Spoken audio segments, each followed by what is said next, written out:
Well, salutations. Good morning, good afternoon, and or good evening, wherever you may find yourself orientated within this universe, and welcome back to another broadcast. We are Ultrasonic Blur. We hope that you all find yourselves well, and if not, we hope whatever is ailing you is easily fixable, and if not, well, we hope we can offer some entertainment in these more trying of times. We are back for some fun little times, nearing the end of the week, last day of the work week for most, and so we're back with the Unalive box and Professor Layton.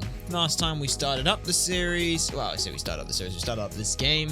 It was a lot of fun, you know. We got our plot hook of we're looking for a box that, upon opening it, will kill whoever has done so, and then the professor's old buddy and teacher was like, yo, I got the box, I'm gonna open it. And now we don't know where the box is, but we did find his corpse. So there's, you know, there's some stuff that we gotta go find and all that. We ended up in, what's it called? I completely drawing a blank on the name. Dropstone, that's it, it's Dropstone. We ended up in, I believe the place was called Dropstone, is where we ended up. So, let's go ahead and hopefully head on back there. It'll be a lot of fun. I also gotta check the volume on stuff, because yesterday's was rather loud, and I didn't intend it to be quite so loud, and nobody said anything that it was so... Ah, that's the wrong one. That's why you guys can't see nothing. It's because I want that one. Excuse me. Yes, the Elysian box. We're past that. Legendary Molinary Express. We're on to, yes, the country village of Dropstone, I believe, is where we're up to.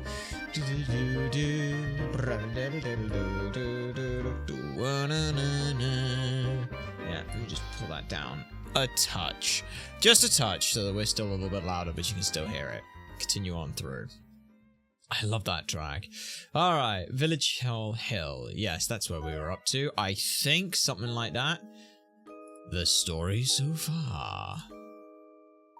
Thanks to Luke, the livestock contest concluded without a hitch. After asking all over the town, the trio gather all the information they can on the Elysian box. Layton, Luke, and Flora decide to look for Mr. Anderson before returning to the station. Was that where we were? No, because we were after Romy, weren't we? Some guy who apparently had heard something. Oh, and we're right off with a puzzle, aren't we? Yes. This whole festival is being put on by the Andersons, the wealthiest family in the village. As you're new here, let me fill you in on that family. The Andersons lived in the mansion at the northern end of town. Makes you turn green with envy, eh? Anyway, Mr. Anderson has a young daughter who's grown up to become quite a beautiful young lady. Her name is Katia?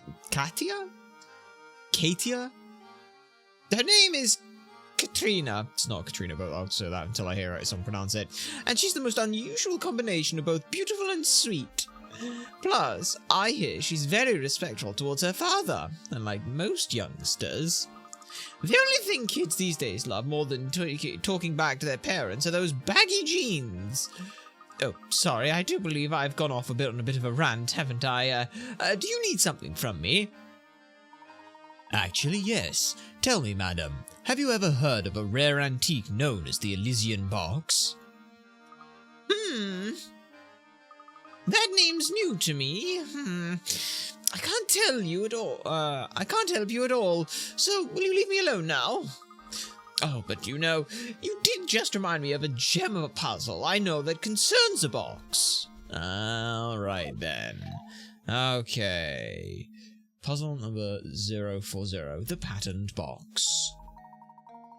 Two boxes are shown are actually the same box shown from two different angles. Using all the faces available as a guide, rearrange the pattern so that it looks like this. Don't forget, each tile needs to go on the correct place and facing the correct direction. So you need to rotate the tiles with your stylus. Okay, that's fine.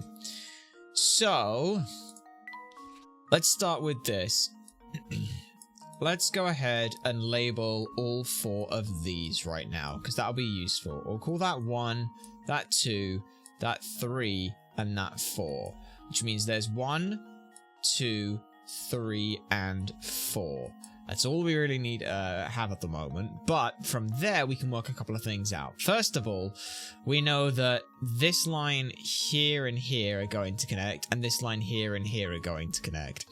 So that helps us out a little bit, doesn't it? How do you do the second lot? I will figure that out in a bit. The only side we never see is the circle, so that must be the opposite side of one of these. That's fine. We can work most of these out now. Yeah. Let me put in, before I get too, sorry, I'm getting too far ahead of myself. Let me put this in. And this is gonna go this way. Wait, that way. Because then, yeah, because then this, when this touches this, it rotates up. So that touches there. This is gonna do the same thing. So I need to put you in this way. Yes, because that's going to face the right direction. Okay, that's good. Now what do we know? Well, we know that at this point, we know the we know the orientation on a couple of things. One, we know this man is going to be facing directly here, right? That's what we know. But then we also bugger. Oh, I got to figure out where each piece there. Couldn't have made a nice neck, could you? You had to make one of the awkward ones. Son of a bitch. Well, it's fine. Oh, we can figure this out. Fuck's sake.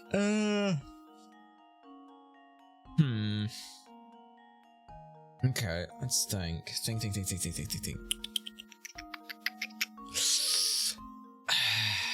little shit. Think, cause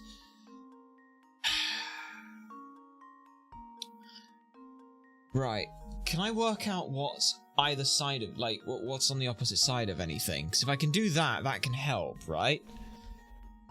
That might right.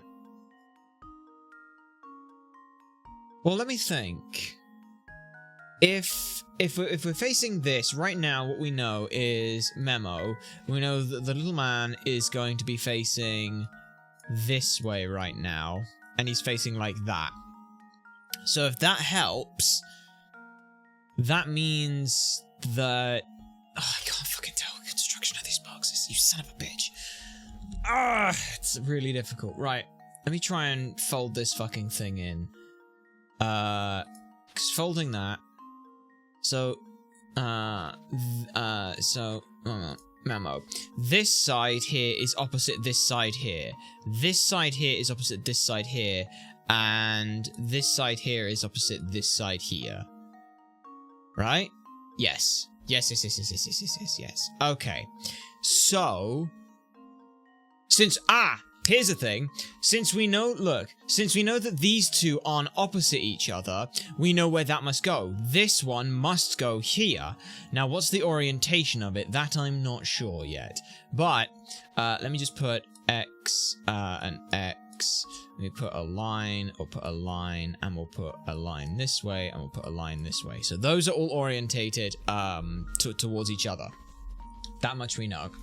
So, if that man's pointing this way, we've got you rotate that way, and then you flip.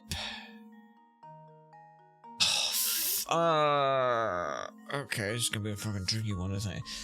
3D spaces and visualizations have never been a fun one for us. Is it not just facing... Is it not just facing up? Because it flips once when it folds, but then it flips again when it... Yeah, because that's going to turn one way. Because this ends up facing... I wish you could put that there right now. Let me just... That's going to face there. So when that turns upside down... That's going to be facing the right way. Yeah. Okay, but if that's the case, then that one sits there. That's the only one we don't see anything for, which is fine. Yes? Yes. That's got to pair with that, we know that. And there's no way we can change the orientation on that. It's just this one here that I don't know the orientation on. Oh, let me think. Because yeah, one rotation is easy. 2 rotations is a bitch. And I don't like... 2 rotations is a bitch. We got more than... yeah.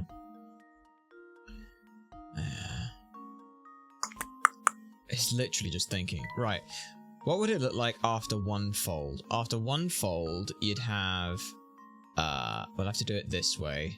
Like so. Like that, right? You'd have that. You'd have the spade pointing this way. The arrow is here. This thing is now like that. Okay. Flip it again. It is now facing that way. So, knowing that, yeah, it's going to face the opposite direction, right? That's going to turn this way, so that angle there lines up with that there. Yes. Okay, good. That is right. That's got to be right. Right? Basically, we're trying to match faces and also edge. It's faces and vertices, which is a fun one. Was it hard to convert the 3D shape with the 2D flat image in your head? Yes! Yes, it was!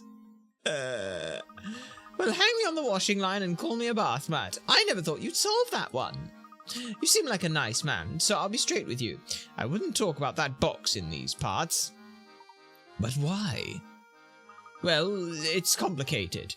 Now I've given you my advice, so smarten up and follow it. Alright.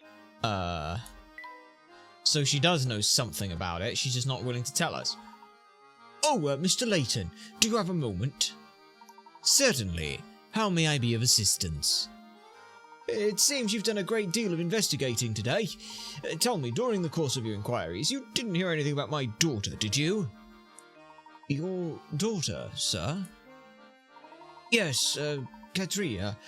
You see, she hardly ever comes home since her grandmother Sophia passed away. Sophia and my daughter were very close, so her death came as quite a great shock to Katia. If you should see her, would you please tell her that her father wishes she'd come home? If you're a fine gentleman such as yourself, if a fine gentleman such as yourself delivers the message, she might just listen. Unfortunately, our train is leaving soon, so I may not be able to be of much help at all. Katia is our only child. She means everything to me, and I'd be forever in your debt if you could help me.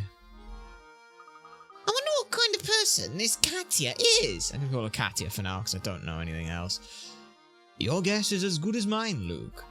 But judging from her family and upbringing, I'd imagine she's both beautiful and refined. Steady on, Professor! You know, I can't blame him. Alright, what's next? I heard that you've been inquiring around the village about an antique known as the Elysian Box. Oh yeah, that thing. People say it kills whoever manages to prise open its lid.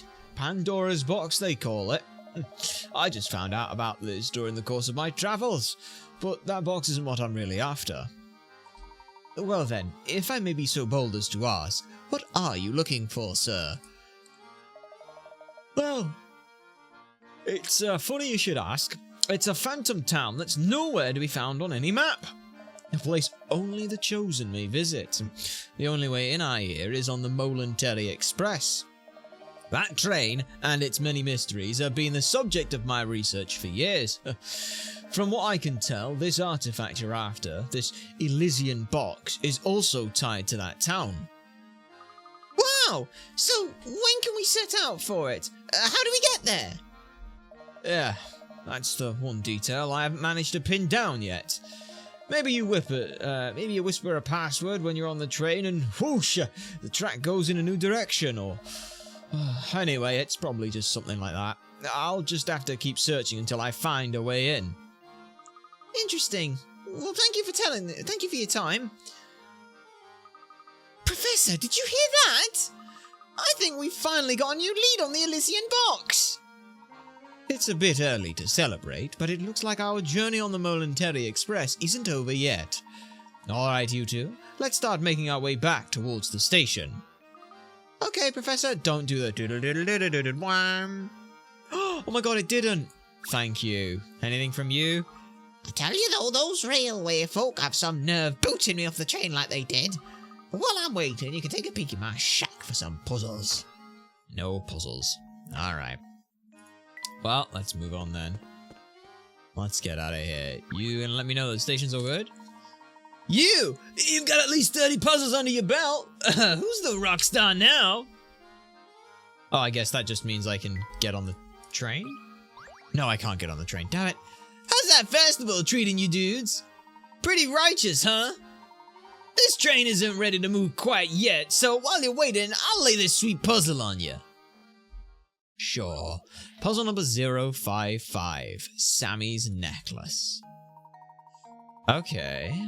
Sammy has 8 chains with 7 links each. He wants to connect all these chains to make a necklace. The jeweler says that it'll cost £2 each time he opens and closes a single link. As shown below, Sammy could open one end of each 8 chains to make one longer necklace. However, that would cost £16. And the truth is, there's a cheaper way to get the same result. Using the cheapest method possible, how much will it cost to make the necklace? Okay. Right. Well, here's a... Right, so he's got 8 chains, each with 7 links. Okay. So, 8C with 7L. So if you go from 1-2-3-4-5, basically every time you want to connect one, you add a thing. So, question, because if I went ahead and said, if you were to take one of the links, 1, 2, no, I can't really, doink, 3, 4, 5, 6, 7. If you were to break up each one of those links, and then you've got the other lines, 1, 2, 3, 4, 5, 6, 7. Could you not do something like that, where you basically break open each of the other links? The only reason I'm saying that is because 7 is because 8 minus 1 is 7, and 7 is the same number of links. That's legitimately the only thing I can think of that could do something. Which would be 14, wouldn't it? Because, yeah. Or 8 minus 1 equals 7. Which, if you take one of the chains and turn it into 7 links, you've now got 7 chains that you want to break. Very interesting. It's also technically less labor intensive, so that could work. Right? Is it literally just £14? Because there's not, like, if you just want to make it into a necklace, right? You want to make the necklace, right? Which means we can't have, like, oh, just, like, link it. Like, you have to chain at least once. Yeah, you have to chain them into a circle. So instead of doing 8 links, you do 7. If you break apart one of them and then just close it, somehow that works out better. Yeah, because what you do is essentially you take, we'll call it A, B, C, D, E, F, G, and I'm going to call this one L. So what you'd do is you'd connect A and B, you'd link together, and you'd be left with the fucking trail of L. What you'd then do is you'd open L, so you then take the next link, and you've got a slightly shorter chain. And then you keep going and keep going and keep going. So you just literally open and close a link on L each time, take it out when you make the link. Yeah. That's probably it. That's fun. However, does it take longer to figure that out? Maybe is the answer. Consider this puzzle solved. Yes! Let's go! And there we have it. Yep. Take one of Sammy's 7 link chains, break each link apart, and use them to connect the remaining smaller chains together as shown in the illustration. If Sammy uses this method, he can get the necklace of his dreams for only £14 instead. Yes, admittedly, you also don't need to break them apart because the guy said it costs £2 to open and close each link. So you don't even need to do that. You just need to open the first one, connect the two together, open the second one, move the chain over, close it around the next pairing. Yeah, Nice. Yeah, he doesn't have to do any of the work at all. The Momentary Express is ready for biz. Back in business, baby. Get ready to ride, folks. Hey, you guys better hurry back to your seats, because this train is ready to rock. Alright. Oh my god. Oh, we missed a lot.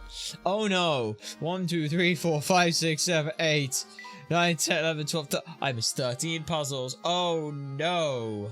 Why the f did I miss those? Oh well, doesn't matter. Oh? I'm guessing this must be one Katya? Probably. So much. Is this the right way around? Yes, it is. Good. Aww. Okay. Layton. Layton, stop staring. Okay. So that must be this, daughter. What's going on over there? I believe that's the farewell send-off. I believe we may have stumbled upon Mr. Anderson's dear daughter. So she is off onto the express, huh? Cracking send-off she's having. And somehow Mr. Anderson knows nothing about it, huh? Considering the size of the party, I doubt she's just going on holiday. Okay. New puzzle. Or mystery. Katya is the only daughter of Dropstone's most influential man, Mr. Anderson, and has boarded the Momentary Express. Several villagers came to see her off, yet she travels alone. Where is Katya headed, and why is she making the journey there by herself? Not a clue. Save your progress. God damn it, that's the end of the oh my... Could have ended there. Yep. A diverging path. Damn it. That's fine. Okay, we get like 2-ish done. I just can't stop thinking about this phantom town we heard about. Could the rumors be true? Well, the next stop on this line is the perfectly normal little town of Luxembourg. Well then, how do we get to the phantom town? That's an excellent question, but I don't have the answer, Luke. But if the Momentary Express does indeed head for parts unknown, the crew will know something about it. Wham! The Professor, Luke, and Flora decide to make some inquiries with the crew of the train. Alright. First things first, we've got to go talk to Granny down the back end of the train. Hang on, where are you? Through the dining car, which is empty for some reason. Past you. Oh, I don't even need to click there. Sweet. So this one? Yes, Granny Riddleton Shack. Okay. The wrong date. Solve some of these first while we're here. Puzzle number 030. Also worth 30 points. Okay. The Dropstone was founded 50 years ago, and the founders commissioned a stone sculpture to commemorate that day. Unfortunately, the dozy sculptor managed to engrave the wrong date onto it. The whole village had to live with the erroneous sculpture until some bright spark realized that converting it a certain way would enable the correct date to be displayed. Think about what the sculpture could have been converted into in order to display the correct date. On which date was Dropstone founded? Answer is 4 digits, day, month. What? Okay, ordered a sculpture. Okay, ordered a sculpture. You ordered a sculpture for Dropstone and it says the wrong day. What?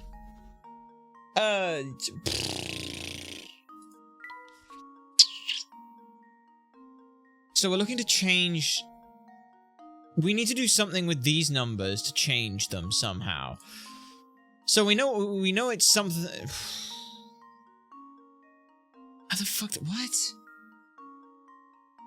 Okay, what did you change it into is the real question.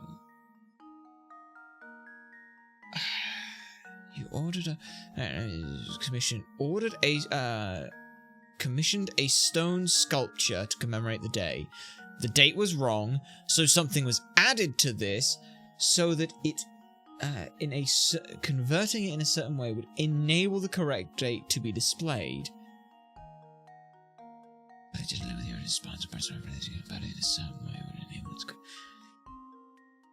So, you add something that enables it to change. Well, let's think then. The only thing that that even remotely comes close to this is we've got this up here, which probably was already in the first place, but because it's like the distance between stuff. So it'd be this, like this big old basin or something, like that's in there. Okay, so you made it a bird bath. Let's say it was just a let's say that you instead just had you just had a big old plinth on it originally, but you had to add the bowl to it so that it would work. That's what we're saying, right? That's what we're saying. So you added that. Okay, but how does that help? How does that help in any way? I don't know. To help. I mean, okay, so you made it into a you made it into like a water fountain. Okay. How does that help? Unless we're like, so we've got to interact with these numbers somehow to somehow make it so that the date changes. And we're looking at this thing was added to it. Great. So this thing was added to it. Wait! Oh! Wait. What if it does this? Does that, and then that does this, and then that does this, and then that's an 8, and that's a 3, and that's a 1. It's actually on the 13th, not on the 12th. Oh! And that's why the birds are here. It's a bird bath. So you put water up to that fucking line and make it a bird bath. I mean, I personally would argue that you should probably have shallowed it to about there-ish so that it looks shallower, because it looks very deep for a bird bath, but that's okay. Are we saying... I really hope it's 13, 8, 0, just to make certain of that. 1308.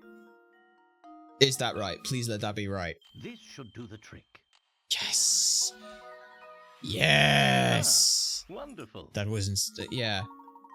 Brilliant. When converted into a fountain, water fills the bowl, allowing the true date of Dropstone's founding, the 13th of the 8th, to be displayed. The inattentive sculptor must have received relieved of getting away with just sloppy chiseling. Ah. So that whole bottom bit's also part of the fountain. Interesting. That's very fun. And then the birds get to enjoy the bath and the fountain. Okay.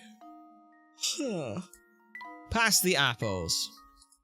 Past the apples. Past the apples. Let's have a peek at what we got here at puzzle 031. Johnny and Thomas are each carrying some apples. If Johnny gave Thomas 1 apple, the two men would have the same number of would each have the same number of apples. Conversely, if Thomas gave Johnny 2 apples, Johnny would have 3 times the number of apples as Thomas has. So just how many each holding? Right. Memo. J minus 1 equals T plus 1. That's what that first statement is saying. Conversely, if Thomas gave Johnny 2 apples, okay, so Johnny would have 3 times the number of apples. Okay, so J plus 2 is the same as 3 lots of T minus 2. Okay, let's work about that with what we've got. Let me just write those a little bit slighter. J minus 1 equals T plus 1. And we also know that 2 plus J equals 3 lots of T after you've taken 2 away. Like that.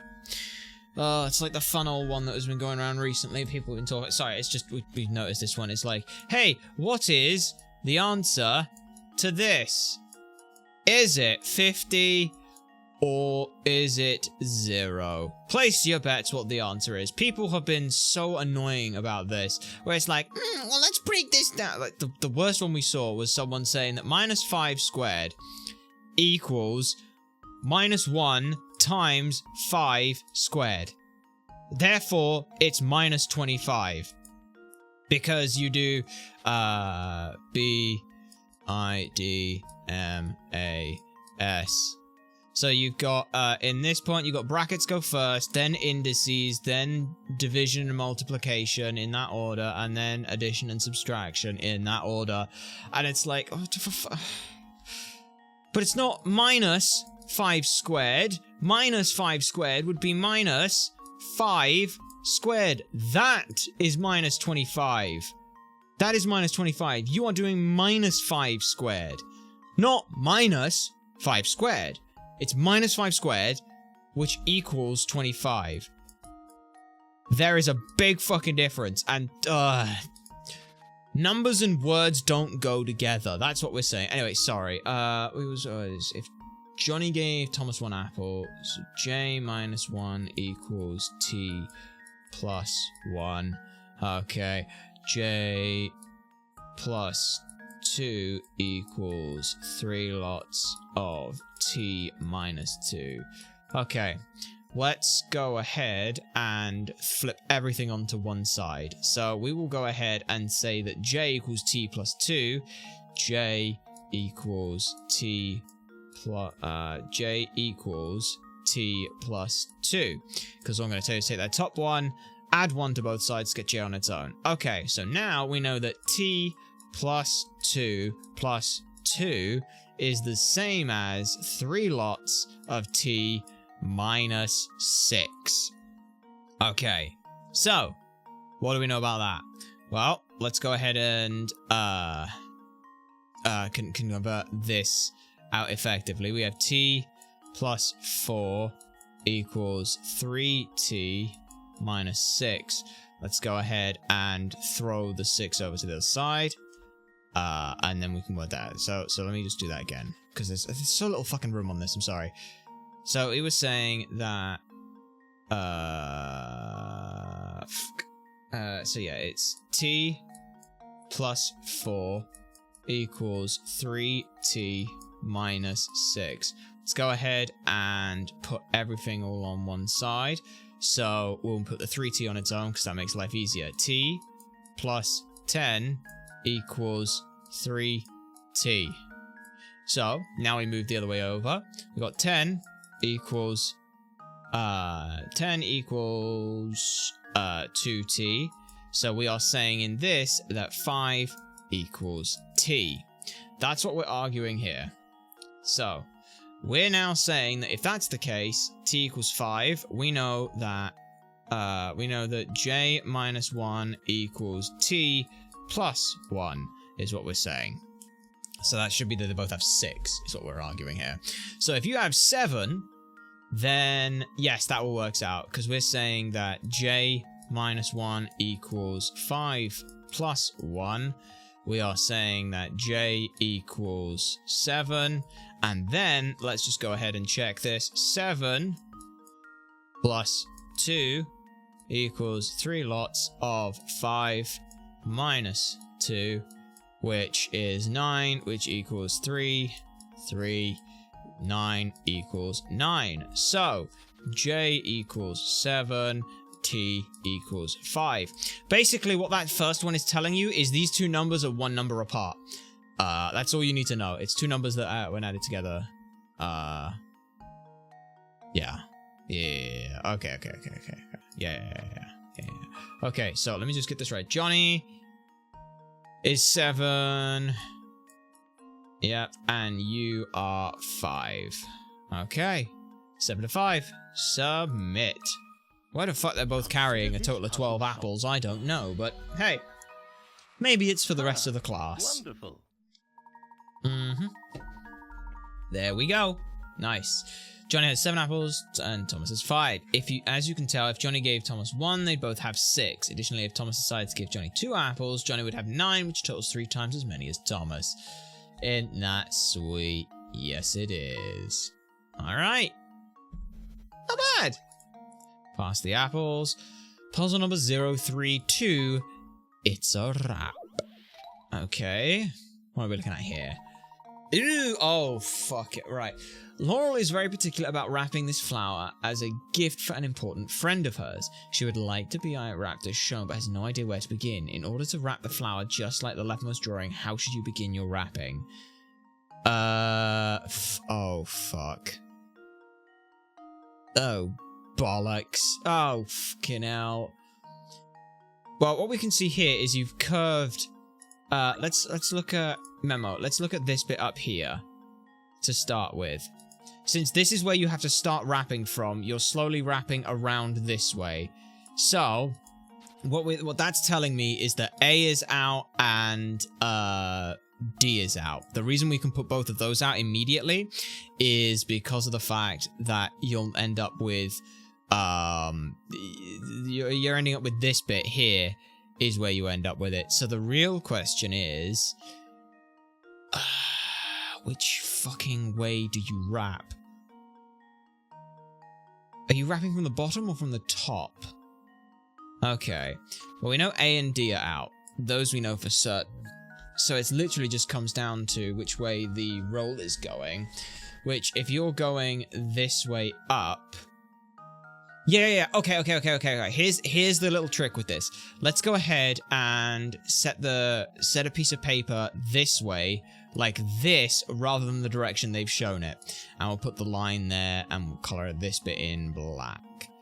So, this is the piece of paper that we're working with right now. I know it doesn't look like much, but we're saying that, look, we want it to curve this way, like so. So, also I've just done that piece of thing the wrong way around. So, here's the paper you've got. If we... Wait, no. Yeah. There's C. Let's look at C. Sorry, I realized that the paper was there. If we want this to curve this way, that's going to do it the wrong direction on C, because it's going to curve going that way, and we don't want that. We want it going the other direction, which is this way. So is it? I'm so confused. My brain is getting confused over this. Is it C or B? What? We know it's not D and A. Or A and D. That's fine.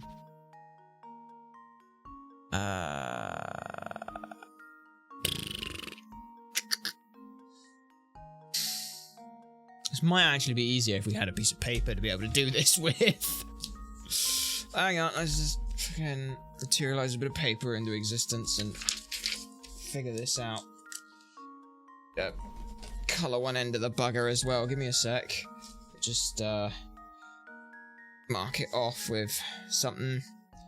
There we go. Right, that'll do for now. Okay. So if we do it like C was doing it, fold it that way. How does that roll out in the end? You would have rolled it like something. Okay, I think it is. No, it is. I think it's C. It's C. Huh. Oh, because yeah. I tell you what, A and B or A and D both show us that the paper is double-sided. Oh, it's double-sided. So yeah, no. That's what was bollocking us. Yeah. So the reason we thought it wasn't C because it looked like it was going the wrong way is right. However, the paper has two sides to it. So as you look at A and D, you can see that that paper's got two sides to it. So it is, weirdly enough, even though it looks like it's going the wrong way, because the paper has two sides to it, it is actually C. That's so interesting. Again, one of these fun ones, literally, just get a piece of paper and write that out yourself. You will be surprised how effective that ends up coming out. Kind of fun, though. Kind of very fun. Okay. So it's C. It is C. Neat. That's fun. And now to test my theory. There we are. Yeah. Weird how solving a puzzle, the best way to... Tell you what that teaches you. That teaches you there. Sometimes the best way to start to figure something out is genuinely to start doing it. Like this. Like, start going and then check. Don't immediately assume it's going to be right, but there you are. We're able to transition from flat shape to 3D one. No! 2D to 3D, hard! It's hard. Ooh, a new hamster toy as well. Isn't that great? Alright, puzzle number 034. Trees on an old road. Alright, trees on an old road. What do you got for me? What? Right. The country road you see here is decorated with a single straight row of trees, each set distance from its neighbour. Of the 5 trees level A to E, which 2 trees have the greatest distance between them? A to B? A to E?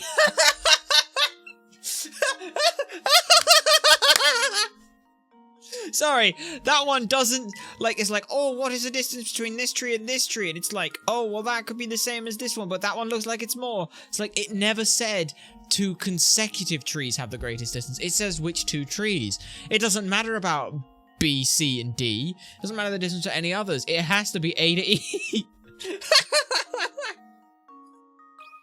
A to E has the farthest distance. Oh, that's cute. That's cute. No matter how you look at it, trees A and E clearly have the greatest distance between them. That is indeed a fun little trick. And that's all about just thinking about interpretation of words. Again, words suck for a lot of times. 035. Which house where? Well, let's find out in puzzle 035 which house where. Blow off houses A, B, C, and D, each of which is a different colour. Decipher each house's colour from the following clues. The red house is closer to the pine trees than the blue house. The yellow tree is closer to the lake than the green house. The green house is closer to the power lines of the blue house. D is either yellow, blue, or green. Okay, so red is closer to the pine tree than the blue house.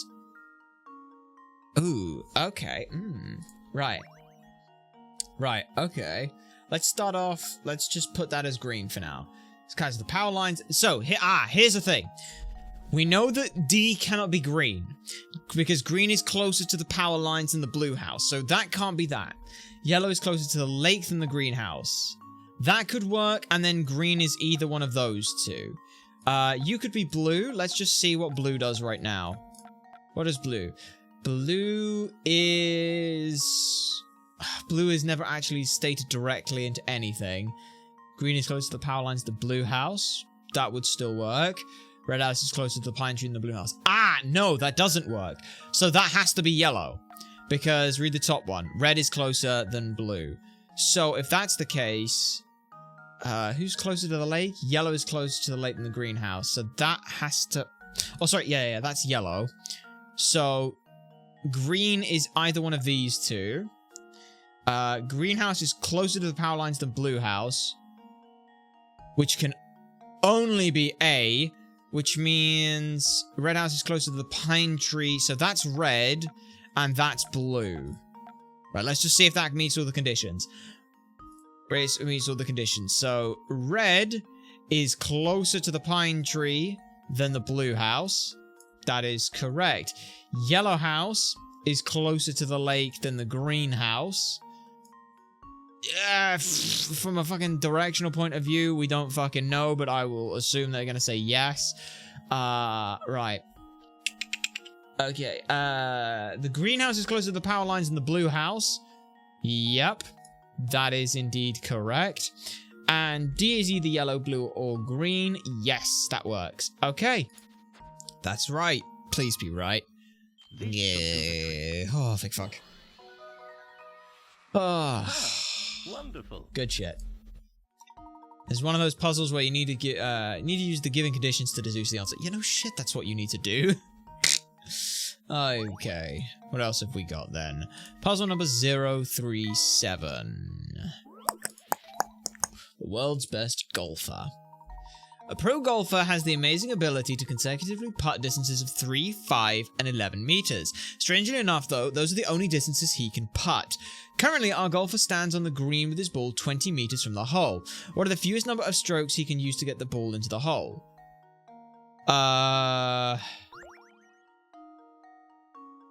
2? Is it just because, like, memo, like, we've got a line here where we're saying that's 20. He can putt... Yeah, if he can just putt any distance like this, Like, it doesn't matter. That can be x and that can be y, as long as x squared plus y squared equal. Oh, actually, let me just do that. Let me just do that. I want to figure that out now. Okay, so that's 20. That's x and that's y. Okay, so if we're saying that 400 equals x squared plus y squared, that's interesting. I mean, that is of course assuming that's at a right angle, which it doesn't necessarily have to be. No, yeah, what the fuck are we talking about? It doesn't have to be a fucking right angle. What are we on about? You just do that. You just do that. That's, yeah, and that's 11. That's 11. That's 20. There's got to be some option for being able to do that, right? Can you construct a triangle that has sides of 11, 20? Well, let's have a look then. Could you instead, let me go with 11 there, and then we'll call that 10. That's a right angle. So what we're saying is that 121, that's the square root of 11, right? Equals x squared plus 100. So the square root of 11 is the distance from there. And the square root of 11, SQRT 11. Square root of 11 is 3 and a bit. 3.3, 3.31.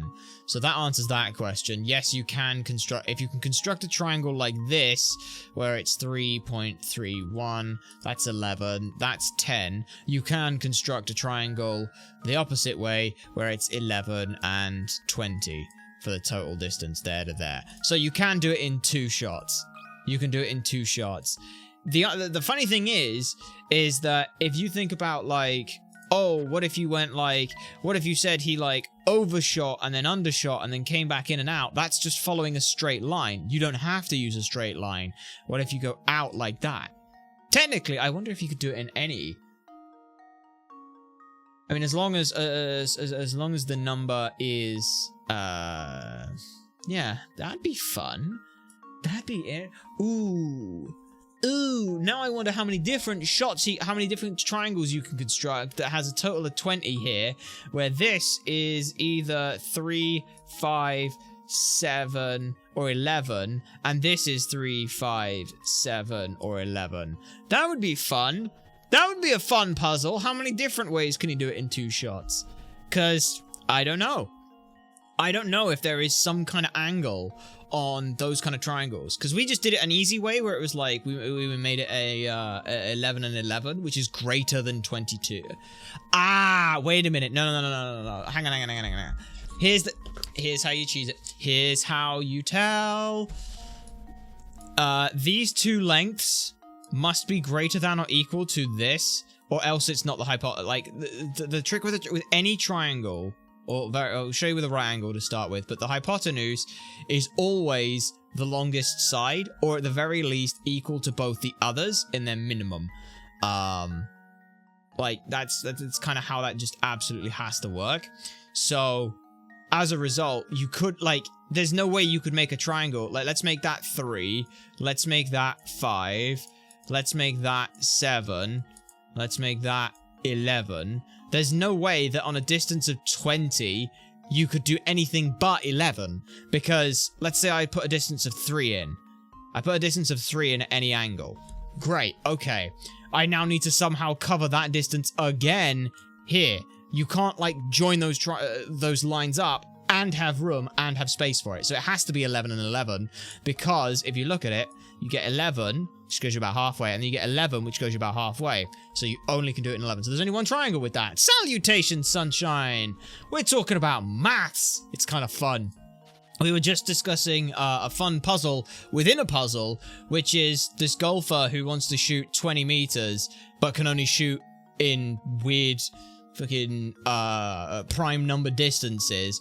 Well, he can still make the shot in 2 if he shoots 11 at an angle, like so. But then we were wondering if there are any other triangles, like the angles he could do it at. But he has to do it in 2 11 shots because they're the only 2 numbers that add to more than 11. So the answer is still 2. We're having fun. It's kind of fun. Consider this puzzle solved. Nice. And there Woot! we have it. Not bad. If our friend, the pro golfer, puts the diagonal shot as shown above, he can sink the ball in 2 shots. No one ever said the golfer had to putt directly towards the hole, did they? Sure, in order to sink the putt using the method shown above, he'd need to calculate the angle of each shot perfectly, but that's probably why they call him a pro. I love that. I mean, yeah, calculating that shot, we already know what that shot is. You can already work that one out with mathematics anyway. In fact, we'd already started doing that. Alright. Cube halves. Oh no, not another oh no. Don't make me visualize in 3D, please. Oh no. Puzzle number 041. Cube halves. Oh fucking hell. Wait, no, this is fine. If this is what I think it is. Below are 4 shapes. 3 of the shapes form a cube when fitted together with identical shapes. However, one doesn't.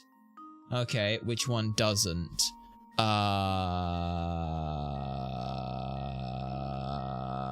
Shit. I was hoping it was which one of these does, because I was going to say, but then I looked at it closer and it's like, yeah. Okay, circle the odd one out.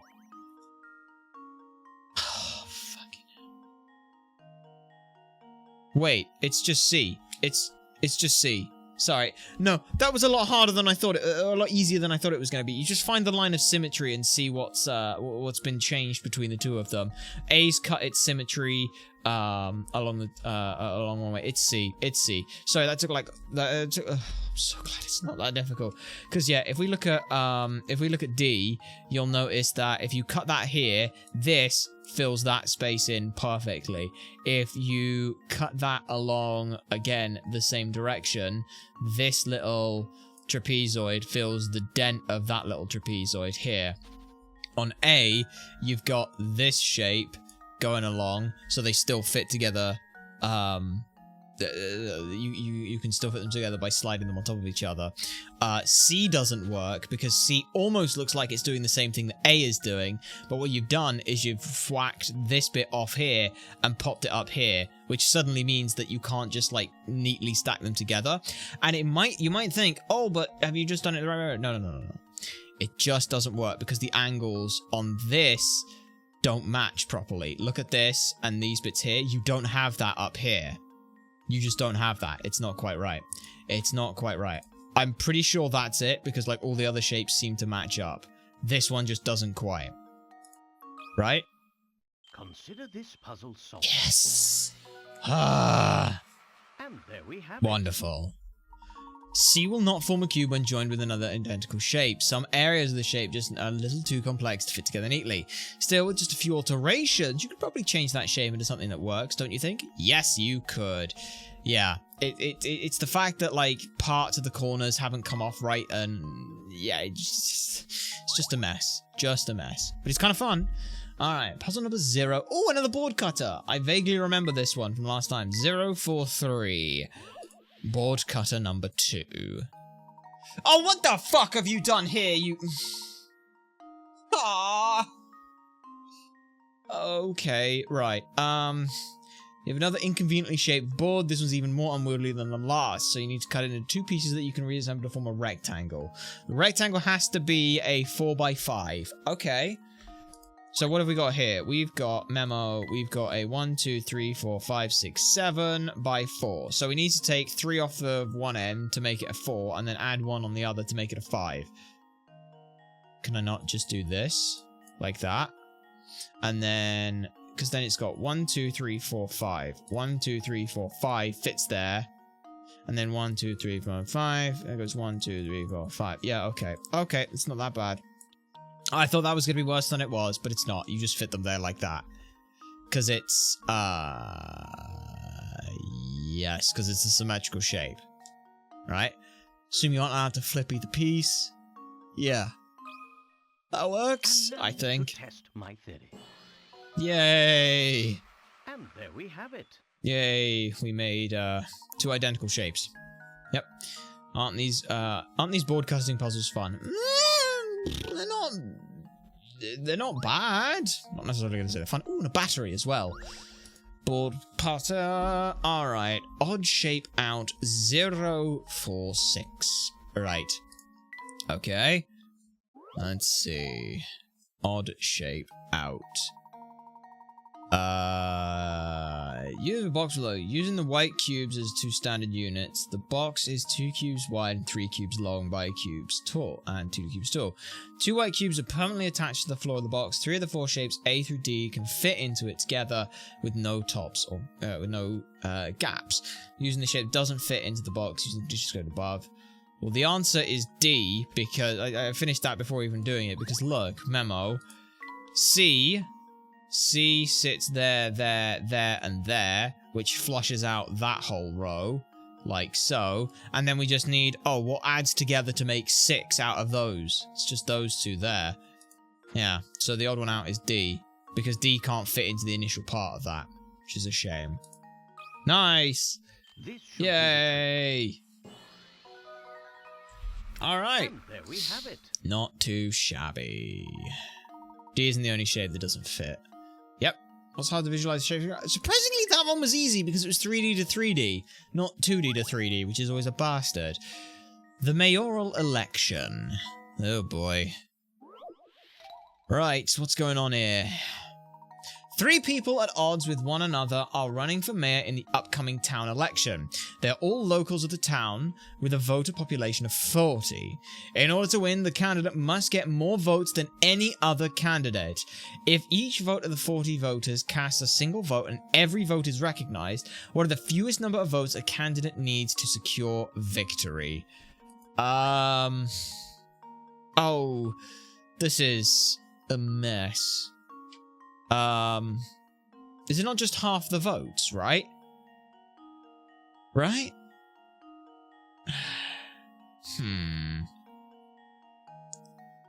Yeah?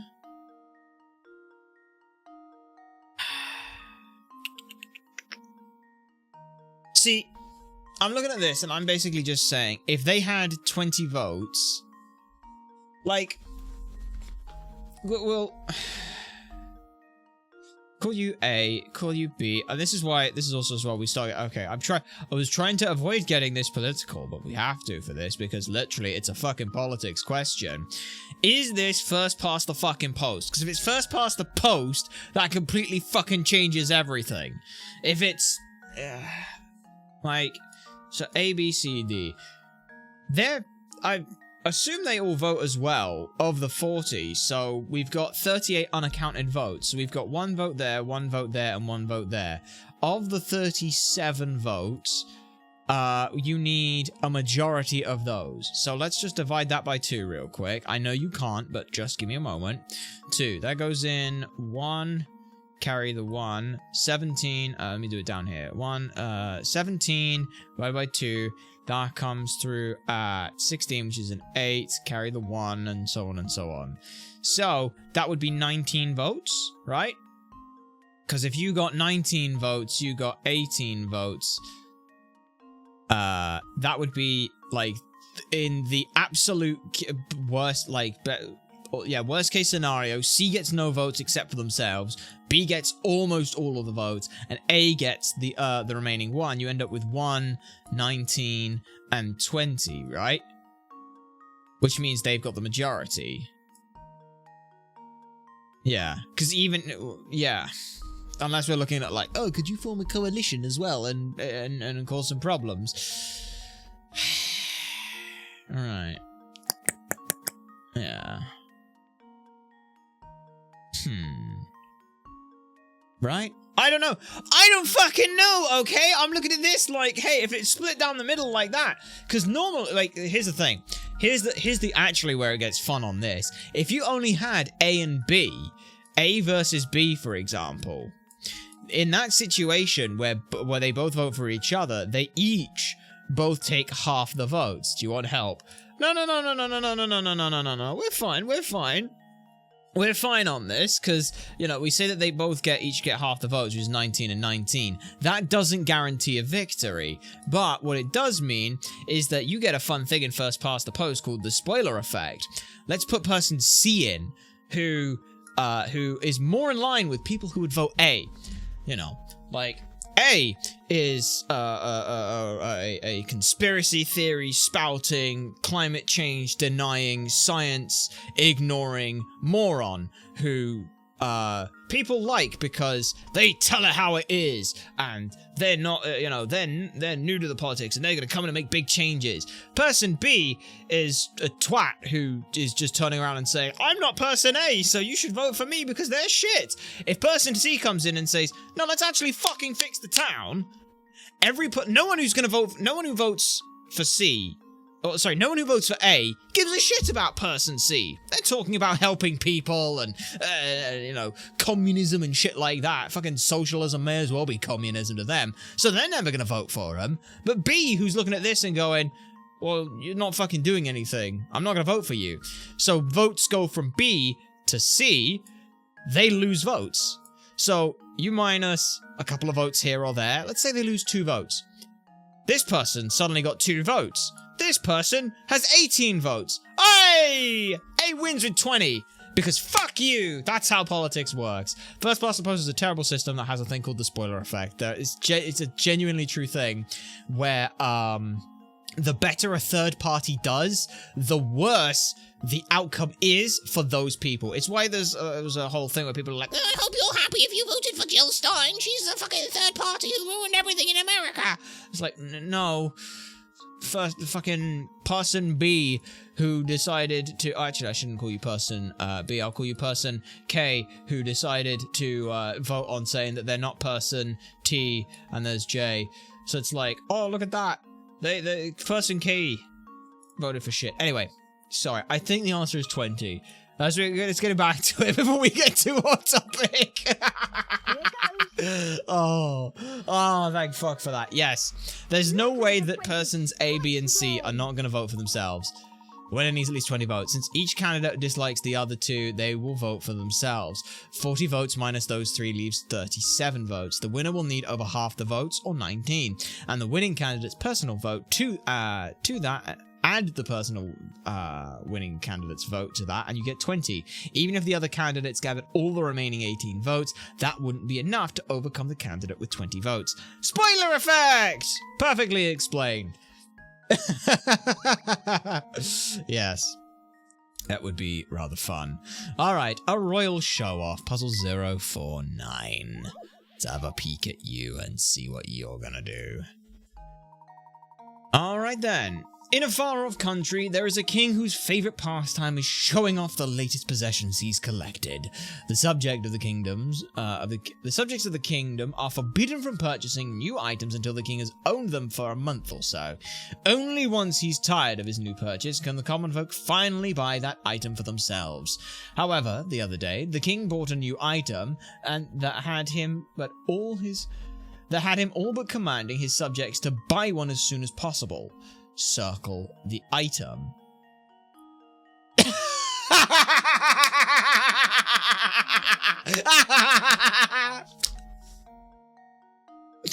It's the telephone. It's got to be the telephone. Because a single telephone is useless on its own. He had to have his subjects do that so he could fucking pester them about it. Everything else he can do himself, but he can't use the phone on his own. So he had to get them to go and buy one so that he could pester them. Telephone is the answer after all. The phone isn't much use if there's no one on the other end. Oh, that's brilliant. That's fun. That's fun. Alright. Hat weather. Let's go. Puzzle number 052. Hat weather. There is a fellow with a very particular rules about when he wears a hat. When it's rainy, he doesn't wear a hat. When it's sunny, he always wears a hat. When it's rainy, he doesn't wear a hat. When it's cloudy, he doesn't wear his hat unless it's been cloudy for 2 days in a row, in which case he wears his hat on the second of these days. Okay, below is a schedule of when this fellow decided to wear his hat over the course of 1 week. Use the panels to fill those in. Ah, ha ha ha ha ha ha. I see the trick. So, looking at this, you've got 4 spots where he has to wear a hat, right? So, we just say, oh, well, 3 of those, he's going to wear a hat. He's going to wear a hat. He's going to wear a hat. Rainy, he doesn't wear a hat. He doesn't wear a hat. That answers most of them. The problem is, this one doesn't make any sense then. How are we supposed to say that? Because this one can't go here. If that goes there, that would be wearing a hat. But he didn't wear a hat there. So we know for a fact that must be a rainy day. Okay, sweet. Well, you know, then that's a sunny day. But then we can't put the cloudy there because he doesn't wear a cloudy hat on a thing. So it can't be that. So that also has to be a rainy day. Since that's a rainy day, we know that's a sunny day. However, we know that can't be there because that doesn't make any sense. Because he doesn't wear a hat on a cloudy day. And that would be the hat one. So that must be a sunny day. How can that be right? Well, think a little bit more. What if we were to put another one here? What if we were to go M, T, W, T, F, S, S. We've got all of that. We've got this week, right? So we know everything he did there. What if we include this Sunday and that was cloudy and he doesn't wear a hat, but that's cloudy and he does. That works. And then sun is a hat, and then rain is a no, and then cloudy is a no, then rain is a no, then sun is a yes, then rain is a no, and sun is a yes. That's the only way it can work. You have to realize that the Sunday before, like, yeah, that's fun. That's fun. I like that. Because you can work out most of the others, and then you just have to find a justification for why this sits there. That's fun. I like that. That has to be the answer. It's the only possible solution. Yes! Look at that. Wonderful. That's fun. If you assume that the Monday shown was the second cloudy day in the row, then our friend must have worn his hat on that day. The rest of the solution then falls right into place. No. The rest of the solution falls into place regardless. Like, it falls into place regardless of that, because that Saturday is the first easy one you get.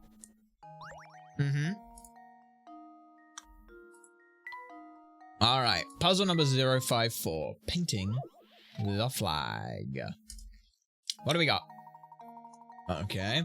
You have a pristine white flag that you want to dye into 3 sections as shown below. You have 3 days. No 2 adjacent sections of the flag can be the same color. Each section can only be 1 color, and you can't change the number of these sections, or the size of these sections. If you're not allowed to mix the dyes, how many distinct flag combinations are possible?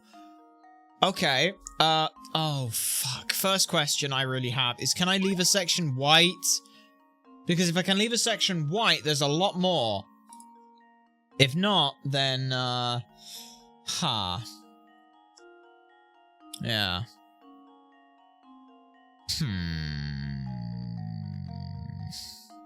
Oh, this is no 2 adjacent sections of the flag can be the same color. Each section can only be 1 color, and you can't change the number or size of these selections. Right, okay. I'm going to work on the basis that we can include this. I'm just going to put that as D right now. So, each section can only be 1 color, and you can't change the number or size of these sections. Can I make the... Like, could I go A, B, A? Basically is what I'm asking here. Because if I can, that changes a lot. Yeah. Because I could go A, B, A. We can go A, C, A, D, A. We can then go A, B, C, and A, B, D. We can then go A, C, B, and A, C, D. Then we can go A, D, B, A, D, C. Right? 1, 2, 3, 4, 5, 6, 7, 8, 9. There are 9 colors you can do that with. And then you just I think that pattern works for every single variation, right? It's just 4 times that. Like, let's say you start with A, B, C, D. You just shunt everything over, so you'd actually call that A. Like that. And you're just picking 4 in a row. Like, at any point on this line. Right? I think that works. Is it just 36? It might just be 36. It might just be 36. Because that's 9. Alright. Yeah. Yeah. No. That definitely works. You just replace A with any one of the ones that you want. Yeah. So you've got W, X, Y, Z.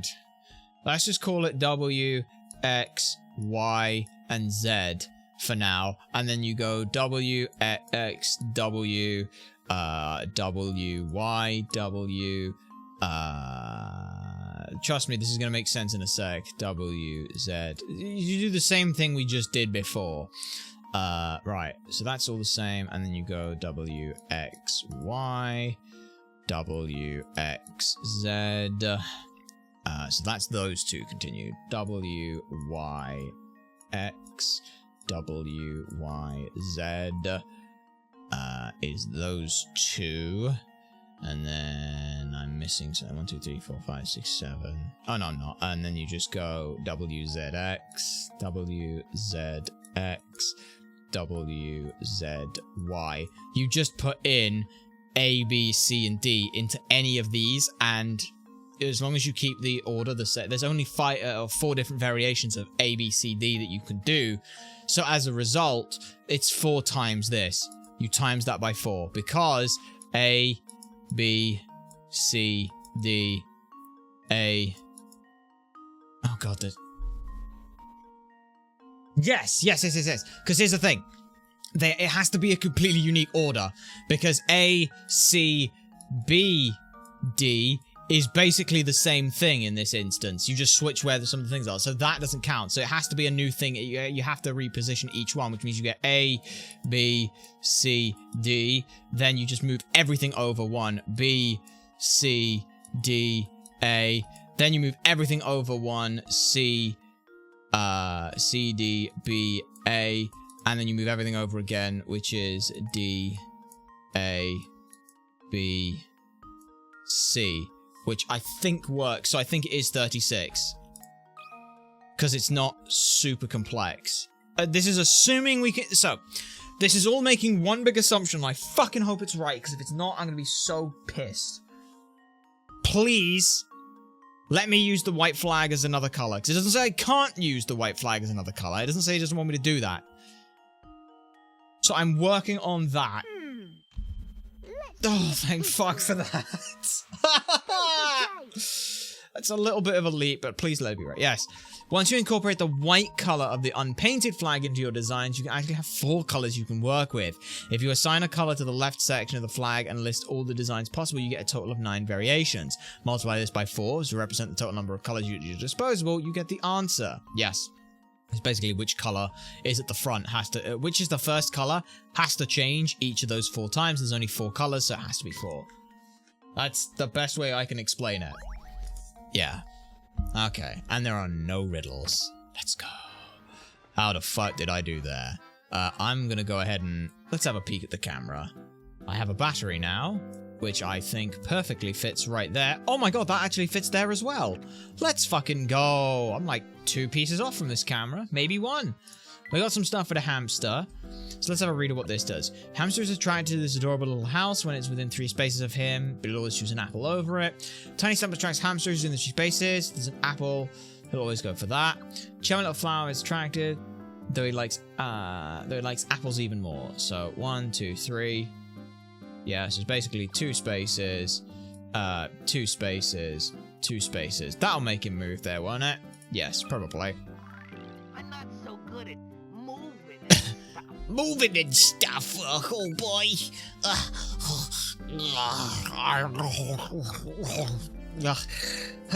Where the fuck do I go? I gotta go in this house. Yeah. Yeah, I'll play with the house for a bit. And then he's gonna go play with his tree stump. Let's go. He played with his tree stump. Woo! Okay. And then... Yeah, we made him move his goal. Let's go! 12 steps. Oh. But if I exercise, it'll just make me hungrier. Yes, that's why. It's not just about exercise. It's about... Weight loss is about a caloric deficit, okay? Exercise is... Because there's two ways you can lose weight. One, you can eat less. Two, you can do more. If you are doing more, you don't need to necessarily eat a whole lot less, because you're still getting a caloric deficit. He's now flabby. Also, as well, if you're this obese and overweight, you don't want to drop too much too quickly for a couple of reasons. One, skin is slightly elastic, but it will take a long time. In fact, even at this large weight, you might still need surgery to remove a lot of the excess skin. And two, you don't want to kill yourself.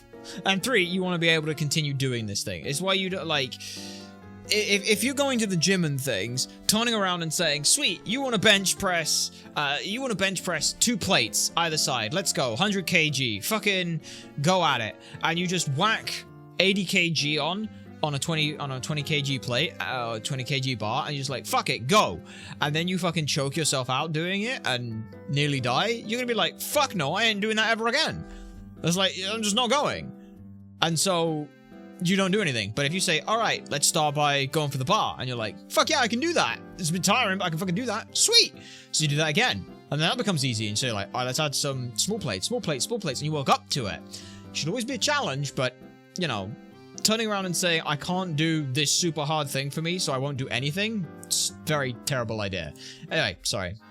We're all over the place today, I apologize. But at the same time, who any more tea ingredients just makes me sad. That'll do. Alright. Let's get the hell out of here. I did save, didn't I? No, I didn't save. I wanted to save. Yes. Let's save. I should be 55? Yes, it's 55. Very nice. Okay. Let's get the hell out of here, then. We wanted to talk to the train crew, right? So I do actually need to talk to you at some point anyway. I beg your pardon, sirs, but we're not open to the business at the moment. Do visit later.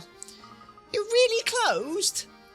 Yes, you see, on the way to Luxembourg, there's a long, unlit tunnel we have to pass through.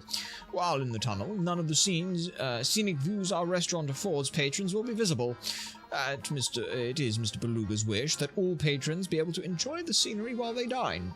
Hence our temporary suspension of service. Wow, talk about a classy operation. Mr. Beluga has really thought of everything, hasn't he? Yes, he has. Alright. Yo, I just need to talk to you for a second, buddy. How's my little guy doing? I knew it'd be tough without him around, but I didn't realise how lonely I'd get. Is he happy at least? Don't you worry, he's doing great. He'll be fit as a fiddle before you know it. Oh, that's really good to hear. Don't let me down, okay? I'm actually about to close up the kitchen and rest until we get to Luxembourg. Most of the train shuts down for this leg of the trip, so you might as well go rest in your room. Fair enough. Alright, onward we go.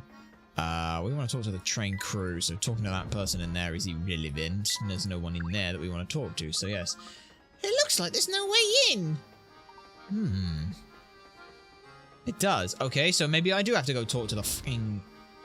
Alright, I'll go in here and barge into this room and... There's nothing in here. Okay, talk to the train crew. Oh, I know where I didn't go. I know where I didn't go. I didn't go all the way out through here. Is there something here? Maybe there is. There we go. Hello, buddy. Oh, finally time to get down to business. It's been ages since I got to do some real work. What do you mean? Didn't you just finish repairing the train? Sort of, but I can't kick back, because I've got a... I mean nothing. Things are all good. Okay. Well, that's nice. Okay, you're just gonna do the same thing. Just gotta do some real work, huh? Okay. This is... Oh, Granny R's room. Okay, well there's nothing here then. Oh my... Okay, there's just a guy who now shows up here. Fuck's sake. Good day, sir. The name's Conrad. I'm a student from the village of Dropstone. I'm headed for Luxonbell, so it seems we'll be travelling together. Well, at least for a little while. Have you heard about that long tunnel on the way to Luxonbell? When the train passes through it, every light on board is switched off. Stranger still, once the train nears the tunnel, all access to the deluxe carriage is cut off. What if someone needs to go to the toilet in the dark? Something very weird must be going on if they shut off access to the deluxe carriage. Of course, it all makes sense. Why didn't I see it before? Luke, I think I've worked things out. Quickly, to the deluxe carriage. Well, I'm right behind you, Professor. What the fuck did you work out? Seriously, I just had to travel to the end of the train and then back. That was it. Okay, I mean, to the fucking end of the train we go, I guess. Okay, from one end to the fucking other. Right. Here we are, the deluxe carriage. Something's written on that sign on the door. Actually, it appears to be a puzzle of some sort. I have a hunch that if we can solve that puzzle, we can gain access to the carriage. Oh, puzzle number 056, the door's code. In order to pass through this door, Luke and Layton must arrange the symbols according to the following rules. The star must be next to the moon, X must be second from the top, the circle must be somewhere above the diamond, and the moon must be located 2 cases below the diamond. Give it a shot. Okay, so X must be second from the top. X must go there. Star must be next to the moon. Let's put that there right now. Diamond must be located... moon must be located below the diamond. So it looks like that. That's the only possible combination. Because, so the moon must be next to the star. The moon must be next to... the star. The star must be next to the moon, and the moon must be located 2 places below the diamond. That's the only way that works. Assuming that that's the case, because otherwise there's no way that it can work. Unless we're insinuating this, right? Circle must be somewhere above the diamond. So yeah, it'd have to work like that. Because otherwise you could argue that it's 1, 2. But that must go there. We know X is guaranteed to be in this position. Or the cross, sorry. Considering they're all circles. Yeah.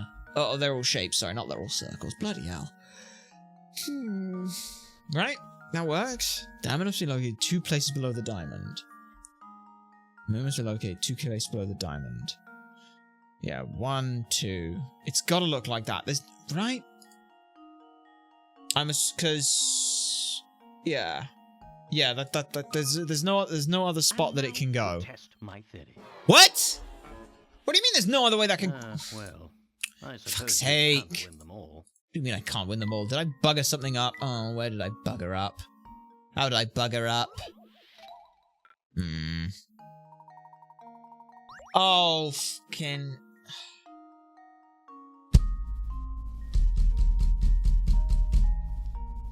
I mixed the moon and the star up. God fucking damn it. Star must be next to the moon. Cross must be second from the top. Diamond must... Yes, I'm so... Fuck. Huh. Wonderful. God. Well, it's a palindrome. I can make it look nice. Good job. That's painful. There we are. The door's open now. And we got a new thing. Nice. We got a block. Goodness, look at this place. It's off the scale. Yes, it's far more luxurious than the standard carriages.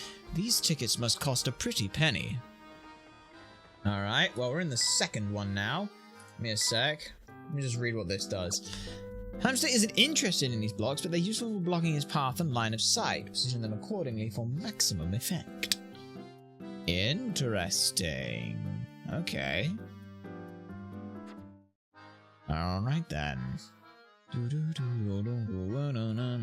I could go back and redo that without a thing, but that's okay. Oh, Professor, this room is just breathtaking. And hot, about 1.5 times as big as our room to boot.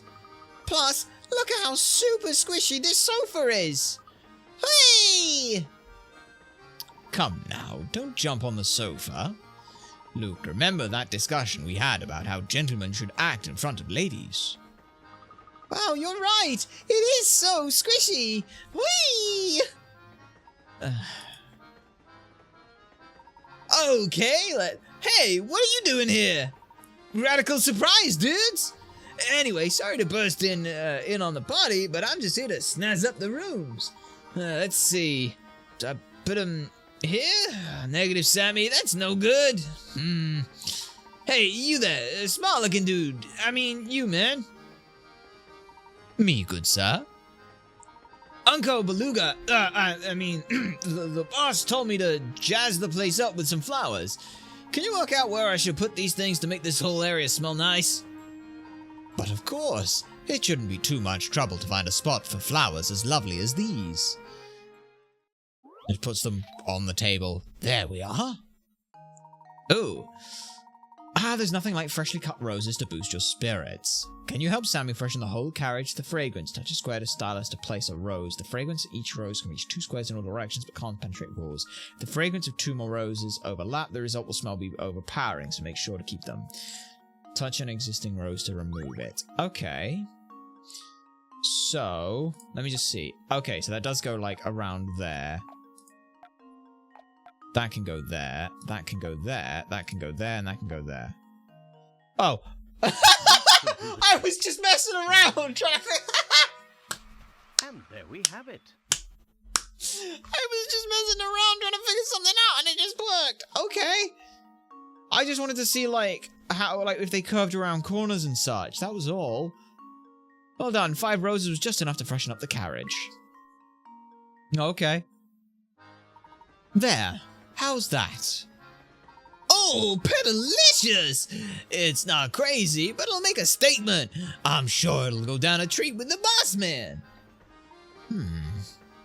Well, anywho, kick back, relax, and enjoy the rest of your ride on the Momentary Express. It smells lovely in here now. Yes, quite nice, I'd say. But back to the task at hand. We've given this place a once-over and come up empty-handed. A gentleman can't very well go barging into other people's rooms, so let's return to our room. Oh, Professor, do we have to? It feels like it's gotten so late.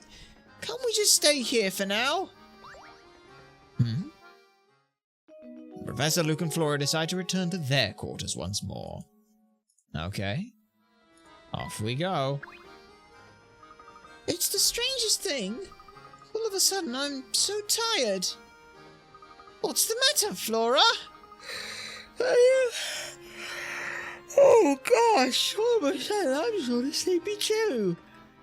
Alright, you two, this is no time for jokes. Oh my, I'm suddenly quite tired myself. Well, fuck. And we're fucking dead. Donk.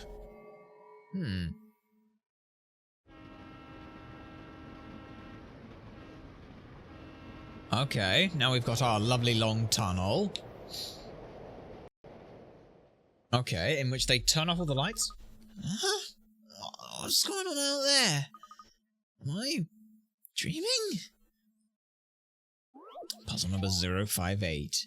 In the tunnel. Ooh, okay. 2 trains move in the darkness along the tunnel. Move them around so that each locomotion ends up on the opposite track while keeping its carriages in the same order. The only carriages that don't need to end up on the opposing tracks are the carriages in number 2 of both trains. Ooh, okay. That's kind of fun, isn't it? Right, okay. Let me just see how many spaces we've got to work with here. A few. Yeah. Okay. That can go there, that can go there, that can go there. That can go... there. Okay. Hang on. I think that is technically still working in the right order. That goes there. That goes there. That goes there. That can come up here for now. That can go, yeah, that can go there. That can go there. Now I need to get 3 out first.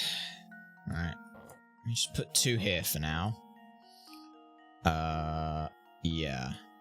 Because then 1, I can get 2 back if I'm good. Okay, 3. Right. Then I've got to use these tracks again somehow. Okay. 4 goes there. 3 goes there. Wait, what? Hang on, I've buggered something here. Oh, how have I buggered this? Does that go there? That goes there. That goes there. That goes there. Yes, okay, right. How many moves do I need to do this in? So I love doing, look, I like doing the sliding puzzles in the smallest number, okay? Right. So, we're gonna start off by doing what we did before, right? So we'll put 1 here. 2 goes here. I mean, do I have to do that? Because I could go and put something else. But I can put like this and do that. And now I've got that out the way. That means that I can put 1 up here out the way, which kind of helps. And then I shove 2 and 3 out the way, right? So I can go... 2 can go up there. 3 could go... up. Ooh.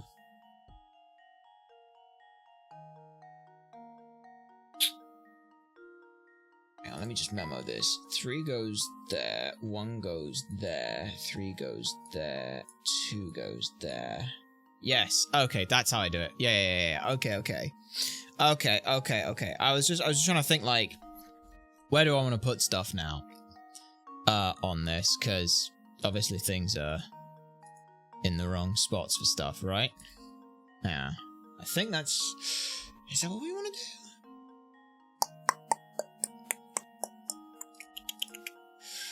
Yeah?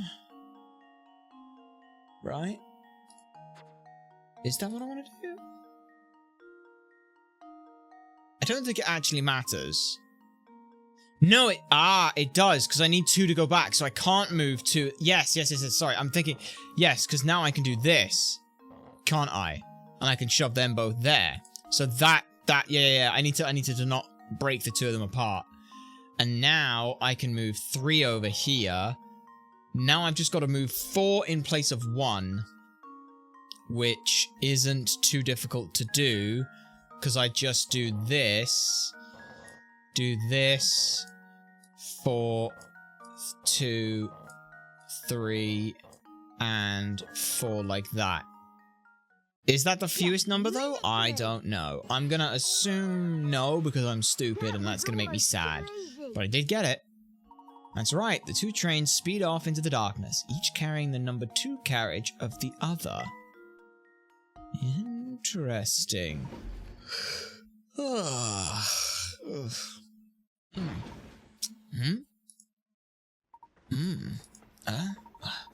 My word, I must have fallen asleep on the sofa. How careless of me. Do you know what happened in that tunnel, Luke? Sorry, Professor, but I slept through the whole thing too.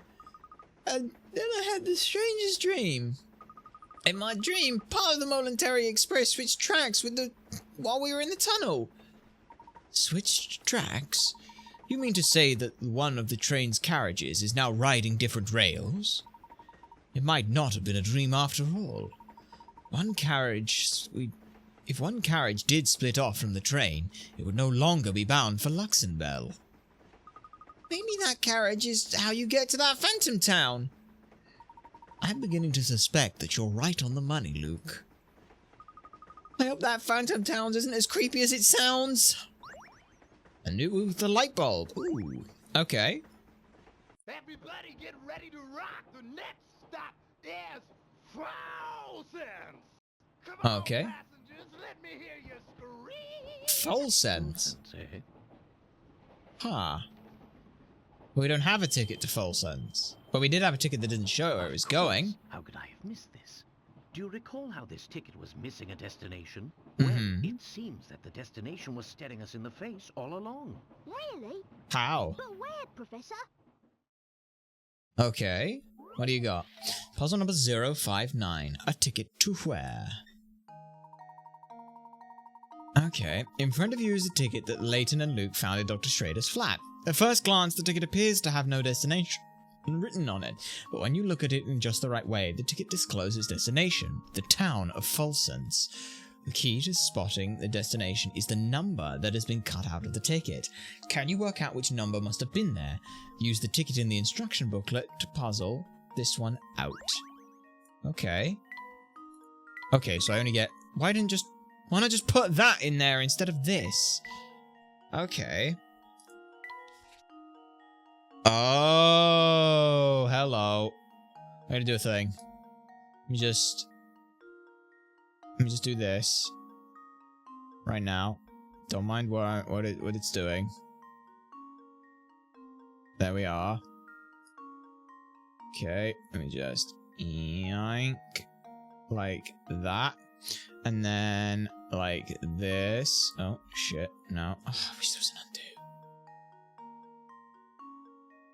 Yeah, okay. Okay, something like that. Because they're all numbers, so what it is you make... Do you see it? Do you see it? No, Full Sense. Like, yes, we knew a little bit about that, because we know the next one's called the Phantom Town of Full Sense, but... No, see, that's one of the fun things, is some of this, because we have to make these bits and pieces and stuff. I don't know what they mean, so it's kind of fun for us. So yeah, we got F... Okay, O...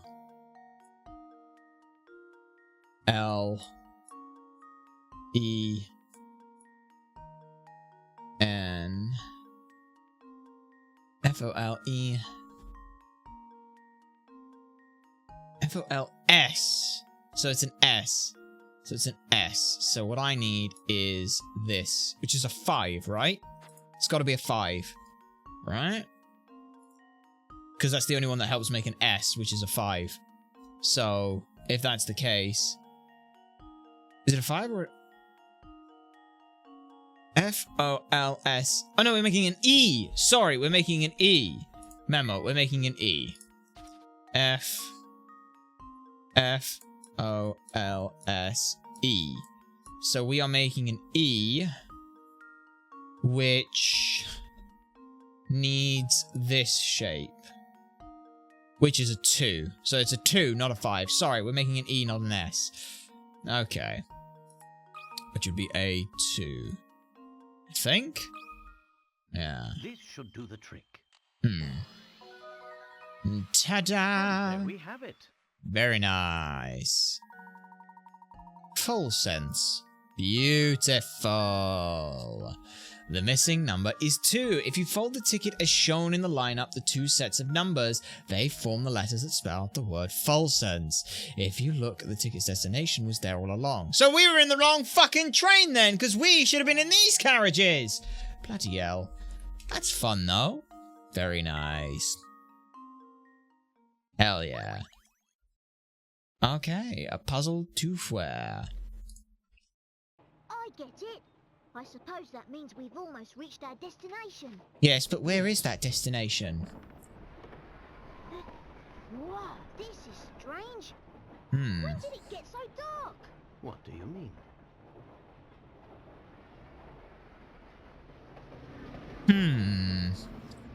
Looks like nothing's going on here. No lights. This place is dead. No, like, seriously, there's no lights, nothing? What? I do believe we've arrived at the next stop. But I don't see Flora, Professor! Where could she be? Hi, you two. Glad to see you're finally awake. Flora, where did you get off to? I'm sorry, but the carriage was really stuffy, so when we stopped, I went out for some air. You went out alone? Are you crazy? It's dangerous out there. Who knows what kind of oddballs could be lurking around? I'll be more careful from now on. Watch your tone, Luke. A gentleman always remembers to treat a lady with kindness and respect. Then again, a gentleman treats everyone with kindness and respect. Unless they're a cunt, in which case then, we punch them in the face. Remember, Luke, it's always morally correct to punch a Nazi. Now, since we're all back together, why don't we get off this train and see where we are? Alright. Hey, we've solved a mystery! The ticket was for Folsense, a destination accessible only to those riding in a particular carriage on the Molenterry Express. It would seem that Dr. Schrader must have visited Folsense some time before his murder. Interesting. Oh, and there's no audio oh, that's creepy. Okay, things are very creepy now. Alright. This place gives me goosebumps. Yes, I'd second that. Okay. I'm sticking close to you two. What do we got here then? Nice old pictures of the town? What the hell happened here? These must be pictures of the town. Huh. Indeed, and old ones from the look of it. Judging by their condition, I'd say they're at least 30 years old. Okay. Wow. How'd you know? Well, this one here happens to have the date written on it, so I figured that was it. That's right. You're an archaeologist. Of course you'd know. Yes, well, let's go with that Now, instead. Don't tell me you actually forgot. I mean, when was the last time you actually did anything archaeologically related, Professor? Well, we'd best press on. Okay. Aw, she's holding on to him.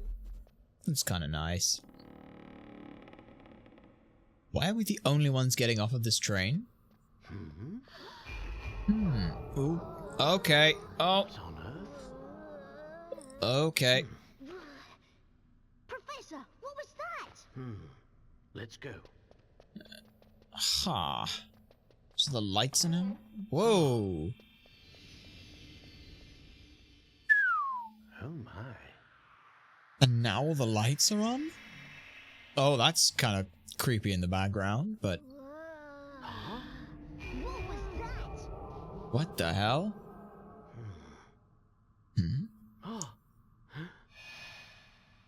And now the station's not dilapidated either? Just what is going on here? I don't know. I'm but it's very strange. confused about all of this. Yeah, that's definitely that's definitely a mystery. The dilapidated station. Minutes after Professor Layton, Luke, and Flora's Minutes after Luke, Flora, and the Professor's arrival in Folsense, the rundown train station transforms into a gleaming, ornately decorated building right before their eyes. What caused the sudden change to the station's appearance? Following rumors of the Elysian box, the Professor, Luke, and Flora set foot in a strange town. Yes, they did. But cautious as they were, nothing could have prepared them for the events to follow. Save my progress? Sure. I'm invested into this story. This has done a much better case with the story's pacing for some of this stuff than the first game did, and I'm very happy to see that. Very happy to see that. So this is the Phantom Town we heard about, huh? It's like something from a horror film. I find the place unsettling too, but we mustn't let that keep us from our investigation. Who knows what kind of valuable information we might find here about the Elysian box. That's the only awkward thing I don't like about the pacing, is it just decides to go, hey, you should do this! Admittedly, it might be one of those like undercorrection, overcorrection things, where it's like the first game didn't really have that, and people were like, oh, it took forever and I didn't know where to go! So they're like, here you go, let's tell you where you need to go. To lowest common denominator and all that. Right. Okay. Oh, more hing coins. Hey, it's my postman. That bronze statue appears to be well cared for. Okay, second hint coin. Where's my third? There. No. There. No, there. There. There. There. Okay, nothing. Come on, there's got to be another one somewhere. Oh, fuck it. Fine, I'll talk to you. Oh, fancy running into you here. Hello, howdy, and hi, and all that. His name's Parcel, I've just noticed. Hey, you're... the postman. Yep, I've got post to deliver here, but it's always dark when I come, so it takes forever. Oh, no wonder the people here always seem so on edge. Well, that's all the more reason for me to bring a little sunshine into everyone's life with the post. Wow, you deliver letters all the way out here? I certainly do, and I have a schedule to keep while doing it. So, on that note, I'll be off. See you around. It would seem our friend the postman works a very, very wide area for delivery. But how can he cover Dropstone and Volsense every single day? The two towns are so far apart, it would be simply impossible. You may think so, Lou, but our world is full of inexplainable phenomena. This is but one of many. I suppose so. I like how they just ignore that question and just say, ah, fuck it, because he can. Are you alright there, Flora? You don't look too well. I'm not sure. I just started feeling sick all of a sudden. You're as white as a sheet. We'll find a place for you to rest straight away. I don't see any hotels. If there were any, you'd think there'd be a sign or something. Despite the lack of advertising, I'd say one of those buildings over there is a hotel. I walked a single screen. Game, come on. Okay, oh, no. Okay, I guess we're gonna... Why not just transition to the puzzle screen here? Guys, come on. Okay. Oh, I see it. No. Near the town train station are 4 buildings standing in a row. One of these 4 is supposedly the local hotel, though it lacks a sign. Even so, if you study the area carefully, you should be able to tell which of these buildings is the hotel. Can you work out which of these 4 buildings is the hotel? Yes. Yes, I can. H-O-T-E-L.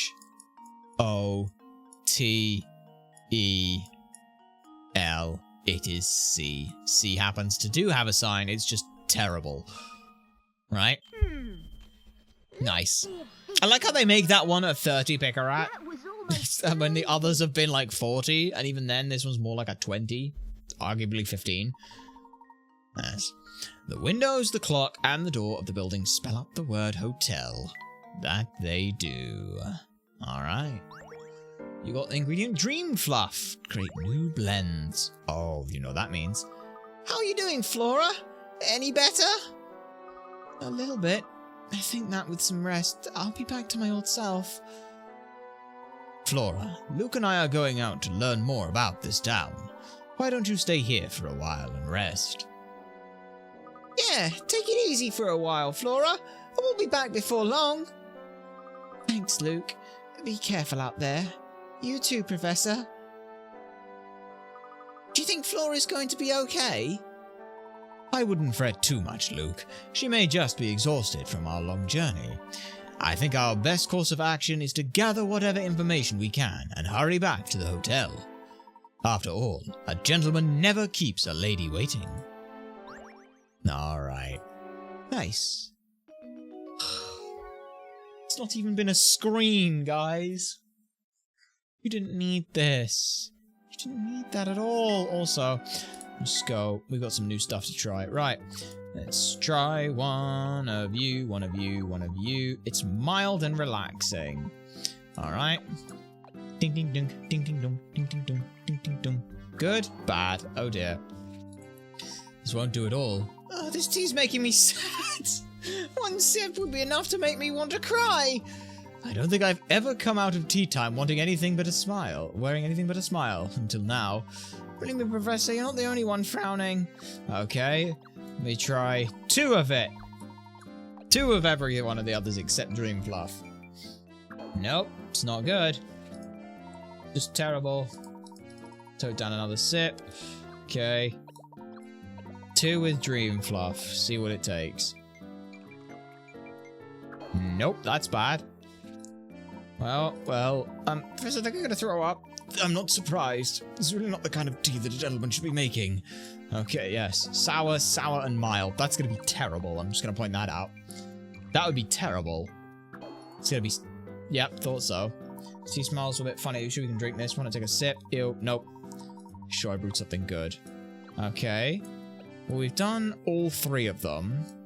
So it was this, and this. I think we just tried this, which was terrible, right? Yes, that was terrible. Okay. I want to see everyone's cry. Yep. Okay. So this, and this. So we've got refreshing, mild, and and a bit sour. Bit tart on the end of it, I'm sure. Yep. Terrible. Okay. Admit, can't find a more appropriate for the peculiar blend. Old shoe. Surface up the recipe and never make it again. Until I forget that I've already made it and try it. Nope. Terrible. Okay. It's a clear sign that it's isn't fit for human consumption then. Where's the foam come from? Perhaps we can use it to clean the floor. Let's try a bit of sweetness. A sweet, relaxing tea. That's probably good. No, it's not. Okay, never mind. Professor, there's smoke coming out of this tea. Yeah, okay. Nope. Okay. Double sour, and this was terrible, if I remember correctly, because I think we just did that. Oh, that's right. I did just try that one, didn't I? Yeah, I didn't want to do double sour. Sorry, yes, I know that one's bad. It's this into that that I wanted to try. Okay, that doesn't work. Yeah. 1, 2, 3. Is that a tea? Probably not. That was the one I just tried, wasn't it? Fuck's sake. Fuck's sake. Okay. That's nothing. What about this? Is this a tea? Probably not, if I had to guess. It might, though. Who knows? Nah, bollocks. Okay, so that on its own does nothing. I need other new ingredients to try it with. Okay, but the hamster, real quick. Let me just check. What does this do? The hamster makes contact with a light bulb. It flashes, causing your hamster to dash in the direction he's facing until he runs into something. Okay. Cool. Okay, so I could do that. I could do that. Like so. He runs over there. Whole way there. And then he'll run all the way back, right? No. Hang on. Because I want him to go down to see it. So yeah, I want him to go down this way to come across that. And he'll run into it as soon as he can. So yeah. Does that work? Yeah, I want him to go all the way along as far as possible. I just need to see what he does here. Because he might go for the stump, he might go for the light bulb. What does he go for? Unless he gets fucking stuck. Please go for the fucking... Nope. Okay. Let me get rid of that for a sec.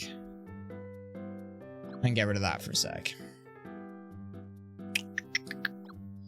What does he go for now? What does he go for now? I'll hold out on you, you bitch. Let's see, what does he go for? He runs straight down instead. Bitch! No. Alright, go away.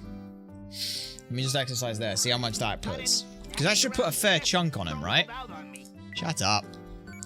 Alright, you run this way, which flashes the screen. He runs off this way. Boosh. Okay, that puts him 9 squares there. Okay. Now he goes down here. I mean, yeah, he's going to hit his new fitness goal. Chunk the flabby. Yeah, he hit the fitness goal quite nicely. Okay. Yep. Not bad. 18 steps, and you were meant to be 14. Starting to look pretty good, huh? Yes, you are, little chunk. Oh, sweet! I can just do that again. No, wait, no, yeah. I can just do that again because his next goal is 18. Sweet. Okay. Yep. So yeah, that'll run him because that runs him the whole way along there. And then he just goes back 9.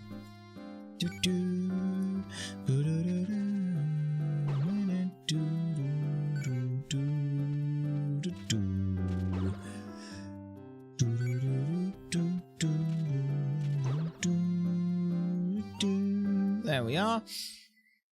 Nice. Hey, suddenly I've got energy to spare. Hell yeah. Let's go, little chunk. What's next? Ooh, an extra 6. That I don't know if I'm going to be able to do. Yeah. Yeah. Goes 2. He runs along there. I mean, technically, that does the same thing. Which then means that I've got a lot further I can technically go. Right? I can go like there. And then like there. So he runs all the way along here, down here, down here, down here. Does that do it enough? That might do it enough. I don't know. Let's find out. Let's see if that works. Got any snacks around here? Let me just see how far that gets him going. It should get him going at least a little bit more. It might get him going 6 further. It should, right? Because he goes 1, 2, 3, then 1, 2, 3, and then down. Because that gets him to the goal already, right? Because there's a it might not get him all the way to the goal. Yeah, 14. Oh, I'm just off. I'm just off. No. Okay. Damn it. I got 2 extra steps out of that. Bugger. Oh, that's fine.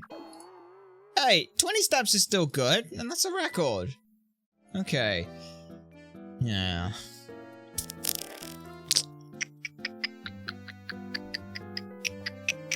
Because he's there. He goes 1, 2, 3. 1, 2, 3. 1, 2, 3. 1, 2, 3. Yeah. I guess because he's only, like...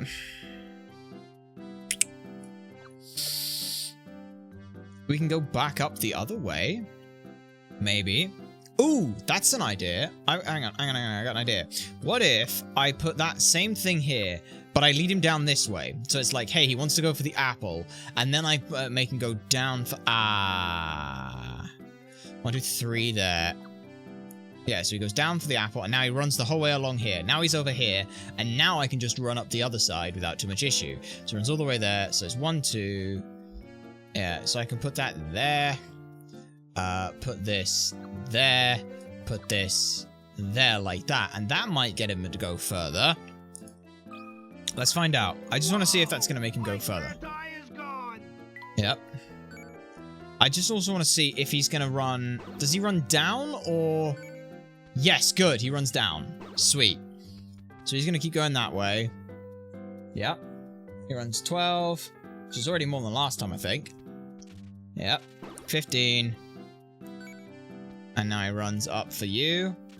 18. Hey, I got an extra step out of him. Hey, that's an extra step. That's pretty good. Okay. No, that's really good. That just means I need 1 more item from him and he's done. Yeah. And all I can do there is put that there so he blocks off it so he doesn't go to it straight away. Yeah, that works. Okay. I need 1 more item for him. Camera still needs a thing, but that's fine. Oh, no. We're not leaving yet. Hello? You don't have a puzzle for me. Good evening, sirs. I do hope that the young lady travelling with you feels better soon.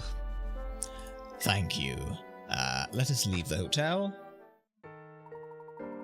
Everything I've seen leads me to believe that Dr. Schrader visited Falsense. The Elysian box and the facts we need to solve the mystery of his deaths are close by. I'm sure of it. Do you think whoever stole the Elysian box might be hiding here as well? It's still too early to tell, but I'll know more if we can work out why Dr. Schrader ventured out here in the first place. For now, our best course of action is to search for anything connected to the Elysian box. Well, let's get to it then. Lead the way, Professor. Sure. Let's go on and figure some out. Mark my words, Samuel. It's here in this town, I can guarantee that. You are to scour every inch of this place and bring it back to me as soon as you find it, okay? Oh, come on, Uncle. Do you really think it's everything people say it is? I don't know. Kind of sounds like a load of baloney to me. Are my ears playing tricks on me? I could have sworn you just told me that my information was wrong. You're in no position to be lecturing me on that subject. Now get out there and start looking. Okay. She's no need to blow a gasket. I'm going. What do you think Mr. Beluga and the train conductor were talking about, Professor? It would appear that they too are out on the hunt for something. Look, Professor, what on earth could that be? That appears to be a book? It's some strange sort of book. Perhaps someone dropped it while running about town. Yikes! Take a butcher's at this crazy symbol on the cover. Wow, take a butcher's. That's a fun bit of Cockney rhyming slang. Let me see what. Let me see. To have a butcher's means to have a look because it comes from butcher's hook. Butcher's hook. Look. That's literally it. It's to have a butcher's at something. I couldn't remember if it was what it was with this look. Have a butcher's at this crazy symbol on the cover. Let's have a look. These symbols appear to be in the shape of a goat. Well, whatever it is, it gives me the heebie-jeebies. But I do wonder what's written inside. It's hard to tell. These locks means we can only read the first entry. Still, this symbol intrigues me. How so, Professor? How so? Say, Professor, maybe somebody in this antique shop over there can tell us something about it? Excellent idea, Luke. Let's begin our investigation there. Don't you... Oh, thank fuck. I thought they were going to do a da-da-da-da-da-da-da-da. Because that would have been terrible. Alright. What you got for me then? Mr. Beluga's search. Beluga seems to be working Sammy like a dog, sending him all over town in a frantic search for some unknown item. It's unclear why Beluga would set up a secret train line connected in false sense, but it's clear this item is very important to him. What could it be? I don't know. Let's find out, maybe. Why? Game, come on. For fuck's sake. Alright, let's have a peek in here. Chelmey's here? Oh, fucking hell. Right. Inspector Chelmey? Where did you come from? Ha! Took the words right out of my mouth, laddie. Wasn't expecting to see you two in a place like this. After some field work in Dropstone, I was able to deduce that this town and the Elysian box are linked. Dr. Schrader had stockpiled quite a stack of research on the Elysian box. The criminal I'm in pursuit of is more than likely not killed. The criminal I'm in pursuit of, more likely than not, killed the doctor to get his hands on this box. So instead of chasing the man, I decided to chase the box. When I find it, I'll find the culprit. Well, that's a solid bit of reasoning there. I didn't think Inspector Chelmey was that sharp. Hey, did you say something, lad? No, sir, not a word. Good, because I've got no time for idle chit-chat. I've got a murderer to catch and cut her back to London. Come along, Barton. We're leaving. Yes, sir. Yes, sir. Okay, let's have a talk with you then. Oh, good day. Are you out shopping for anything in particular? I apologize, but we're not here to shop today. There are a few things we'd like to ask you about, however. Firstly, there's this book we've found. We were also wondering if you've ever heard of an antique known as the Elysian box. Oh dear, here you go. Here we go with that box again. You know, you're the third person to ask about it today. The third? Those two detectives you just saw were asking just about it, and half an hour ago there was a young lady. She seemed interested in knowing whether anyone had been searching around town for the box. Could you describe this young lady? Oh, she was quite the beauty. She wasn't a local, but she had a face that seemed somehow familiar. And the office as well. They said they were here on an official police investigation. I'll tell you what I've told everyone today. I wish I could help, but this box you're after is news to me. One of my customers, I forget who, mentioned something about the box having been quite a history behind it. If the thing was ever in full sense, it could have been in the Herzen Museum. I suggest you check there. Where might we find this museum? I'll just look for the big building in the middle of town, on the north side. The museum houses a wealth of documents celebrating the history of our town. That is an extremely useful piece of information. Thank you for the suggestion. We'll be sure to pay the museum a visit. Oh, before you run off, did you mention that you'd also found a book? Yes, that's right. Please, feel free to take a look at it. Quite an unusual construction for a book of its age. Lovely work, and very rare, I'd say. Would you happen to know anything about this symbol on the book's cover? I was just about to comment on how familiar that symbol seems, though it has no significance I'm aware of. I must confess, what drew my eye to the book was its locks. Old gadgets of this sort always fascinate me. Its construction is very basic, so you might be able to open the locks with any old key you find. As a matter of fact, here, why don't we see if this one does the trick? Think of it as my way of thanking you both for showing me something so interesting. Many thanks, my good man. A diary key. Okay. Oh, it's too bad we didn't find out more about that book. It certainly would have been nice, but we'll have to put that book aside for now. It's time to pay a visit to the Herzen Museum. Why? We went into a room and talked with a guy once. Fucking hell. Right, so where's this book thing then? The old diary. To read. Oh, hello. Let me just, big top. I met the most enchanting girl at the ball we held last night. These parties are usually a complete bore, but her presence changed all that. As the Duke's son, the most unfortunate reality is that most people are overly polite and fawning towards me. But this girl was warm and real, and treated me like she did everyone else.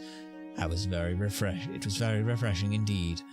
I do hope to see her again. I had the great fortune of bumping into that girl from the ball again today. She's the daughter of some fancy lord or another, and it shows. Her intellect is matched only by the grace she displays. To be honest, I'm quite taken with her, and have already started courting her. However, I fear that father seems less than pleased with the idea. Oh, well, you know what? Fuck him! He'll die, and you'll get to live your life however you want, mate. That's about all I have to say to that. Nothing on the G set? No. Okay. Alright. I'm sure there's a puzzle or two here. There's got to be a fucking puzzle in this room somewhere. There has to be a fucking puzzle in this room. There's no way you put all this stuff and don't have a puzzle for me. No. Yeah. Okay, seriously, there is not a puzzle in here. Not even a hint coin. Bloody hell. I've heard all about you, missy. I know you've been asking around the town about that box. I just... And before you say anything, I don't care who your old man is. No one is above the law. In my eyes, anyone out chasing the Elysian box moves to the top of my list of suspects. No, you've got it all wrong. Sir, if you wouldn't mind. What is it, Barton? Can't you see I'm in the middle of something here? Yes, sir, about that, sir. The criminal we seek killed a man to obtain the Elysian box, so the villain should already have it. If the young lady was our culprit, she'd have no need to ask around about the box, in my opinion, sir. Oh, is that so now, Barton? I don't recall ever asking for your analysis of the situation. Terribly sorry, sir. Please just forgive my momentary lapse in judgment. I'll be going now. Barton! Get back here this instant, you pilchard! Hey, that's the girl we saw at Dropstone Station. What was her name? Katie? No, that's not it. It's, I believe you're thinking of Mr. Anderson's daughter, Katia. Yes, that's the one. I wonder what she's doing here. I'm afraid we won't ever know. Unless we go forward. Okay, let's keep going forward then. Over the promenade. Oh, hello, buddy. What are you doing? Stanchion! I remember you. You were the guy who taught me about Hinquist from the first game. Now there's a couple of mugs I've seen before. Hey, I know you. And I know fate, because that's what brought you. That's what fate brought you, me, and that swanky tea set of yours together. Now that we're all reunited, I say we celebrate with a cup of tea. Brew me something nice, would ya? You want us to make tea for you? That's right, whippersnappers. Nothing fancy. Copper Citrus Classic will do the trick. It's so easy to make, even a baby could do it. A baby with a magic tea set, that is. Anywho, all you need is some oasis leaf, a little berry, brisk berry, and a sprinkle of citronian seed. Okay, well, Citrus Classic. Isn't that what I want is a classic tea? Sure, I can serve you that.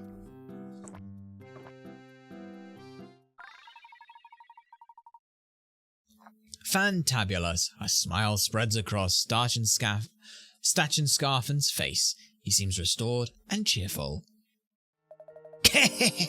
Not a bad cup of tea you make, Shorty. Course, you couldn't have pulled it off without my expert direction, so don't get cocky, eh? You know, this town is filled with thirsty folks. You've got that tea set, so the way I see it, it's your responsibility to help people. If you manage to help out everyone with a tea break, good things will happen. Yes, I promise. Gosh, Professor, what do you think? How much good can we really do with just a cuppa? Oh, a fair bit, Luke. A gentleman never underestimates the power of a hot cup of tea. Well, when you put it like that, I suppose it couldn't hurt to spread some happiness. Oh, and we got a puzzle. Golly, you two are running around a lot. Makes me tired just watching you. Why don't you rest a while with this puzzle I've got here? Okay. Puzzle number 089. Flowerbed Fun. Oh, bollocking hell, what the fuck is this? Okay, right, here are 4 circular flower beds, each with a radius of 10 meters. The way they are arranged forms a space between them. Can you find the area in meters squared of the section colored red below? Ignore the width of the border around the flower beds when calculating your answer. Fucking hell. Right. Well, memo. Let me just do a thing here, because there's that point there, that point there, that point there, that point there, and then obviously across those 2 points. Those all meet in the middle of things, which in turn gives you, because that's, does that do anything?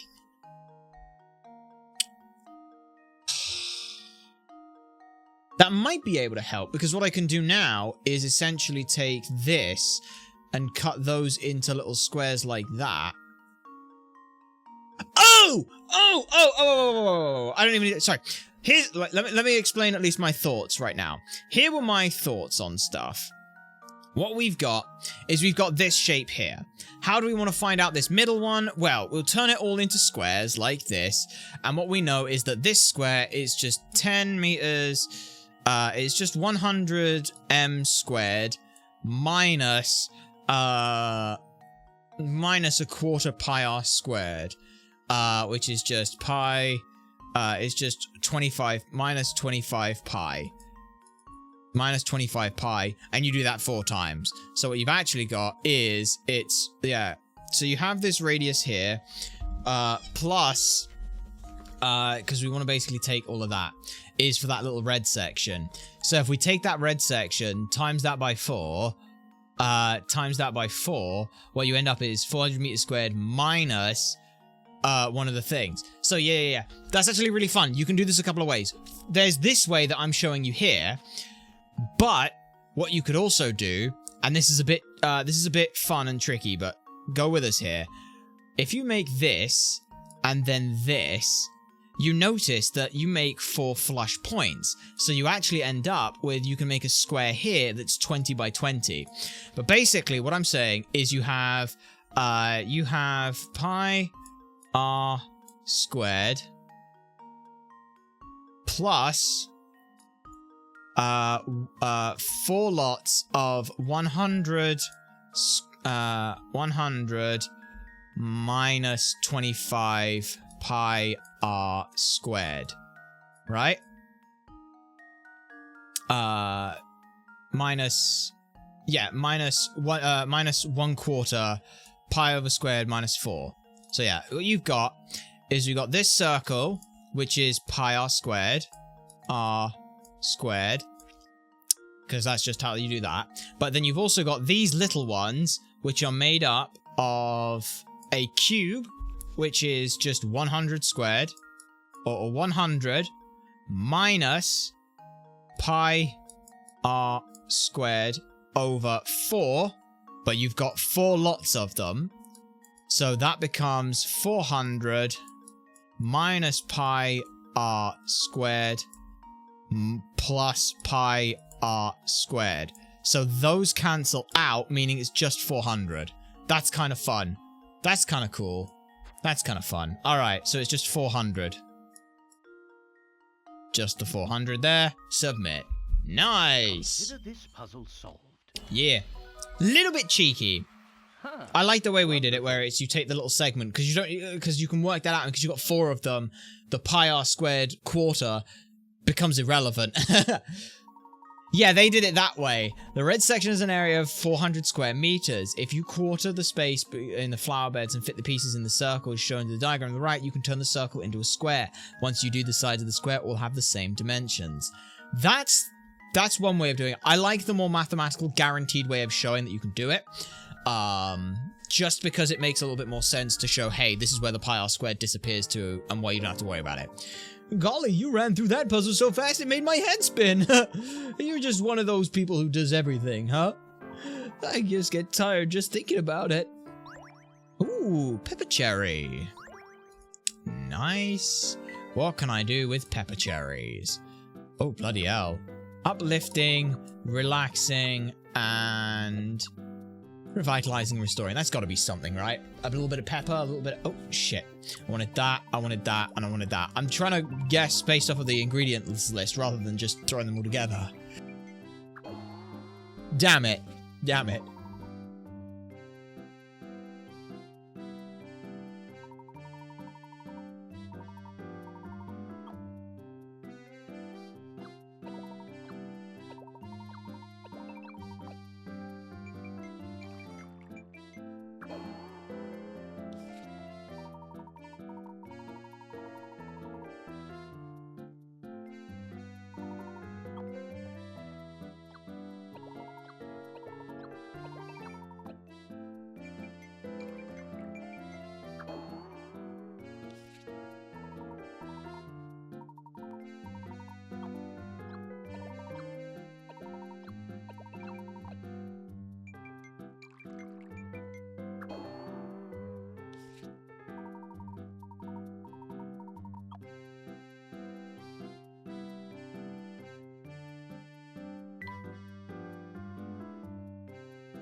Nope, we accidentally muted. Sorry, we accidentally muted. And, sorry, we accidentally muted. Yep, the man in the photograph is the one. I'd remember that face anywhere. Thank you for letting us know. I'm so glad someone actually let us know that our mic was muted on something. We accidentally muted something and then didn't unmute. So you're checking something. Actually, while we're remembering a thing, still working on that experiment with the check with, so... Hey, you're not exploding? No? Good? Okay, good. You're not exploding. That should be fine then. Ugh. Sorry, yes. A bit confused for a second there. Yes, no. We wouldn't be that deep in thought. We'd be expressing our thought if we were. But no, it's all good. Right. Yep, the man in the photograph is the one. I'd remember that face anywhere. Well, that seals the deal. Just as I suspected. My instincts are never wrong. Come along now, Barton. We're moving on. Yes, sir. Right behind you, sir. Alright. Ooh, a lobster house restaurant. Sign is a mastery of clarity. Come on, give me a good puzzle. Sorry, sir, but I can't let you into us like that. We've got a dress code, see? Now, if you'd be so kind as to hand me your hat. Very well, you're saying that we can enter if I give you this hat. Okay, puzzle number 068. Hat etiquette. Since Phoenix has requested that you hand over a hat, can you find a hat buried in the pattern below? The hat you're looking for will be the same shape and size as the black one shown below, but may not be facing the same direction as the example hat. Oh... fucking... what?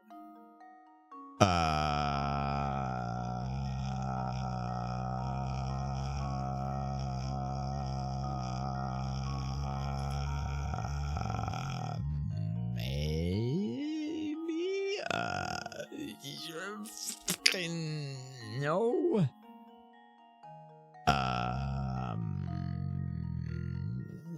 I mean, there's that, but that seems a bit too fat. Yeah, that seems way too fat for that, so it's not there. May not be the same direction. Okay.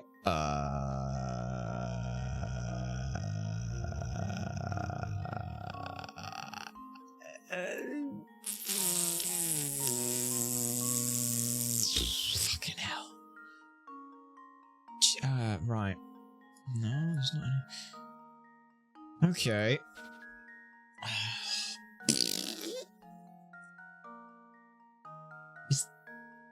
No, no, it's like, that doesn't do anything. It's, I mean, there's like, there was almost something, but that doesn't seem right. Too tall. Does that work? Hang on, is that it? Does that work?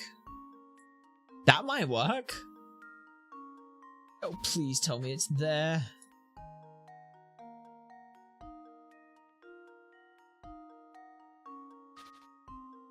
Outline your answer. Okay. Alright, restart. Let me just...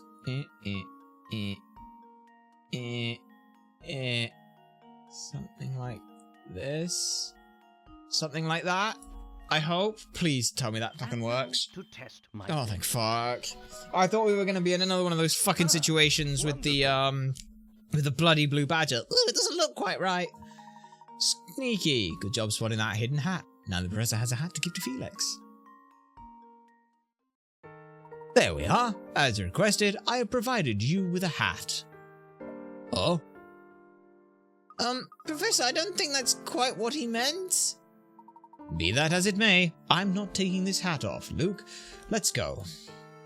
But I was really looking forward to dropping in for a snack. It takes a very special occasion for this hat to come off. That's all I have to say on the matter. Well, I think it's just all too deep for me. Oh, and a new hamster toy. I should be able to fix up the little bugger now. Let's go. Right. Yeah, if I do that, that should be exercise. That should exercise in the whole way, right? Come on. Got any snacks around here? Maybe I do. Come on, chunky chunk. Come on, my chunky chunk. This should get him the whole way, right? Because now he goes here. Fucking flashbangs himself, runs into a wall in a panic, as you tend to do. Alright. Goes that way. Then he goes up. Looking for that. Hey! Come on, because that's 21. Come on. 1, 2, and this is the last one. Yes! Let's go, my chunky! I'm feeling mighty fine. Hell yeah, let's go. Alright. He's now sporty. The goal is now 30. Oh, fuck off. How the bollock? What? I gotta find another 6 steps to put him in. Ha. I mean... it's doable, but not after a lot of fucking work, it's not. Maybe? I don't know.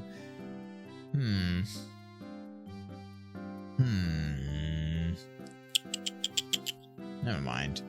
I mean, hey, got him to sporty. That's pretty fucking good. Alright. Can we go in here? Yes, we can. Have a look at these photos on of the town, Luke. Whoever took them has a fine eye for detail. But if you look closely, you can see that the pictures aren't quite in chronological order. Do you think you can work out the precise order in which these pictures should be displayed? What?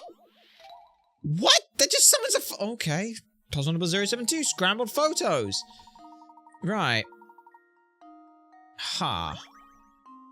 Okay.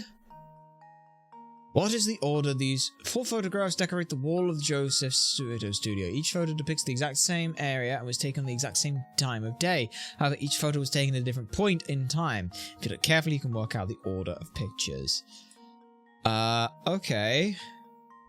So...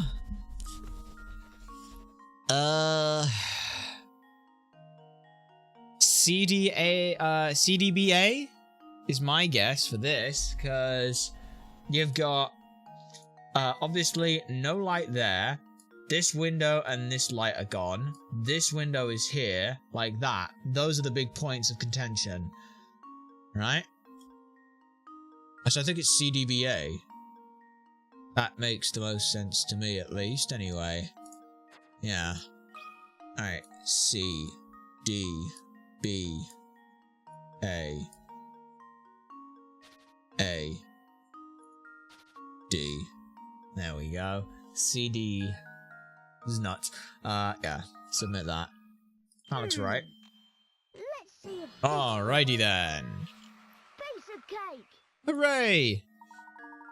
Yeah, C, the street light has yet to be built. In D, but in D, the light has been built. But in B, there's a new building in the back. There's a new building in the background of B?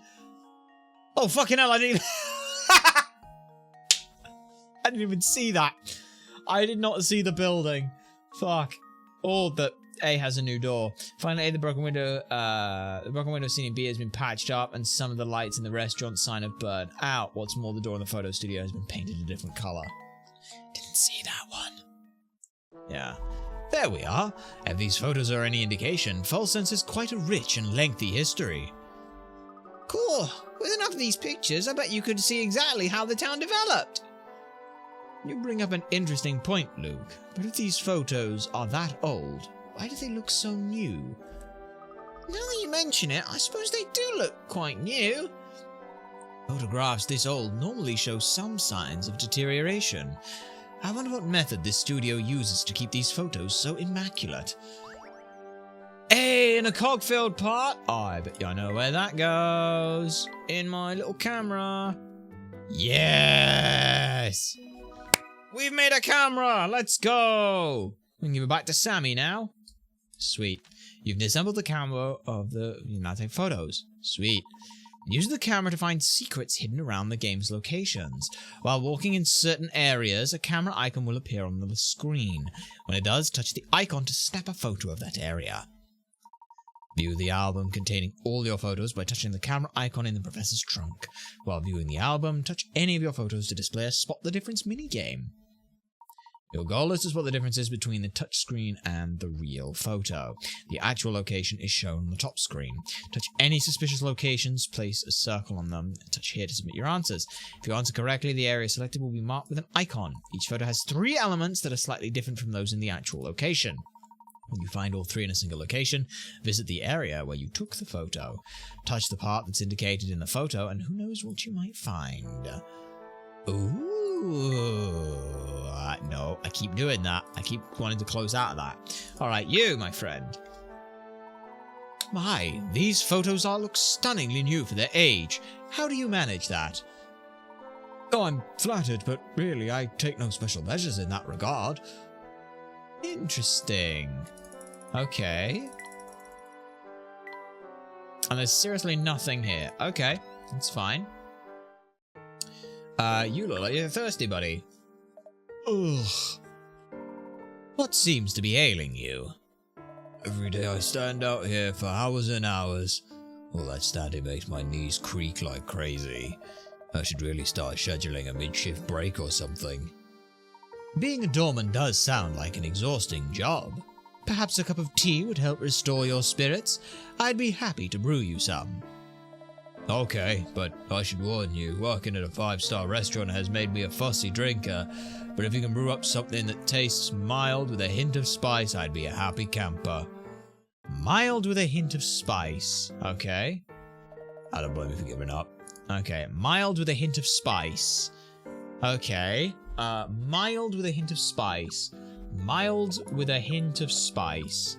And refreshing, right? Let's try that. Oh, shit. You plus you plus you. Mild with a hint of spice. Anything? No? Shit. Mild with a hint of spice. That's sweet. That's sour. Really? Okay. Because that's not it. He wants something mild with a hint of spice. Well, I don't know if I don't know if I have all the ingredients to be able to make what he wants. Let me try it. Mild with a hint of spice. Let's see if that does anything. Nope. Okay, well, fuck. Let's just wait till we've got all the fucking ingredients first. Then we can figure that shit out. He needs tea. Well, guess what, mate? I don't have all the fucking ingredients for it yet. What we got here? Oh, there's a dog. Looks like a fucking... Oh, bloody hell. What the fucking... There's a square-ass back there. He doesn't appear to be in a very good mood, Luke. Let me see if I can find out what the problem is. Hey there, fellow. Ah!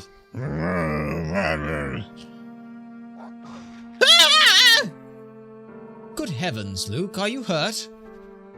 I don't think he's in the mood for conversation right now. Indeed. Let's find another way through town. Passing through here seems rather difficult at the current moment.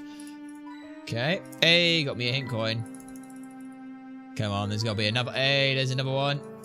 Hey, give me another one. Anywhere. Anything.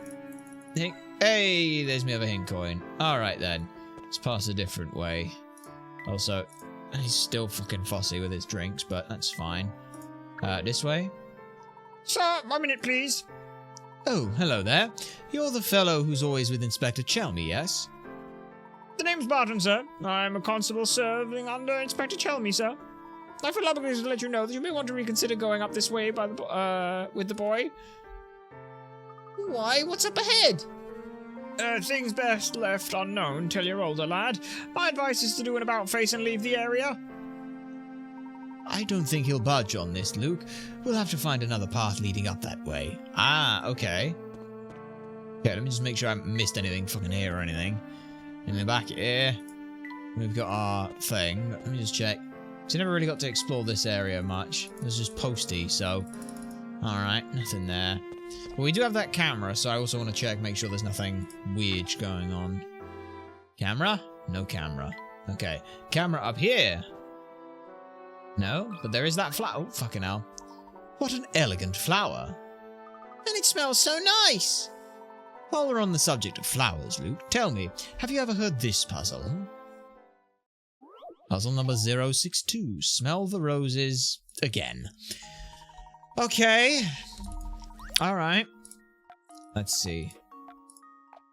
Yeah, so that'd have to go there. That'd go something like that. That'd go something like that. That'd go something like that. Then up here is a problem. Okay. That works. That works. That works. And that works. There we are. See, that's a nice easy one. Those are always nice easy ones because a lot of it you can just kind of fill out once and not have to worry about it. Nice. There we are. That takes care of that puzzle. It'd be nice if they were like, hey, can you only do it in this many? That'd be fine. Nothing creates a feeling of tranquility in a room quite like a fresh bouquet. I'll say, those flowers in the Momentary Express's deluxe rooms really relaxed me. Ah, yes, the ones that the conductor placed in the room were very soothing. Of course. It's so obvious I can't imagine why I didn't think of it until now.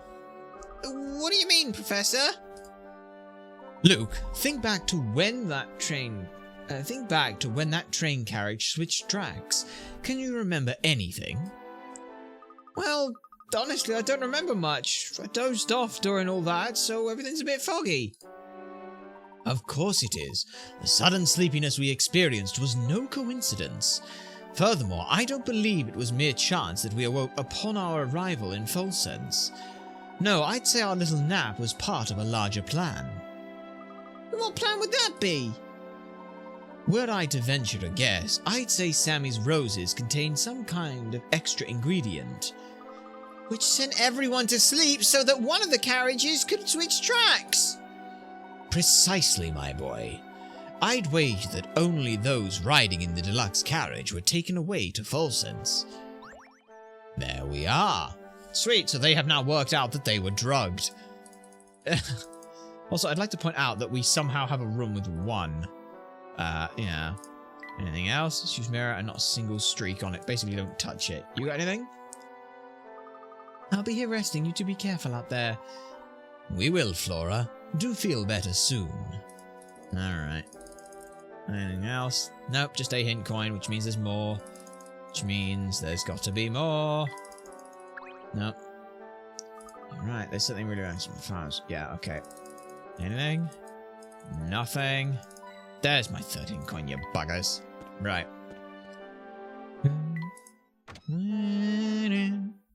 There we are. Up we go.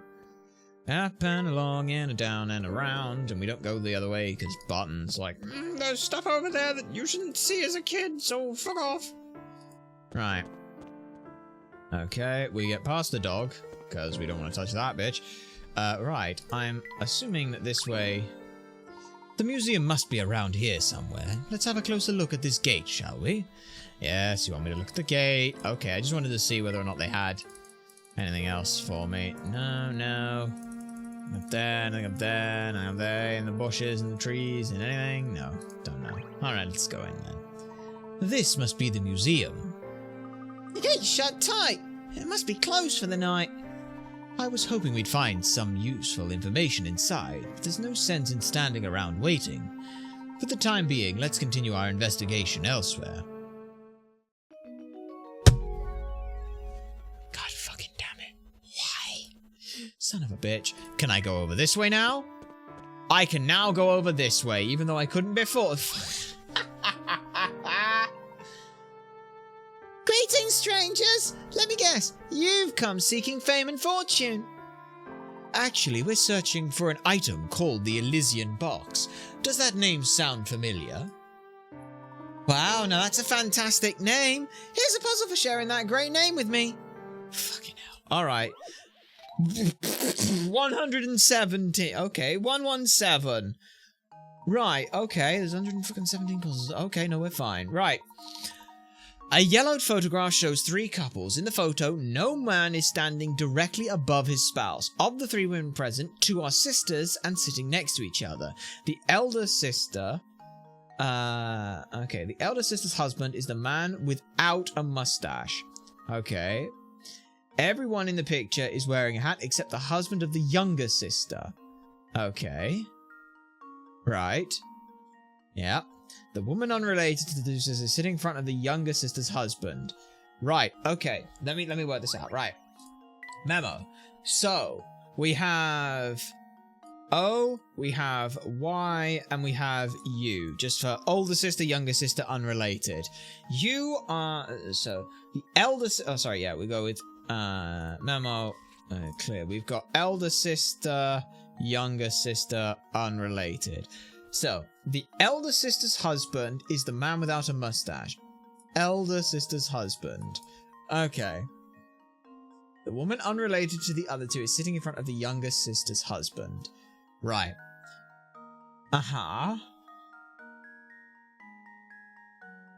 So that... Okay, hang on, I think I got this said. Yes. Of all three women present, two sisters, the elder sister's husband is a man without a mustache. Everyone in the picture is wearing a hat except for the husband of the younger sister. So your younger sister. Okay, the woman I'm related to the two husbands is the sitting in front. So you're U. You must be E. You must be Y, which means you are U. Can you find the man who is in this lot who's married to neither sister? That would be B. Right? Because yeah. Because everything else makes sense. Test my theory. Yeah. There we go. True gentleman leaves no puzzle unsolved. Very nice. The answer is B. Finding the answer to this one requires close reading. You know the elder sister's husband has no mustache, so he must be A. You also know the younger sister's husband has no hat, so he's obviously C. With those two choices eliminated, the answer is clear. Oh, and in case you're wondering, the elder sister is E and the little sister is D. Oh, that's such a clever puzzle. You don't actually need to do anything with this. I got... Oh, that's one of those... That right there is an example of losing the forest for the trees. We knew all the other information. We didn't care about any of the other stuff. That's so funny. That's so funny. Good job and good luck finding that whatchamacallit. You know, the thing with the great name. I bet when you open it, a genie pops out and grants you a wish or something. Nifty. Thank you for your time. Anything else here? Nope. Let's go down here then. What is here? Oh, Mr. Beluga, it's been ages. I haven't seen you in a donkey's. Did you find that thing in the end? I wish. I'd ought Sam to track it down, but that boy is about as useful as a chocolate frying pan. Oh, don't fret like that, love. You'll get wrinkles in your distinguished brow of yours. Hey up then, Mr. B. Duck. How about coming in for a catch-up? Professor, did you see that? Mr. Beluga went into that cabaret. Let's take a closer look, shall we? Professor, isn't that thing that we were told not to go for? Oh, hello, love. You must be that tall, dark, and handsome stranger my horoscope's been promising.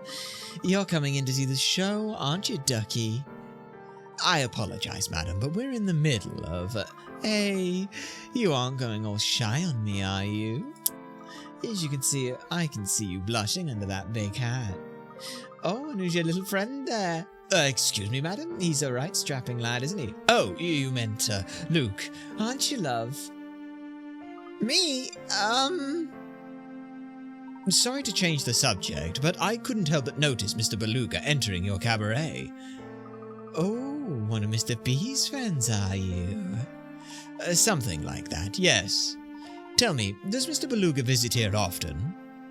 Well, you could certainly call him a patron of the arts, love. But I'm not one to go chatting about the customers with just any old charmer who walks past. Oh, but you are a handsome devil, aren't you? Charming, dapper, and such a gentleman. Show me you've got some brains behind that pretty face, and I might get a bit... indiscreet. I do believe you're coming on to me, madam.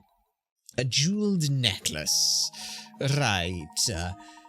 I had this old necklace that's not really to my taste anymore. I decided to sell it, but when I was getting it valued the other day, I realized something strange. Each stone is worth a different amount, but there's a way for me to break the necklace up into 3 smaller ones that are all worth the same total. Can you work out where to make the cuts? Sure. Right. Okay. Well. What are we looking at then? Memo. So we've got 21, 22, 27, 35, 46, 48, 52, 55, 61, 71, 78. Okay, well, clear into 3, so 78 divided by 3 just so happens to be 2, carry the 1 is 6, so we are looking for 2,600. Alright, let me just put that 0, 2,600, right. Okay. That happens to be 2,600. Okay. Right, let's work forward from there. If we've got a 1, then we can just work forward on anything. So there's 13, 18, 26. Okay, and let's just check that works out. 900, 1300, 1500, 26. So the cuts are here, here, and here. Right? And let's just, again, make absolutely certain that that works. Memo, clear on that. That is 26. 9, 4, 26. 1013. Yep. 26. Okay. That does work. Nice. And now to test my theory. Diddly-diddly-ding. And there we have it. Nice. That's right, each strand of the gem is worth £2,600. Not a bad wedge. Certainly not a bad wedge. But is it worth more as a total? Ooh, brains and beauty. Oh, I hope you don't solve puzzles for all the girls. Now then, Mr. B is definitely here looking for something, but I don't rightly know what. He can't be having much luck because he's had a right cob on whatever he's seen. He's had a right cob on whenever I've seen him lately. Fair enough. Sign is the most glamorous in town. I assume this is what Barton meant is unsightly for, the young Luke? Yes. Anything else to tell you about Mr. B, Ducky? I do the can, not the who's who. Sorry, love. Okay, let's see what's down this way. Oh, is that Granny? Oh, hello! I've got a fucking in. Checking something seems location. Alright. What do we got here? Camera, right? Alright, what do we got here that's different? 008, Granny R's. That's different. Okay. Consider this puzzle solved. That's 1 of 3. Right. A true gentleman leaves no puzzle unsolved. Okay. I'm glad we have these side by bloody side. Right, what else is different? Is there anything on the chair? Not what I can tell. This is different. Okay. And now to test my theory. Is this telling me where hint coins are? If so, that's kind of funny. Okay. Right. There's another one. And you need one more difference.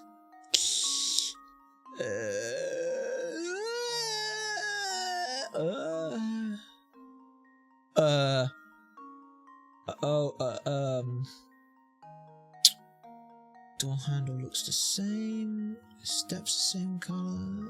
Okay. Fucking hell. Right. This tree branch here is different. Here goes. There we are. Piece of cake. Not bad. Okay. Ooh, a hidden puzzle in this location. Where? Where do I look for a hidden puzzle? Here. Okay. Alright. Well, let me just also see if the, that gives me a hidden coin. It doesn't, but here is a hidden puzzle. I spy a hidden puzzle. What you got for me then? Puzzle number 129. The Messy Mole. Right. What the f... Okay, On the edge of a forest lives a particularly messy mole. His burrow is so clogged up with rubbish that he finally has to tidy up. However, being lazy, he decides to clean the place while doing the least amount of work possible. In order to pick up all the rubbish in his burrow, without passing through any tunnel twice, from which the holes from A to F should the mole start cleaning. Oh! Hey! Hey! Fuck yeah, give me that. Okay. You can pass through any junction between the tunnels as often as he likes. Yes. Fuck yes. Oh, that's brilliant. So, this is graph theory, okay? This is all graph theory. The trick with graph theory is you need to find spots where you can only go one way, essentially. So, I'm trying to remember this. Oh, which one is this? Is this Traveling Postman? I think this is Traveling Postman. There's a couple. But, essentially, what you're looking for, whenever you get a puzzle where it's like, oh, here's a big long thing, find where everything you've got to go, the most important thing you can do is you count the number of fuck, what are they called? You've got edges and vertices.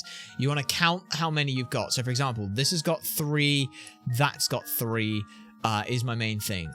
Because what you want to think of, let's start with a simple one for this. I believe we talked about this in the first game, but let's just do this like this, for example. Let's say that goes there, that goes there, that goes there, that goes there, and that goes there. Now, let's say you want to travel across every single pathway, every single one of the straight lines, but it doesn't matter how many times you reach the circles. Where do you start and where do you stop? With this is called semi-Eulerian. This means that there is a pair of ways that you can go, and you always have to start and end at the odd numbers. So, for example, this has 2, this has 3, this has 2, this has 3. So you have to start at either the top left or the bottom right, because what happens is, when you're in one of those, essentially you can go in to it, you can go into it once, then you go out of it, and then you come into it again. Or you can start at it, you can go out from it, you can come back into it, and then you go out from it again. That's kind of one of the things where you... So that's if you start there. Because if you've got any even number, for every time you go into it, you can also pair and go out to it. So it doesn't matter if it's 2... or 202 times you could enter it, you can always pair going in and out of it. A fully Eulerian graph would be where you could start and end at any spot you like, because every path has an in and out and in and out. So if the path looks something like this, where you've got a 3, a 3, a 3, and a 3, I think that's technically semi-Eulerian. I'm not sure. No, that one's not. Excuse me. You'd need a couple more like this. You'd need something like this to make it Eulerian, where you'd have 2, 4, 4, 4, 4, and 2. You need something like that where you can start and end at any point. That's one thing. Traveling Postman is, I think you have to travel along every edge. It's one of these fun ones as well, where there's no there's no algorithmic way to solve it if you're doing it on a semi or a non-Eulerian puzzle, because what you have to do is you have to start adding like distances to be able to get from one point to another for things, and it gets weird. It's been a while since we've thought about any of that stuff, but it's fun. Anyway, sorry, with this one, so that's a 2, that's a 4. That there is just a loop, so it doesn't actually matter, but I'm thinking that that's 1, 2, 3, 4, 1, 2, 3, 4, 1, 2, 3, 4, 1, 2, 3, 4, 1, 2, 3. It's got to be C. C is one of them. We know that much for certain. So yeah, let's say we start at C, and go like this. Like so, up here, up here, up here, like this. Around here, up here, like this. All the way down here, like this. Through here, past here, and you come out at F. I think the answer is F, which looks weird and wrong, but whatever. That seems to be where everything's working. So I think it's C and F, but you have to start at C or end at C, essentially. The reason we know you have to start at C is because, again, on this, it's got 1 path, 2 path, 3 path. So you can either go into it, out of it, and into it, or you can go out of it, into it, out of it, which is what we did when we traced that path. So C and F seem to be what it is, which is C and F. Hang on. In order to pick up all the drivers, pass through any junction. Wait, what? Start cleaning. Huh? Yeah, it's definitely C. Oh, it's just C, right? Yeah, fuck's sake. He just wanted to know which one he had to start from. Oh, piss. I didn't read the whole question. I got excited. Sorry, I got too excited on that one. The answer's C. It's a bit of fun. Yeah. Not bad. We have it. Ta-da! Okay. Yep, like so. Our friend the Lazy Mole should start his cleanup from hole C. Starting his cleanup effort from any other hole will cause him to go through at least 1 tunnel twice before the job is finished. Hey, look at that! That's not quite the same path we did. But that's kind of fun. Nice. But yeah, easy way to tell with that. Look for the odd number. That was a lot of work. It was not. That was just us talking a lot about stuff. Alright, so there's that shack again. Granny Riddleston's shack. If we overlook puzzles along our course of our journey, we know where we can go, don't we, Luke?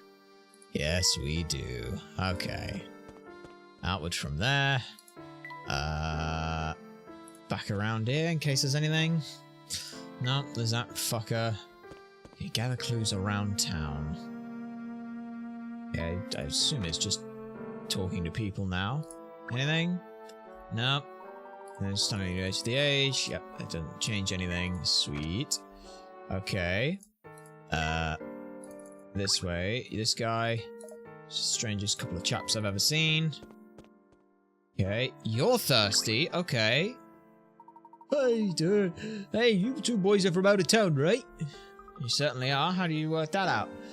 Not her. 'Cause I am too. Plus, I've got a trick for working out who's not local. Wow, that sounds handy. Can you teach me how to do it too? Sure. Why not? But not for free. Tell you what, I've been feeling a bit down lately. If you can make me go her again, I'll show you how to do it.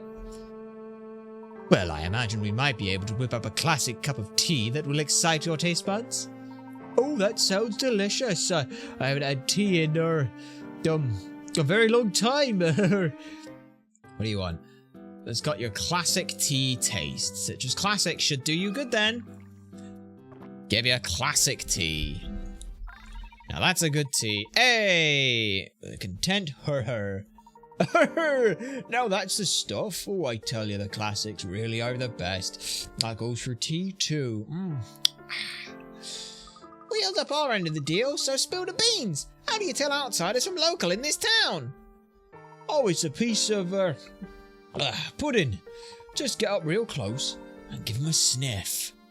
Seems like most people from out of town smell like roses. I see. Luke, let's avoid this man for the rest of our time here. Oh, hello, kid. Hey, what's with the long face? It's not very grown up of you to sulk like that. Honestly, I can't stand to see you looking like that, so here's a little puzzle my friend told me. What you got? Puzzle number 093. How old am I? The difference between Mum's age and Dad's age is the same as my age. Oh, and my big sister's twice my age, which happens to be 1/3 of my mum's age. And one more thing, I'm 5 years. In 5 years, I'll be my sister's age. How old am I? Alright, memo. Right. So. Okay.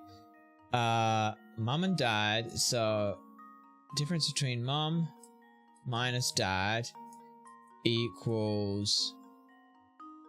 I'm gonna put Y for youngest. Okay. Okay. My big sister is twice my age. Okay, so B equals 2Y. Oh, wait. In 5 years, I'll be my sister's age.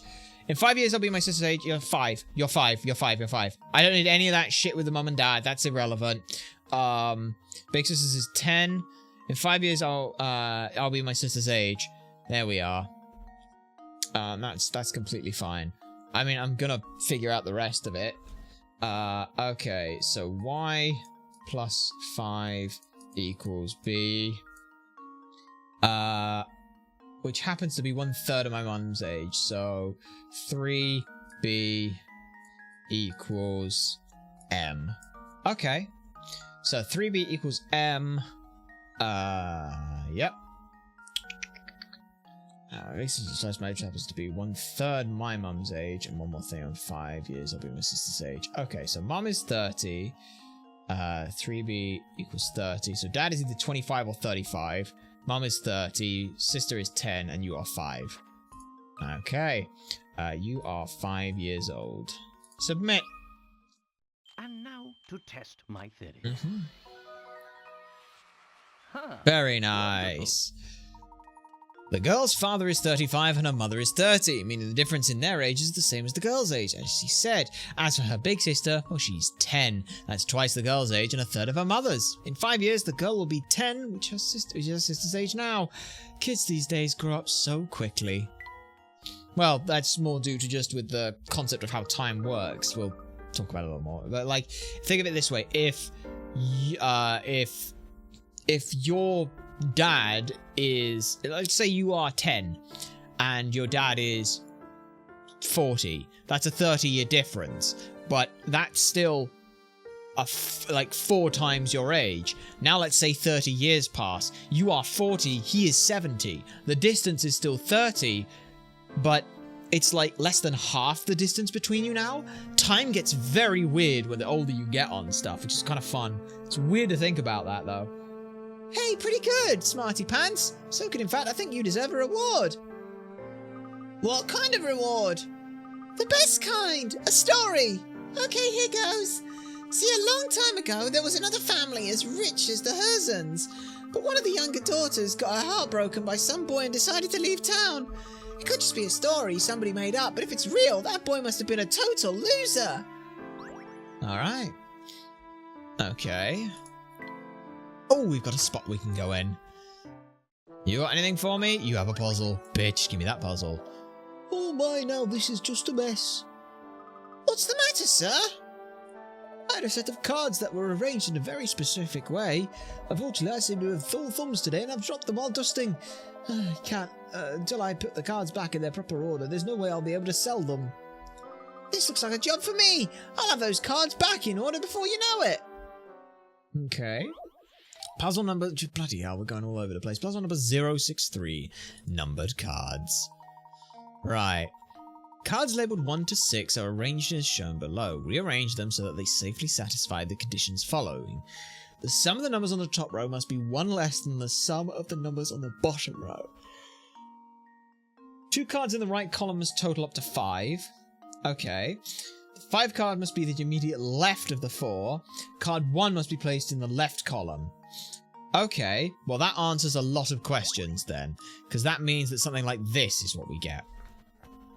Which comes out at 10 and 9. There's no way that's actually just... Hang on. 5 cards must be the immediate left of the 4. Ah, okay. So that. Right? That could work. Yes? I suppose that could work as well. Ah, wait. Hang on. Right. Memo. We've got 10 there, and we've got 11 there. So the sum of the numbers on the top row is 1 less than the sum on the bottom. Okay, are you seriously telling me that you only need to do this in 2 moves? That's hilarious if that is the actual case. Yeah, no. So yeah, for the record, you need to do this and this. That's it.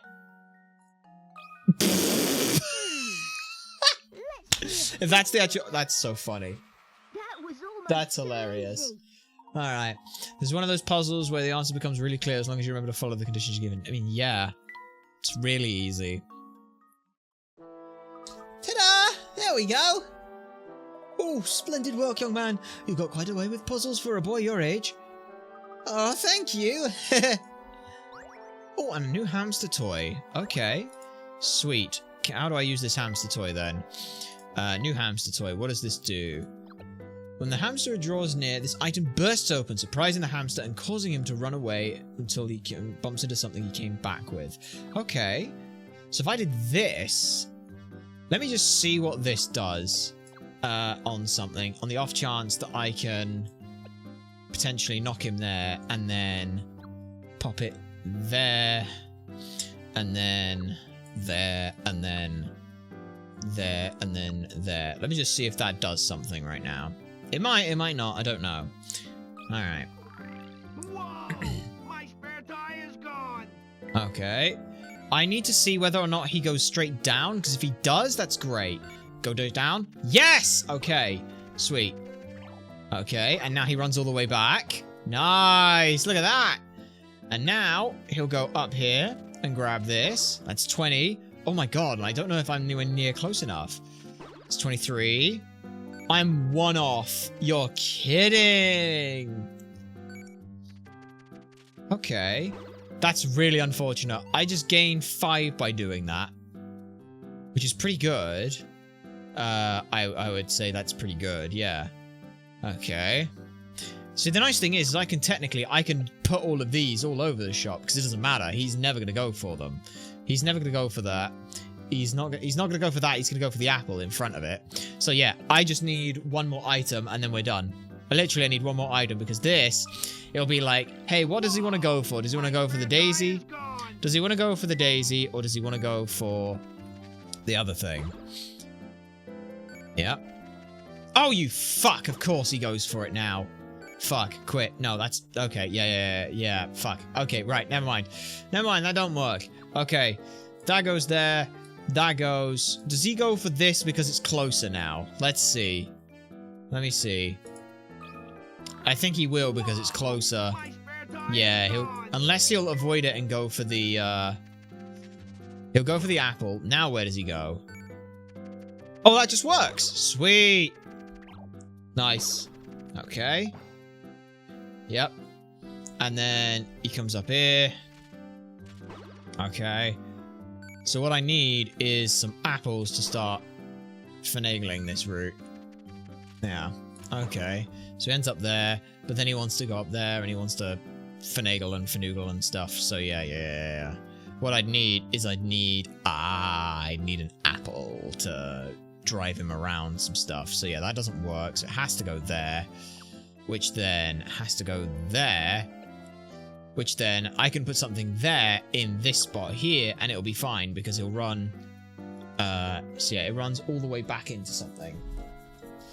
Yeah. This basically just works, so he goes down, along, back, up, over, and then he can come to, like, there, and that works. Okay. So, yeah, that'll be pretty much everything. I just need 1 more item, and he'll be fine. Okay. Nothing more there. Okay. Anything back this way? Hello? Folsons used to be home to many families of noble birth. Then Duke Herzen discovered a vast gold deposit on the outskirts of town which changed everything. Folsons developed rapidly, but word of the gold brought in all sorts of unsavory types. It's such an awful shame. This used to be such an enchanting town. Okay, you don't even have a puzzle for me. That surprises me, miss. Who are you? Welcome to Folsons, where big dreams can make those dreams. Where you can dream big and make those dreams a reality. Want to get stinking rich? In Folsons, making a huge fortune is child's play. Let me guess, you two came in to get your hands on some of that Herzen money, am I right? What's Herzen money? You came all the way here and you don't know about the Herzen fortune. That's rich, pal. Here's the story. A long time ago, the big cheese here in Folsons, Duke Herzen, found the mother of all gold deposits. There was so much gold you couldn't spend it in a lifetime.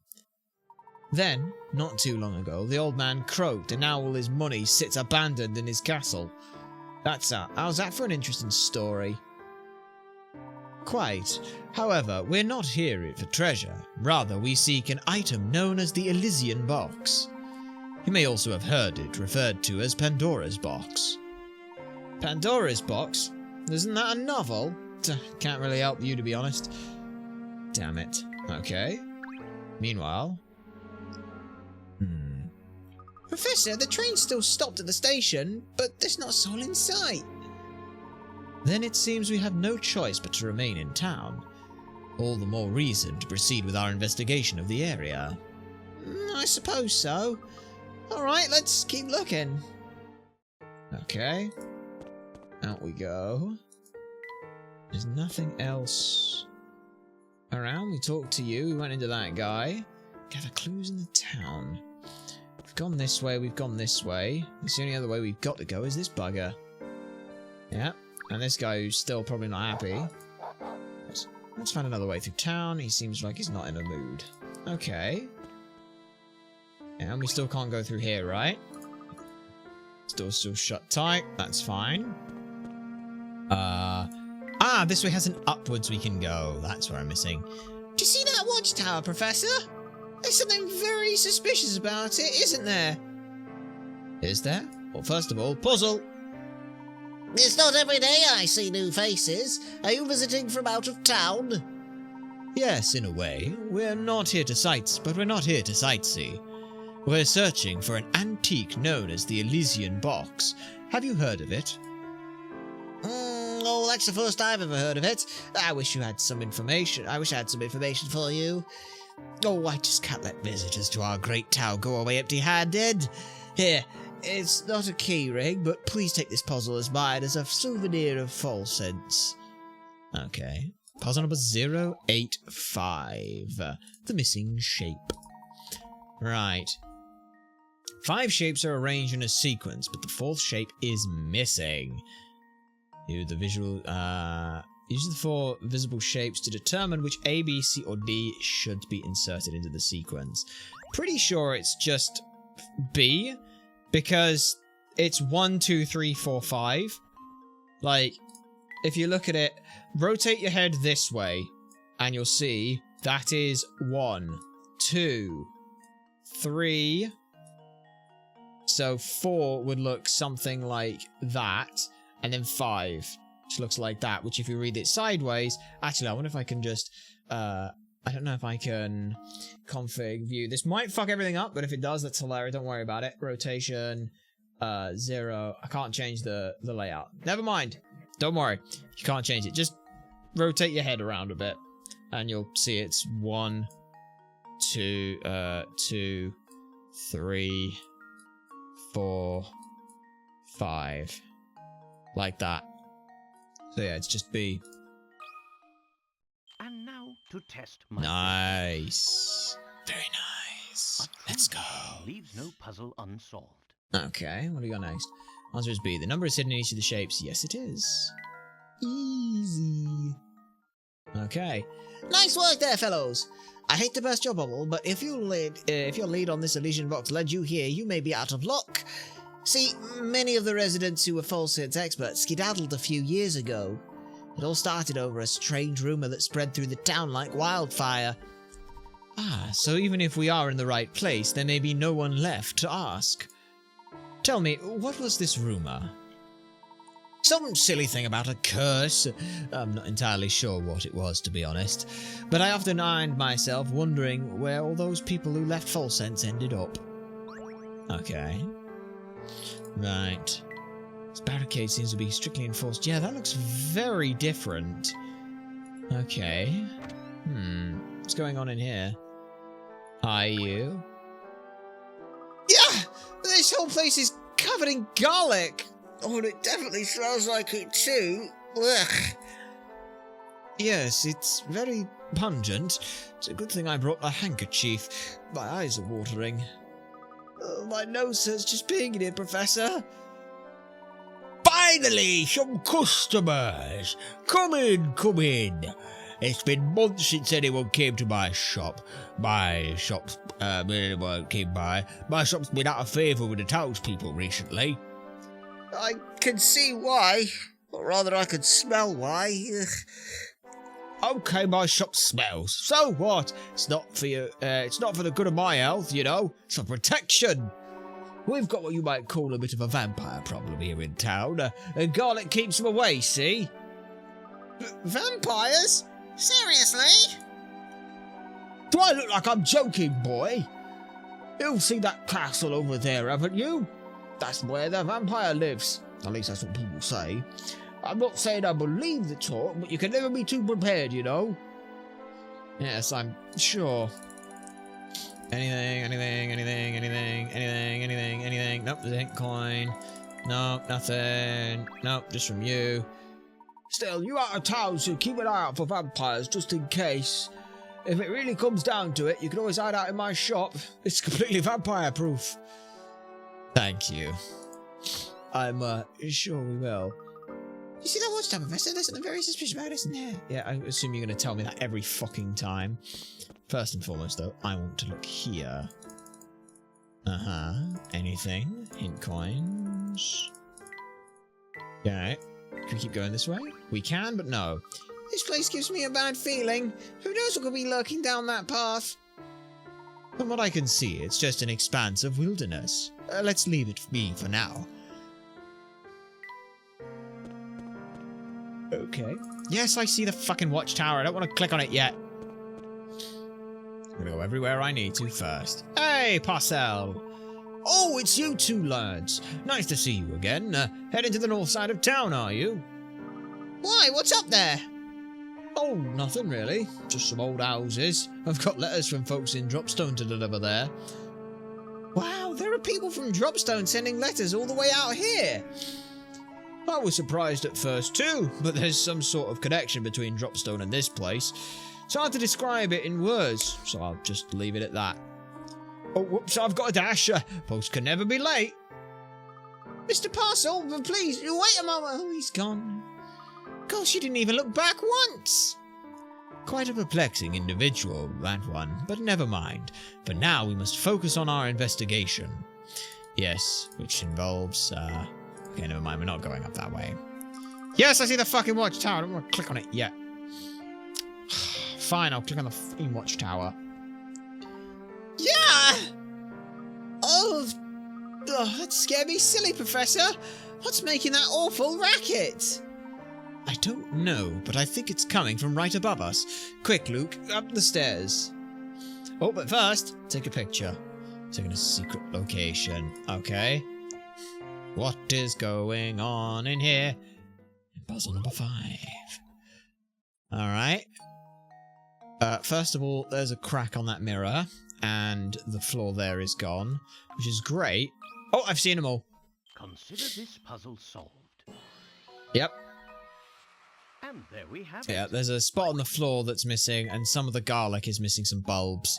That there is missing a thing. Here goes. And then lastly, there's Piece of up, cake. we'll show you where it is. It's right here. Right there. Right there. It's missing some garlic bulbs, I think. Yes, it's missing some garlic bulbs. Pretty sure it's missing some garlic bulbs. This should do the trick. No? Oh, wait, no, hang on. No, Oh, I'll tell you why it is. my. It's because the This thing's one not... is quite formidable. Yeah. I think it's... Was that one that was missing some garlic bulbs? No, because, yeah, the top of the screen's different on the thing. That's why it is. Okay. Yeah, no, instead it's the garlic bulbs. That, I think, yeah, the garlic bulb there is just off the screen, so it's not that. Okay, that's all good to know, though. 1, 2, 3, 4, 5, 6, 7, 8, 1, 2, 3, 4. Remove that real quick. Yeah, I didn't realise that the thing was up. So 1, 2, 3, 4, 5, 6, 7, 8, 9, 10, 11, 12, 13 on you. 1, 2, 3, 4, 5, 6, 7, 8, 9, 10, 11, 12, 13 on you.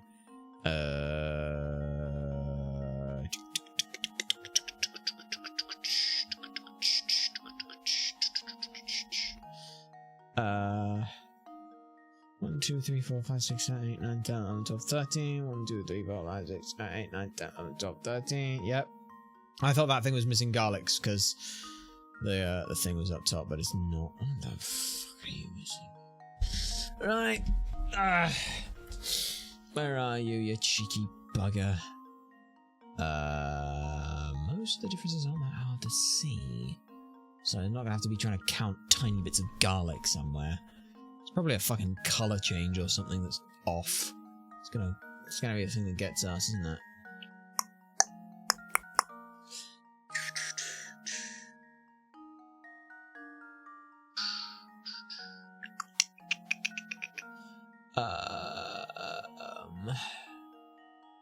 Right.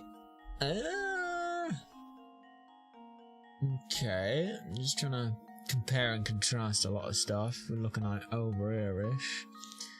Seem like anything there? No, those bottles are the same. Those are the same. That's the same. That's the same.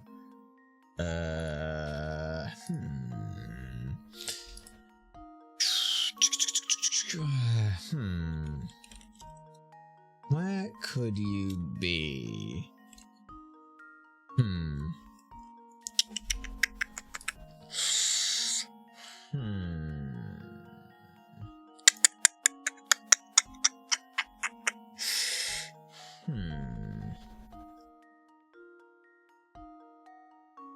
Oh, wait. No, it is oh my god, it is garlic.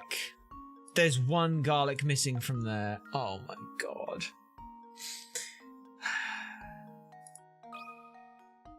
That's... should do the trick. There it is. Yeah. Ah, wonderful. Nice. Very nice, very nice. Okay. Well, we'll continue on from there. Alright, where have I got to click for this? So it's there, but I also want to click all the mirror and everything just in case there's... Why would you want to play again? That doesn't make me mind. Hint coin, puzzle. There we are. A hidden puzzle. What number? 119. The fake coins. There are 10 coins in each of 5 bags below. One of these bags is filled with fake coins that are lighter than the real ones. A real coin weighs 10 grams, but a fake coin is 1 gram lighter. If you're using a scale that can register up to 200 grams, what is the fewest number of times you could use the scale to find out the one bag filled with fake coins?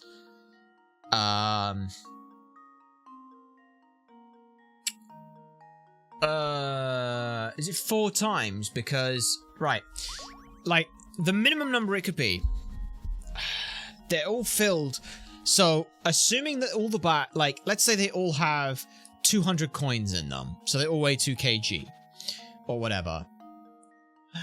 You need 20 coins from each bag, basically. Yeah, if you're using a scale that can register up to 200 grams, what is the fewest number of times you could use the scale to find out what the one bag filled with fake coins? Technically, it's 1. No, it is. Yeah, it's 1 because you just pick the bag at random and get it right, wouldn't you? Unless you wanted to guarantee which one it is, right?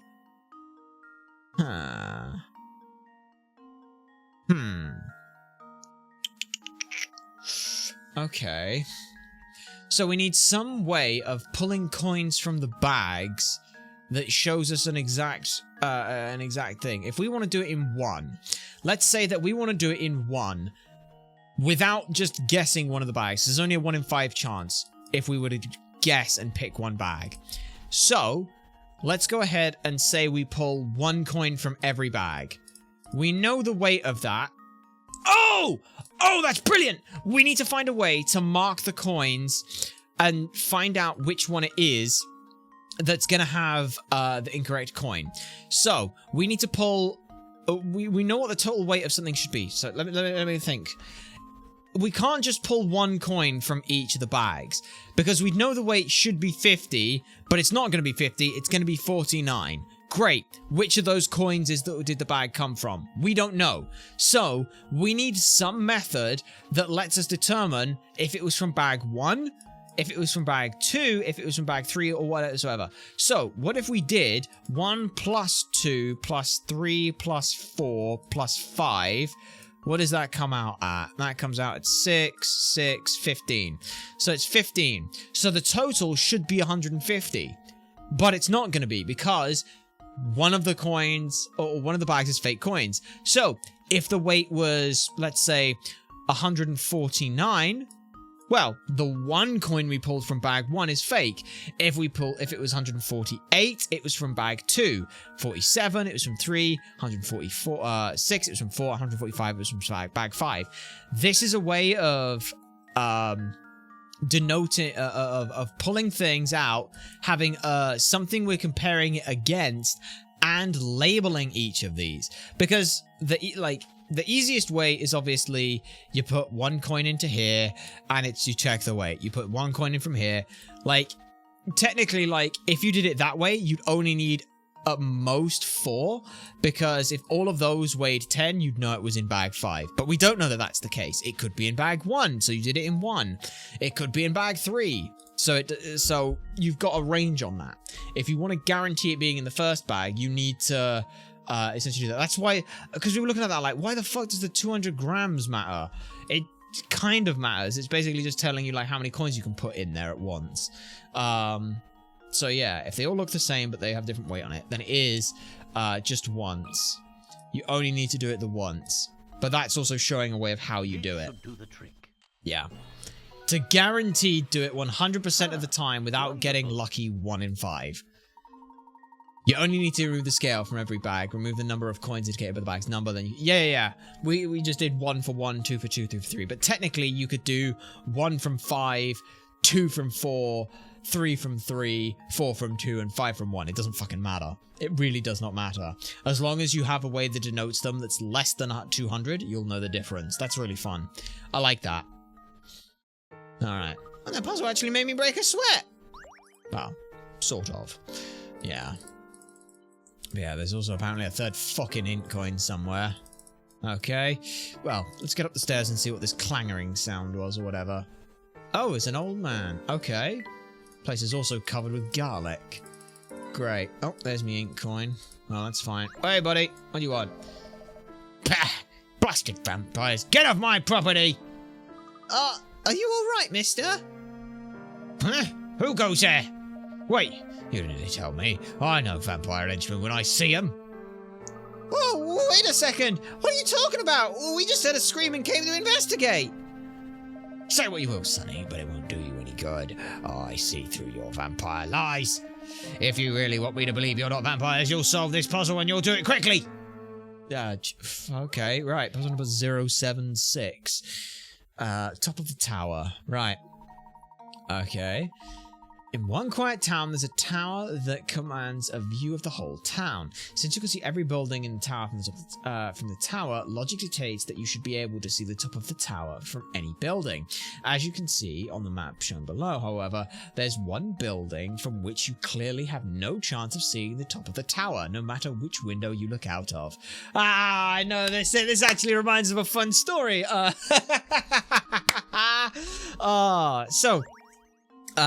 don't know if it's still there, but originally, when the Eiffel Tower was built, there's a cafe that exists underneath it, and the point of the Eiffel Tower is that it's a huge building in Paris that can be seen from pretty much anywhere in the cityscape, which is beautiful and wonderful, unless you hate the look of it, like a certain architect did. I don't remember the name of them, I just know the story, which an architect fucking detested the view of the Eiffel Tower, thought it looked terrible. So every morning, they would go to the Eiffel Tower's cafe because the view out from the Eiffel Tower didn't have the Eiffel Tower in it, and that was the best thing about it. So by looking out of the tower, you can't see the tower. Ha ha ha ha. It even points it out to you. That's fun. Here goes. I love how they have to make that one a 20 because you've just had to be railroaded into it. Layton's That's a bit of a apprentice. shame, isn't it? Again. Yes. From inside the tower, there's no way to see the top of it. You may be able to stick your neck out the window and look up, but you still won't be able to see the top of it. Very nice. Yeah, pretty good for a vampire. Unless you're not one of the bloodsuckers underlings after all. Well, if that's how it is, then listen to me and when I tell you to keep away from that castle over yonder. Oh, bloody hell. So we have vampires now. It's funny. I was gonna say when we saw it, it looks like something out of Castlevania, but that felt too on the nose. Well, let's have a look there. It's a nest of one of the most fearsome undead creatures around. A real, A live vampire. A real live vampire, you say? Don't make me say it again. Okay, so now we have a vampire to deal with. Oh, goodness gracious. Rumours have surfaced regarding a vampire said to live in the castle at the edge of town. Terrified by such talk, not a soul in Folsen's dares to go near the castle. Could a vampire actually be living in Herzen Castle? Maybe. Okay. Finding a lead out here is slow going, isn't it? Indeed. Perhaps our only real choice is to wait for the Herzen Museum to open. Gosh, if that's the case, maybe we should revisit the museum. You never know, it might have opened up while we were away. You have a point, Luke. I hope the museum proves more useful to us this time than it did the last. Oh? Yep, there it is. There it is. There it is. Doodle-la-la-la-la. Weird place to put it there, but never mind. Talk to you, anything? See that castle way up yonder? That's a vampire's lair. Okay. Don't go fucking near it, you bastard. May look like something out of Castlevania, but it ain't. I see him up there swishing around in his fancy cape. He's coming for me and anyone else who stands up and fights for the town. Okay then. Well, off we head. Off we pop out of here. Let's see, we wanted to head to the museum, which is this way, right? Yes, I'm looking at the map. Oh, you need some tea, sweetness. You need... Oh, did you see that? Huh? See what? The ghost, of course. It's just floated by oogity boogities, I swear. Drat, I must have missed it. That's the 12th time he's been flown by. This must be the best spot for ghost watching. I've been here for hours. It's all just fascinating. I'm utterly captivated. I'm sure it's all very exciting, but would you care to take a break and have a cup of tea? Oh, that sounds great. I screech like a banshee every time I spot a ghost, and boy, my throat is sore. But I'm going to take a tea break. Let's make it a mysterious one. Ooh, that means something sweet and kind of unusual. This probably isn't it. Sweet and unusual. Probably not to your liking. Yeah, doesn't quite suit her. Sweet and unusual. Can't detect the trace of mystery in this tea. It's just tea. Well, you had some tea, bitch. Shut up. No, I think I've gone the wrong bloody way, haven't I? Yes, I have. Right. You need tea still, but I don't have any tea ingredients that I can make for you. Well, look at that. The gate is open now. Now we can finally go inside. It appears we can. No, we have to click to go in. Right, what do we got here? Oh, hello, you two. Luke, do you hear that? Sounds like the conductor and Mr. Beluga are rowing again. Nothing? You didn't even have so much as a lead on it. I thought I told you to find it, and find it fast. Uncle, you gotta cut me some slack. There's no piece of cake sneaking around with a fuzz on my tail. Plus, that professor dude from London has been playing detective. Keep a low profile takes it out of a guy, you know what I'm saying? Plus, my feet are killing me from all this running around. How about you let me take a break? Besides, if I got caught sneaking around like this, then... You always were a layabout, Samuel. Stop moaning and get back to the task at hand. I'm rich and influential. I'm telling you to break the law, so it's not unlawful. Until you find that box, I better not hear the word break coming out of your mouth. Gosh, Mr. Beluga really is letting him have it. Do you think he was the one who opened the gate? I'm not sure, though it appears that while the gate is open, the museum itself is still closed. But let's put this discussion aside for a moment. Tell me, Luke, do you recognize the symbol at our feet? It's the same as the one on the book. The stone has been worn down over the years, but I've definitely seen this design before. Oh, it looks like the symbol on the book we found lying out in the street. That it does, but I'm certain I've seen something like this in another location too. But where? Ah, yes. Now I've got it. What is it, Professor? We must locate Inspector Chelmy at once. I need to see that photo he acquired from the crime scene. But this town is so big, how are we going to track him down? Well, it's quite late now. He may have returned to the hotel for the night. What do you think? I think you're probably right. Quick, let's head back to the hotel. So let me get this straight. I went from the watchtower to the museum to see a cutscene play to tell me to go to the hotel. Guys, come on. Also, let me just see if there's anything forward first. Oh, hello. Howdy, the name's Gregorio, and I'd rather run around in a chicken suit than go one day without chess. You're near on my good side and hear what I have to say. Fine, but first, a little chess. Well, this should be interesting. Actually play a game of chess. Puzzle number 106, The Knight's Tour. Okay. Lead the knight on a trip around the board. The chess knight moves to... Yeah. The initial direction could be up, down, left, or right. Yeah. Move the knight around the entire board, landing in each square only once. Okay. Fuck,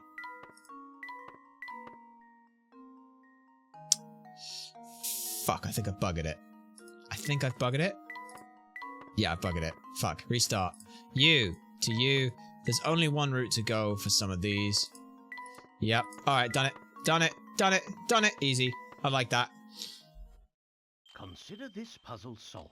Nice. And there we have it. Okay. Well done. The Knight's Tour is a classic puzzle that's well known in many countries. Cool. I figured it sounded familiar. Very nice, sonny boy. There's lots more where that came from, but let's take a breather. For now, you can hear my spiel. I don't know why I'm making him silent figures, but I think he is. Back in the day, this town was full of aristocratic families, but one day they all just up sticks. The Herzid family is pretty much the only upper crusty family left in town. Thank you. Okay. Can we go in here? No. Yep, the museum doors are shut tight. No getting in there. Well, that's fun. Alright. Onward and outwards we go. Return to the hotel. Just down and out, right? Yep. You need some tea? What do you need? Are you quite alright, madam? You look a bit fatigued. Oh, I was in a world of my own there, love. Sorry, pet. I'm just a bit tired and thirsty. It's right dead in there and all. I think a nice sit down is what I need. Your job must be very taxing. Make sure to allow some time in your schedule for recuperation. Oh, don't you go worrying about me, love. You'll get wrinkles. You're right, though. I do need some Vera time. If you'd like, I think we could prepare you a nice cup of tea. How does that sound? Oh, you're a man after my own heart. I'm gasping for a cuppa. I need a lift after the day I've had. Could you make me something refreshing? Or make sure you sweeten it up. Alright, sugar lump. Think we might be able to make something that fits the bill. Let's see. Classic. Unique flavor. Okay. Refreshing, and you sweeten it up. Oasis berry. Sounds right. Absolutely delightful. A smile spreads across Vera's face. She seems restored and in high spirits. Ah, now that is divine. Oh, I do like a man who knows his way around a teapot. There's a lot of new faces passing through town these days, but yours is the best of the lot, love. In fact, just a little while ago, an older gentleman came to town with a box of all his studded gems. Looks-wise, he didn't hold a candle to you, of course, but he had a touch of class, I'd say. Now, if you two ever get tired of running around, stop by any time and say hi, would you? You hear? Well, okay then. I'm surprised the game has managed to get away with putting such a place into it, but that's fine. You probably also want sweet tea, right? I love sweet stuff, but there's not much here in full sense. Do you think you could help me? How to satisfy a sweet tooth?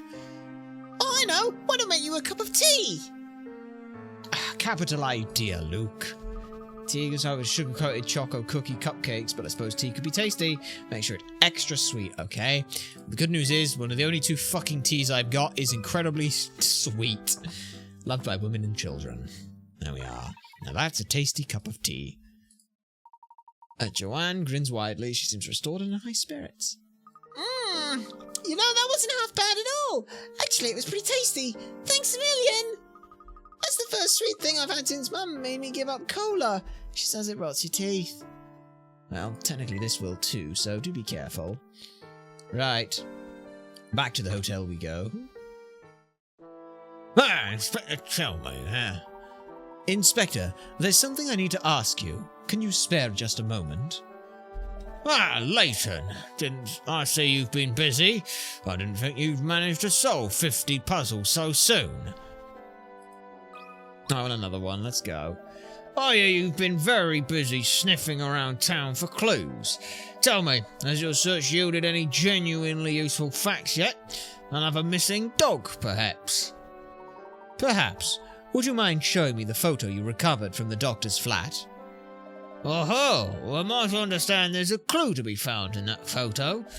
Well, see, you've already solved 50 puzzles already. I can tell you're serious about the investigation. My top priority is solving this case, so if you think you can help, I might as well show you the thing. What the devil? Is something the matter, sir? I just died. Salutations. It is a pleasure to see you here. We hope you are well. There's a hole in my blasted pocket. Oh no. Fucking really? I've been scattering the pieces about without even noticing. This is a low point in my career. It seems that all that remains of this photo is that one scrap. 50! Oh! It doesn't look like we're ever going to see that photo again. Perhaps not. The pieces were all still in my pocket when we entered Full Sense, so of that much I'm sure. Inspector, do you recall the path you took around the town over the past couple of hours? Bits of it, yes. Let's see. Puzzle number 110. Bloody hell. We're just going all over the place with these puzzles right now, but that's fine. Use what the inspector remembers to find the path he took through town. I took a few turns, but only one at a junction that had a cafe on it. I also passed in front of one hat shop. Oh, and one flower shop too. I didn't walk any farther than necessary. Okay, so basically he did like this. And a flower shop. That's pretty much the route I'm seeing here. Good luck. Oh, you don't necessarily need luck. That seems like it could be it. Only one that had a cafe on it. Okay, so that can't work. So that doesn't work. That works though, doesn't it? Well, that's got two. Okay, well, what if I did this then? Does that work?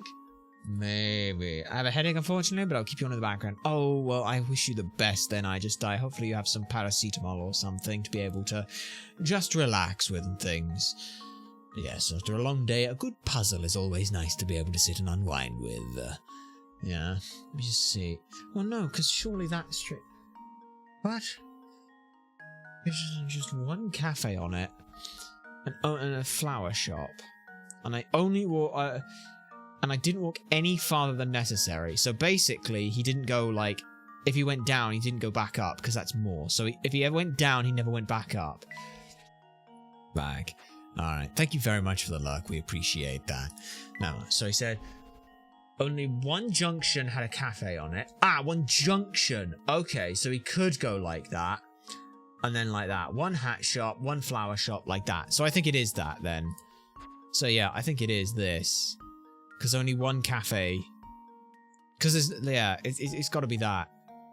Because he faced this way and then turned this way, so he didn't look behind him to see that cafe. That's the only way it can be, right? Right? Yeah. Because there's no other way he can pass by. Yeah.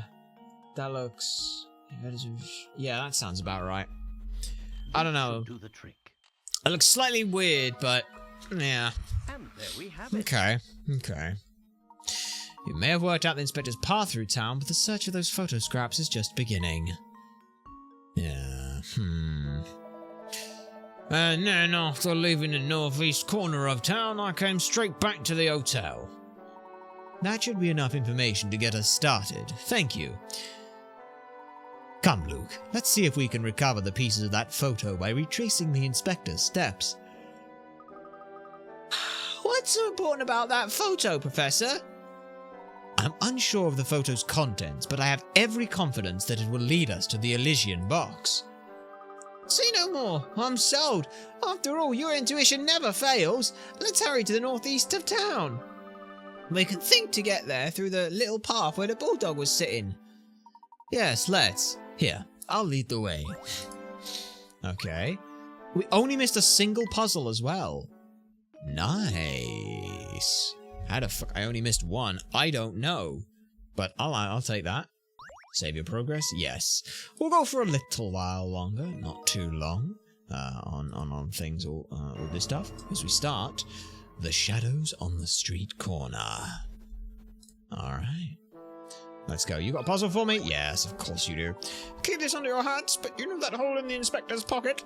A dog did that. A dog, officer? Which dog? Inspector Chelmy had an, altercation with a canine by a path to the northeast corner of the town. Well, dogs can sniff out mean people, you know. That's just more proof that he needs to be nicer. He may seem prickly at times, but he's actually quite kind. Having said that, this story I heard about him concerns one of those less friendly episodes. Okay. Puzzle number 111. How many turns? Alright. Chelmy sent his squad out to investigate an accident. Before leaving, he said this: I want you to search the entire area shown on this map. Take any route you want, but report how many times you turned in the process. You're free to use left or right, but U-turns are strictly forbidden. The Bobbies completed their shift and returned to report their turns. Judging by their reports, though, it seems at least one man was loafing on the job. Yeah, touch the mark. Well, it's the two that are doing it in, like, mathematically, it's either right. It's either the ones who did it in even or the ones who did it in odd numbers. And I think that given the fact that you can't do a U-turn, it's those two. Because otherwise you can go left, right, left, right, left, right. And you have to do it in 1, 2, 3, 4. So it's those two. Pretty sure. You don't have to worry too much. Yeah. Because, like, if we're saying, like, Memo, if you're saying here, they started off on a horizontal, you have to come back on a horizontal as well, which means you have to do it an even number of times. They can't have come back on an odd number of times, because that means they came back this way, which doesn't exist. So yeah, you don't need to know, like, their routes at all. All you need to know is that every time they turn, they go horizontal, vertical. They go horizontal on odd numbers. Oh, sorry, yeah. When they turn, from a horizontal, they start at 0. Then they go to 1, which has to be a vertical. Then they go back to it on a horizontal. Since that's the case, you know for a fact that those two have to be the ones lying. You don't even need to worry about, like, their actual routes. You only care about the fact that they went on a thing. Sharp thinking. The two men who took 105 and 113 turns must have been slacking off. Since the men started out on a horizontal path, you can infer that if they had turned an odd number of times, they'd end up on a vertical path. Conversely, if they made an even number of turns, they'd end up on a horizontal road. Any Bobby who did his job properly would have turned an even number of times to get back to the station, which is at the end of a horizontal road. Yes, it is. Alright. Well done, sir. Now I must be off. The inspector and I need to sweep the area for more clues. And do watch yourself out there on the streets. There's no telling what's out there. Likewise, officer. Ooh, and a diary key. Ooh, I get to do the diary read. Let's go. Alright, old diary. Let's do that again. Alright. Okay, the third entry. Father has always done what he wants, regardless of who may object. He's that way with everyone, even his sons. It's no wonder my younger brother always seemed so irritated with him. Even so, he and I must endure Father's whims, because, as the next in line to rule Falsense, we cannot leave this town, even if we want to. We are stewards of this town, and we must stay here to watch over it. Interesting. So that's why he's not like, fuck what his father says. Okay. Fair enough. Good to know. Let's get, you got a puzzle for me? Of course you do, my friend. Welcome back, sir. Still busy with your investigation, I see. Even though Lovely Art House is quite vast, so take care out there not to tire yourself out. I'm sure your feet must be sore, so why not sit for a moment and enjoy this puzzle I've prepared? Puzzle number 092. Precious metals. Okay, lucky you, you've inherited a 5-square plot of land that's rich in precious metals. Each chunk of copper ore is a value of 1, silver 3, and gold 5. You're allowed to pick 5 squares of land for yourself, but the 5 squares must be connected to each other. Squares diagonal do not count as connected. What is the most value you can get out of the land? That seems pretty good, right? Let's just see. Because memo... That is, hang on, back, restart, memo, that little block just screams out to me immediately, and that is 5, 6, 7, 10, so that is a value of 10, and this is the only other one which could come close to it, which is a value of 9, right? Yeah, 1, 2, 3, 4, 5, 6, 7, 8, 9. So yeah, that's the only one with decent value to it, because that all we did there was just try to find fill as many. You want to fill as many squares as possible with it. So it's like, okay, you take the top one. Okay, can you do better than 9? Yes, you can do better to 10, which appears to be the case. And nothing else comes close to that because there's no way to like reach any of this stuff over here because you'd be losing way too much space. Like the other option you've got would be this, which doesn't work because if I take off this square and this square, I get this square and this square, which increases the value by 1 because that is the same as that. So yeah, freebie. So yeah, the answer is indeed those 5, because there's nothing better you can do. But hey, you get a value of 10 out of it, whatever that means. Nice. And there we have it. Very good. And we're over 2,000 pickerats. The plot of land displayed is the only one that achieves a value of 10, the highest value possible given the conditions of the puzzle. That it is. Alright. Well done, sirs. You should feel free to, shouldn't you begin to feel weary from rustling about the town, to stop in to rest. Periodic breaks can be quite refreshing for the mind and spirit as well as the body. And another diary key. Oh, give me that diary key. I like reading the diary. Alright. Old diary. Let's read it. No longer able to tolerate father's selfish ways, my young brother has left Falsense for good. Strangely enough, father doesn't seem affected by it at all. If anything, he only seems more focused on excavating even more gold from the mine. Is that miserable all worth so much to him? I'm beginning to think that I will never understand that man. Fair enough. Okay. Let's go and see. Is there anything in Flora? Huh? Where's Flora? Ah! You startled me. Where did you get off to, Flora? Me? I am... well, Come now, Luke. A gentleman never forces a lady to say more than she wants to. Oops, of course, where are my manners? Sorry, Flora. No, don't give it a second thought. Say, how'd your investigation go? Did you find anything out more about the Elysian box? A bit, but nothing concrete. What we need is more time to comb the area for clues. We could be quite a while, so if you feel tired, go ahead and turn in, my dear. I will. I sure hope you two find a good, solid lead soon. Nothing from you? Yeah. Okay. Alright then. It doesn't seem like there's anything in this room, and if there is, we'll find it later, I'm sure.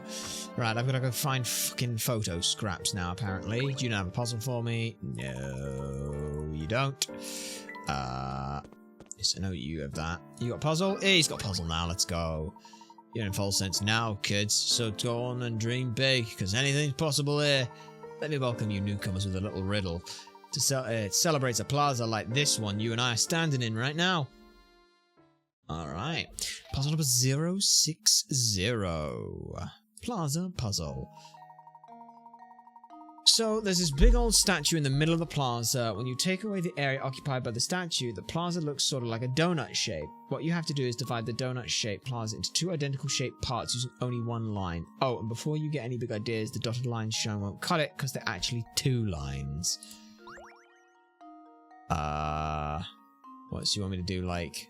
this. What? Huh? What?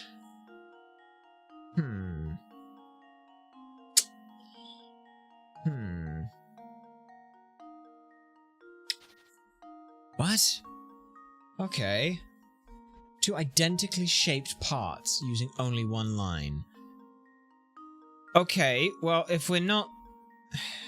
Before you get any bigger, it is cutting it down the middle is actually 2 lines. Right. So... Well, in that case, then, the only thing we're doing is another fucking circle, because a circle's the only shape that has 1 line on it.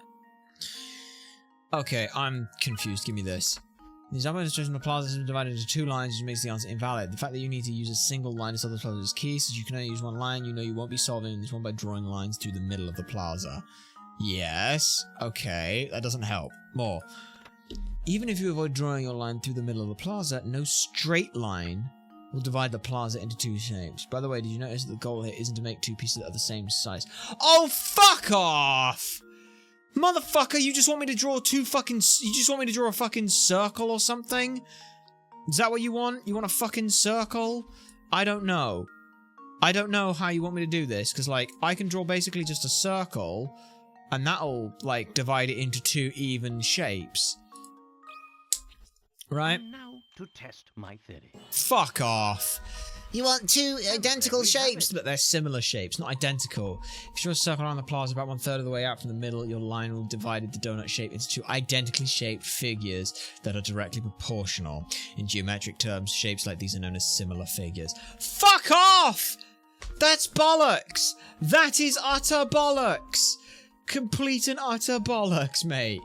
Fuck off. That's a terrible puzzle and should not exist. That's shit. Lots of folks come to False Sense dreaming of wealth and glory, but you two seem different. Take it from someone who's seen it all. Stay away from the forest on the northwest side of town. Yeah, that's fucking terrible and should not be a puzzle. That's just shite. Absolute shite. The fact that I have to know mathematical shit of similar shapes and geometrically the same is bollocks. That's not the sign of a good puzzle. At all.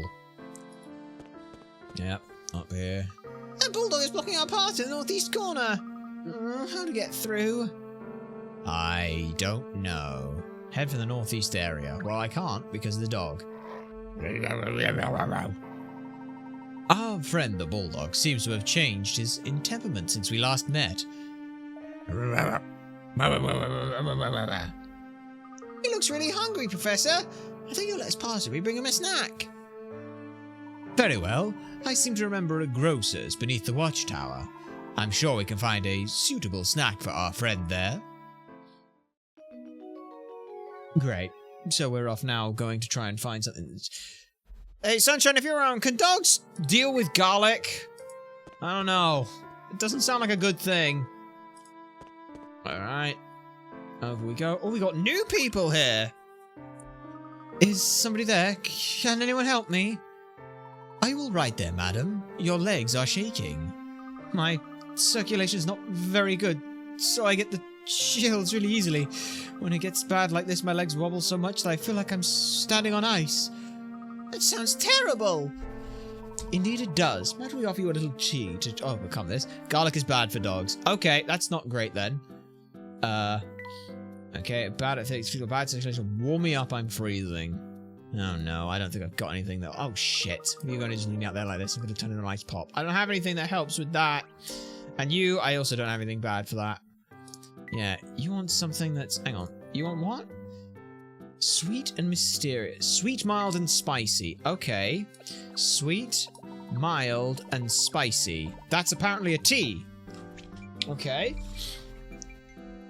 Hey! My, what a peculiar blend this is. Subtle and spicy all at once. And sweet at the end as well. I especially like how the initial herb helps to balance out the sweetness that comes later. I never imagined spicy and sweet could work together so well. Look at this. It's 2 British people learning how to actually incorporate flavour into foods. Dream Spice. This mysterious blend is mild, sweet, with a fantastic spiciness. Okay. And it's a mysterious blend. Alright, nice. Very good. Something a little mysterious about the way the tea tastes. Good job. Glad you liked it. It was great. Let me thank you by telling you where the spookiest ghosts hang out. Felson's got loads of great ghost watching spots. Thanks for the offer, but I'm scared enough as it is. Okay, let me see if I can't fix up her tea as well. Just go back until she's gagging for a little bit of tea. Oh, we got a lost child. Give me a sec. Come on. I'll go back and forth until you're fucking thirsty, bitch. Thirsty, bitch? No, but puzzle! Why does everyone make such a kerfuffle about warning people away from the castle? Even if you wanted to go, it's impossible to get up there. The forest gate is always locked. I take it that's the sole path to the castle, then? You actually wanted to go there, don't you? Oh, it's a weird and scary place, but I know the feeling. The gate only opens to let this old stagecoach through. If you hide in the bushes and wait for the coach, you might be able to sneak in behind it. So the gate does open! Do you know anything about this stagecoach? Oh, you've got me there. It heads up to the castle every day at about the same time. Maybe it delivers raw steaks and blood for the vampires' dinner. But really, I've no idea. But hey, there's talk of stagecoaches and reminds me of this puzzle about horses. I mean, they're tangentially related, so I'll give you that with puzzle number 102, Tug of War. Right.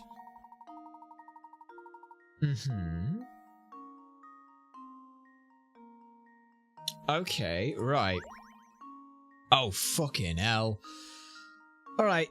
Teams of horses are participating in a tug-of-war matches. All teams are drawn for an 8-horse stable. The first 3 matches all end in a draw. Okay. So, what can we learn about any of these? Fucking hell. So, we know that A, B, C, D equals E, F, G, and H. Right. What I need to do is take away G and H. Right? So, H, C, and B are the same as G and A. Okay. Can I, like, use something to, like, take away from the other? Because they're equal signs, so I don't think I can just flip them over, because that doesn't make any sense. D and A are equal to F, H, and E.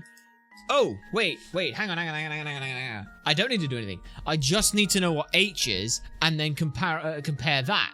Because we basically took H off from this. So if we've got E and F, which is F and E, it's the same fucking thing, all I need to do is see what the difference is between them, right? Right. So let me see if I can figure something out between any of these. Wait. Hang on. Look at the first and third. A, B, C, and D equals E, F, G, and H. But look at the third one. It's E, F, and H. F and H is the same as A and D. So what we know here is that that is the same as that. We know BC equals G. Okay. BC. So we know BC equals G.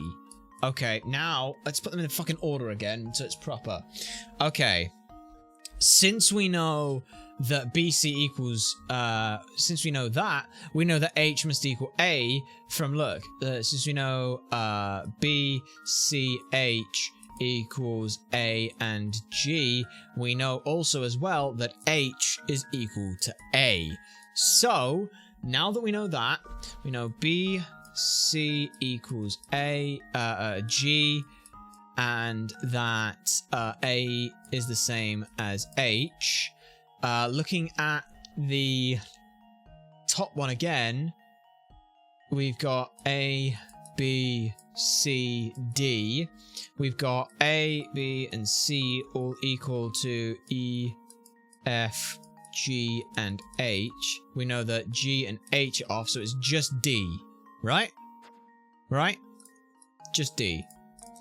Just D. That's the only one that matters. I can pull a tug of war against the both of them.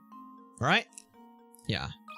I think. Here goes. That's tricky because they obviously changed the lots around so that you don't see which way round it is. Just put it in fucking order and you'll be fine. Other matchups might work, but the only one you can be sure that will end in a tie based on this information is horse D. Yes. Hell yeah. Well, now I get it. Thanks a million. Like I was saying, if you want to go through the gate, just say skits anyway, but you never know what kind of dangerous stuff could be hiding in the woods, so I stay here. And another diary key. Ooh, give me the diary. I like reading this. This book is fun. Okay. Let's have a look then. We found a new ore down in the ground that Father thinks we can refine into a precious metal. Personally, I doubt we'll be able to turn something as dull and dead as that rock into something of worth. Not that it's stopped Father. The digging has advanced to the point where it's formed a massive crater under the castle. I have visions of the whole castle tumbling down into that abyss. Fair enough. Well, we tried. Yes, and now maybe I can go back and forth between here and her and she'll be hungry for some tea. Nah, fuck it. She won't. Never mind. Don't worry about it. Let me talk to you, because you obviously have a puzzle, because you're new. That shop is so smelly that I have to play out here or I pass out. That really, stinks. Sorry, that's a bad choice of words. It's okay. I brought some snacks with me to nibble on, so at least I'm not bored. Here, let's share them. Okay.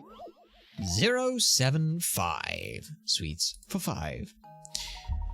You have a box of 4 different kinds of sweets arranged in no particular order. Your job is to divide these treats into 5 equal portions. To do so, you'll need to make sure that each portion contains the exact same number and variety of sweets. Okay. Okay. Got it. Good. Right, so you got 1, 2, 3, 4, 5 by 1, 2, 3, 4, 5. So each person's getting 5. Let's go ahead and start by calling each ones. So I'll call the little 5s 1, 2, 3, 4, 5, 6, 7, 8, 9, 10. So we have 10 of those. So every person is getting 2, I'm going to call them P's for petals. We've got 1, 2, 3, 4, 5 of the lollipops. Or the lollipop swirls, so everyone gets a swirl. We've got 1, 2, 3, 4, 5 of the I'm just gonna call them gumdrops, so everyone gets 1 gumdrop. 1 gumdrop, and that should also mean as well that 1, 2, 3, 4, 5, everyone gets 1 baggie. Okay, that's all I wanted to check to start with. So we want something like that works. No, it doesn't work, and I'll tell you why.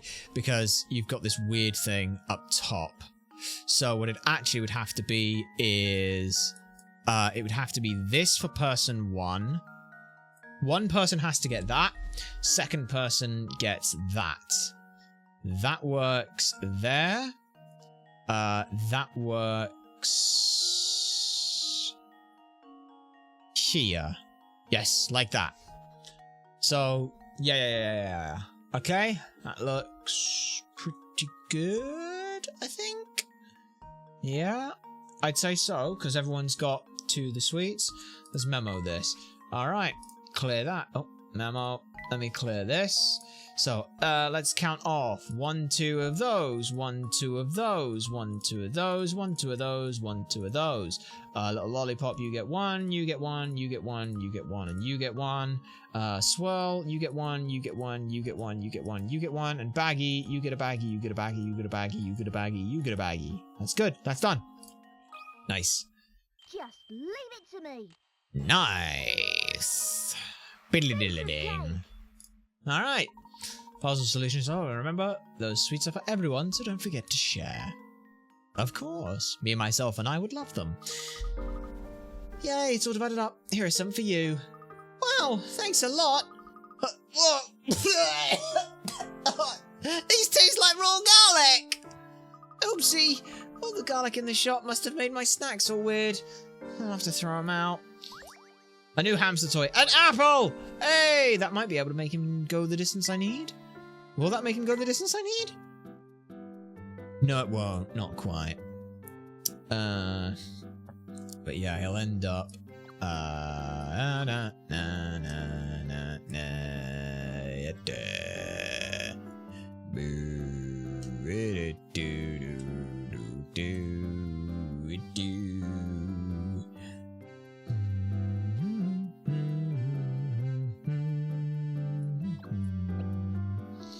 Yeah, he'll go there, he'll go there, go there, he'll go there. So that should still go the same route where he goes down to the apple, along to the thing, back along, up, up, up, down, back to the apple. I just need one more thing. I'm gonna put that there though. Ooh, no, I shouldn't do that because now he's gonna fucking... He's not gonna know where he wants to go, is he? Right, okay.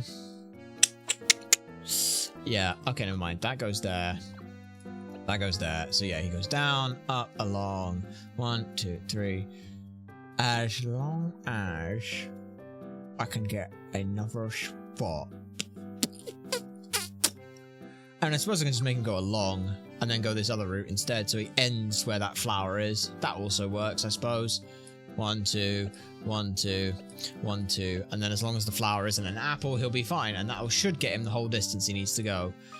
Because this should... They should throw him to 37, or 27, sorry. Come on, Sporty. Alright. Yep, he punches that. He hits that. Sweet. Now he's gone all the way back here. Sweet. 17. Turn around. Go this way. Alright. Now go straight for the apple. Nice.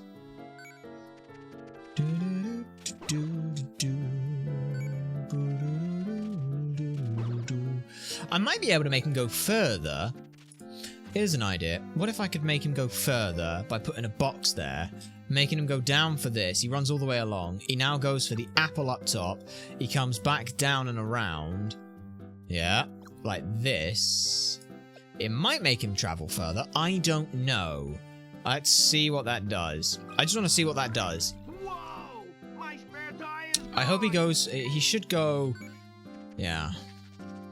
Okay. There we are. All the way along. Run, run, run, run, run, run, run, run. Yeah. Up for the apple. Yeah. Okay. Over here. Okay. Over here. That's 20. Now, depending on which way he goes, he might go down and get the goal. I don't know if he gets the goal here. Yeah, he gets 5. Oh, I'm 1 off! But no, I can work with that. I can work with that. I can work with that. Right. Instead, let's have him go this way first and then go towards the box instead. Then he's there and then he'll go from up here. Yep. He's here. He goes to this. He then goes to the box. He runs back here. He goes up to this. Goes over to. Goes there. Let me just see if that works. That might. I don't know. Let me just try it. Let me try it. I want to see if I can do this already. Yeah. I might not need the apple there, but the apple just kind of helps a little bit, I suppose. It gives me a direction to be able to send him, so I don't actually need that to be the apple. But I might have done it. Come on. Come on, you little bugger. Come on, you little bugger. Let's go. Yep. This way. He gets scared. He runs all the way back. Bonks his head there. Goes up to 3. That should be good. That should be 30. That should be 30, right? Come on. Yeah, that's 30, baby. And I can do better in the future. Hey! Good job. Man, exercise rocks. Yeah. Chunk will now sniff out hidden coins for you. Hey! Let's go, Chunk. Luke and Chunk are now best friends. The Animal Lover's house has been added to Layton's challenges. Oh, that's fun. That's cool. Okay, real quick, I want to head to... Where's Granny Riddleton's shack? Fuck, I don't know where her shack is.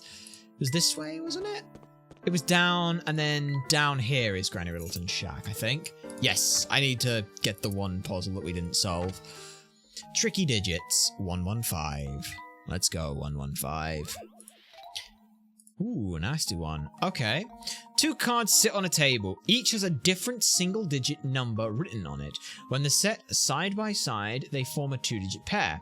Then, by flipping their order, you can make another 2-digit number.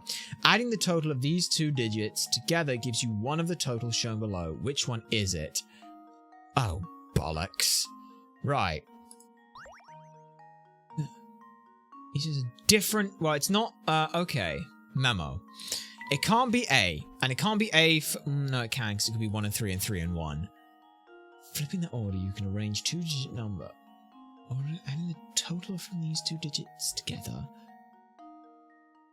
Each has a different single-digit number written on them. When set side by side, they form a 2-digit number. Okay.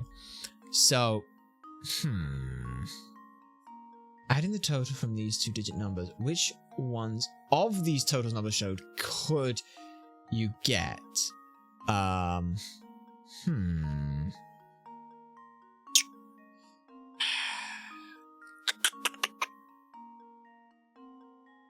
let's just go 1, 2, 2. Oh, I know this little bit of fun maths. This is a fun little bit of maths. Sorry, we had it the completely wrong way around. It is 44 because it's a pair. You want a number that's divisible by 11. Don't know why it works, but it does. It just does. Any 2 single-digit numbers added together, if you give the opposite of them, must give you a multiple of 11. It's a weird, fun little quirk of maths. I can't fucking explain it, but look. Let's take 9 and 8, and then let's take 8 and 9. As an example, that's 7, carry the 1, that becomes 1. That becomes 8. Yeah, that becomes an 8, and that becomes a 1 there. 187 is indeed a multiple of 11, I believe, because, yeah, you go 111, and then 77, so it's 17. As an example. Now let's go for the smallest. You can go 0, 1, 1, 0. As that, you get 11. So you get any multiple. And actually, the interesting thing I don't want to check is because you go 1, 3. I think you do all the odd numbers because you can never hit the 2 because you can never have 1 and 1 in the same spot. So you get the odd. You get all the odd numbers. So you go 1, 3, 5, 7. I mean, it depends on literally any number that you choose. It doesn't matter. You can go 1 and 9. 9 and 1. Oh, look at that. There's 111. Oh, no, you can get the odd ones. You can get the even ones. Oh, cool. Never mind. Never mind. Oh, of course you can get the... I'm an idiot. Of course you can get the fucking even ones. What's that, you dumb... We're stupid, okay? But I think then that's 1 and 3 and 3 and 1, right? Because that's 44. Yeah. So it has to be that.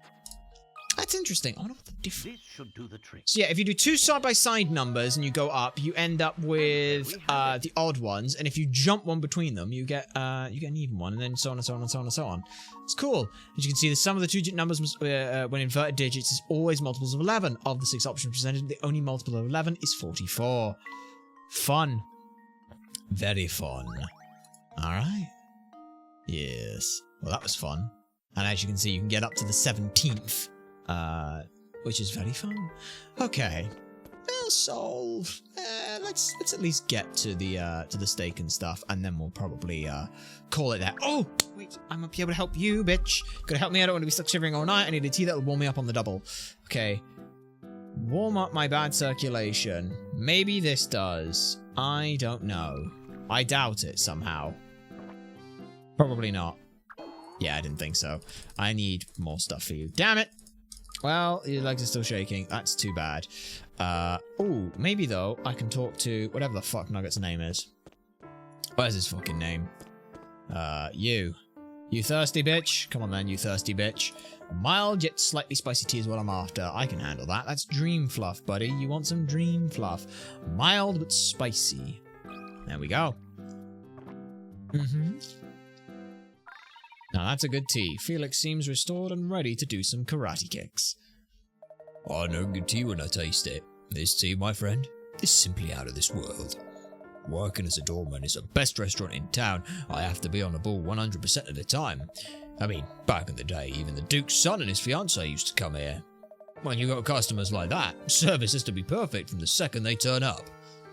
Wow, full sense elites, eh? That's right, little man. Come to think of it, I haven't really seen those two for a while now. I really hope they do visit us again sometime. Alright, let's go get some fucking garlic smelling steak for a dog, it seems. Considering the fact that kid's sweets have all seemed to be infused with garlic, we might be in a bit of a problem here. Alright, what are you then? Hello there, gents. How can I help you today? We're in desperate need of food for a hungry dog. Do you have anything that fits the bill? Well, that's the most interesting request I've had all day. I don't have anything in a tin, but this leftover beef shank will make Rover sit up and beg. That should do nicely. Would you be willing to part with it for money? Of course. I just hope your dog likes garlic. I'm sure that won't be a problem. Just like to point out, garlic is bad for dogs. Good. Now, I won't charge you a penny, but you have to solve this puzzle I've got here. I've been mulling it over for days, and I'm starting to lose sleep. Alright, puzzle number 074, sealing off the smell. Garlic is a wonderful seasoning when used in moderation, but the smell can be pretty potent. Someone put garlic cloves in this intricate container, and they're really stinking up the room. Use the 2 corks below to help our friend deal with the smell. Right. Touch the places you want to put the corks. Alright, memo. Let's see then. It's going this way. Out here. Yep. Doesn't matter that it hits that one, that's irrelevant. Okay. So this one hits both of those. Okay. Right. Where does this one go then? If that one goes to the middle one, we got a problem. Yeah, that one goes to the middle one, so all 3 of them are going to infuse with garlic, so I can't get rid of the smell. What? Yeah, they all go... You'd have to plug all 3. There's no way to stop the smell. Huh? Just place no more than 2 corks. The most logical thing to do first use the mobile phone to trace... Yeah, I just did that. So this is strange, you say? Well, yes, the fact that all 3 openings of the container is strange. How to contain the smell, then?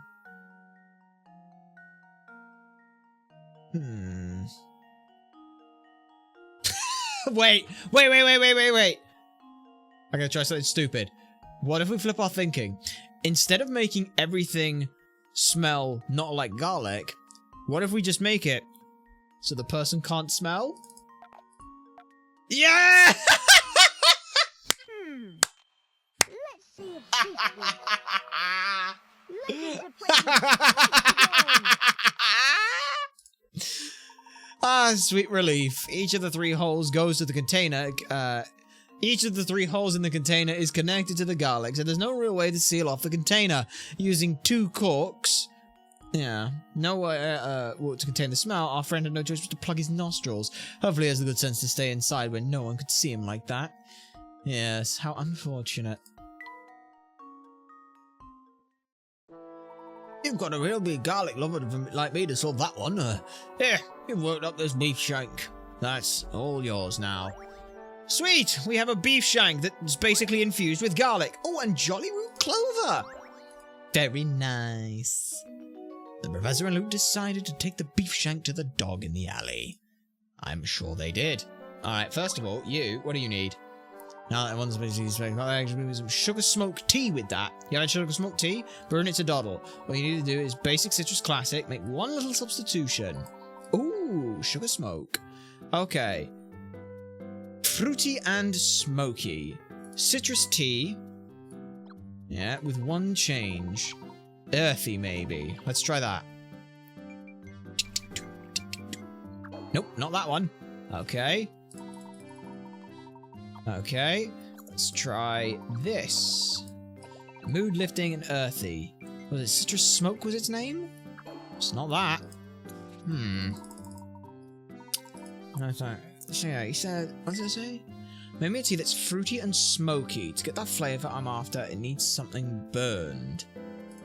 Smoky. That's earthy. I don't have smoky. I have spicy. Fuck. I don't have anything. I don't have anything.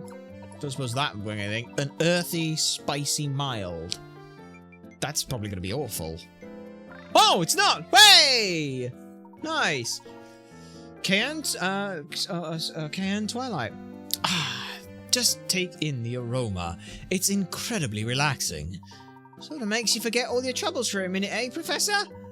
I must confess, this is rather nice. It's like the tea drove all the weariness from me. Wow, with just a couple of sips, the good of a cup of herb tea can never fails at me. Never fails to amaze me. So I need something smoky. Yeah. This is perfect for unwinding. I ain't got cinnamon or sugar smoke.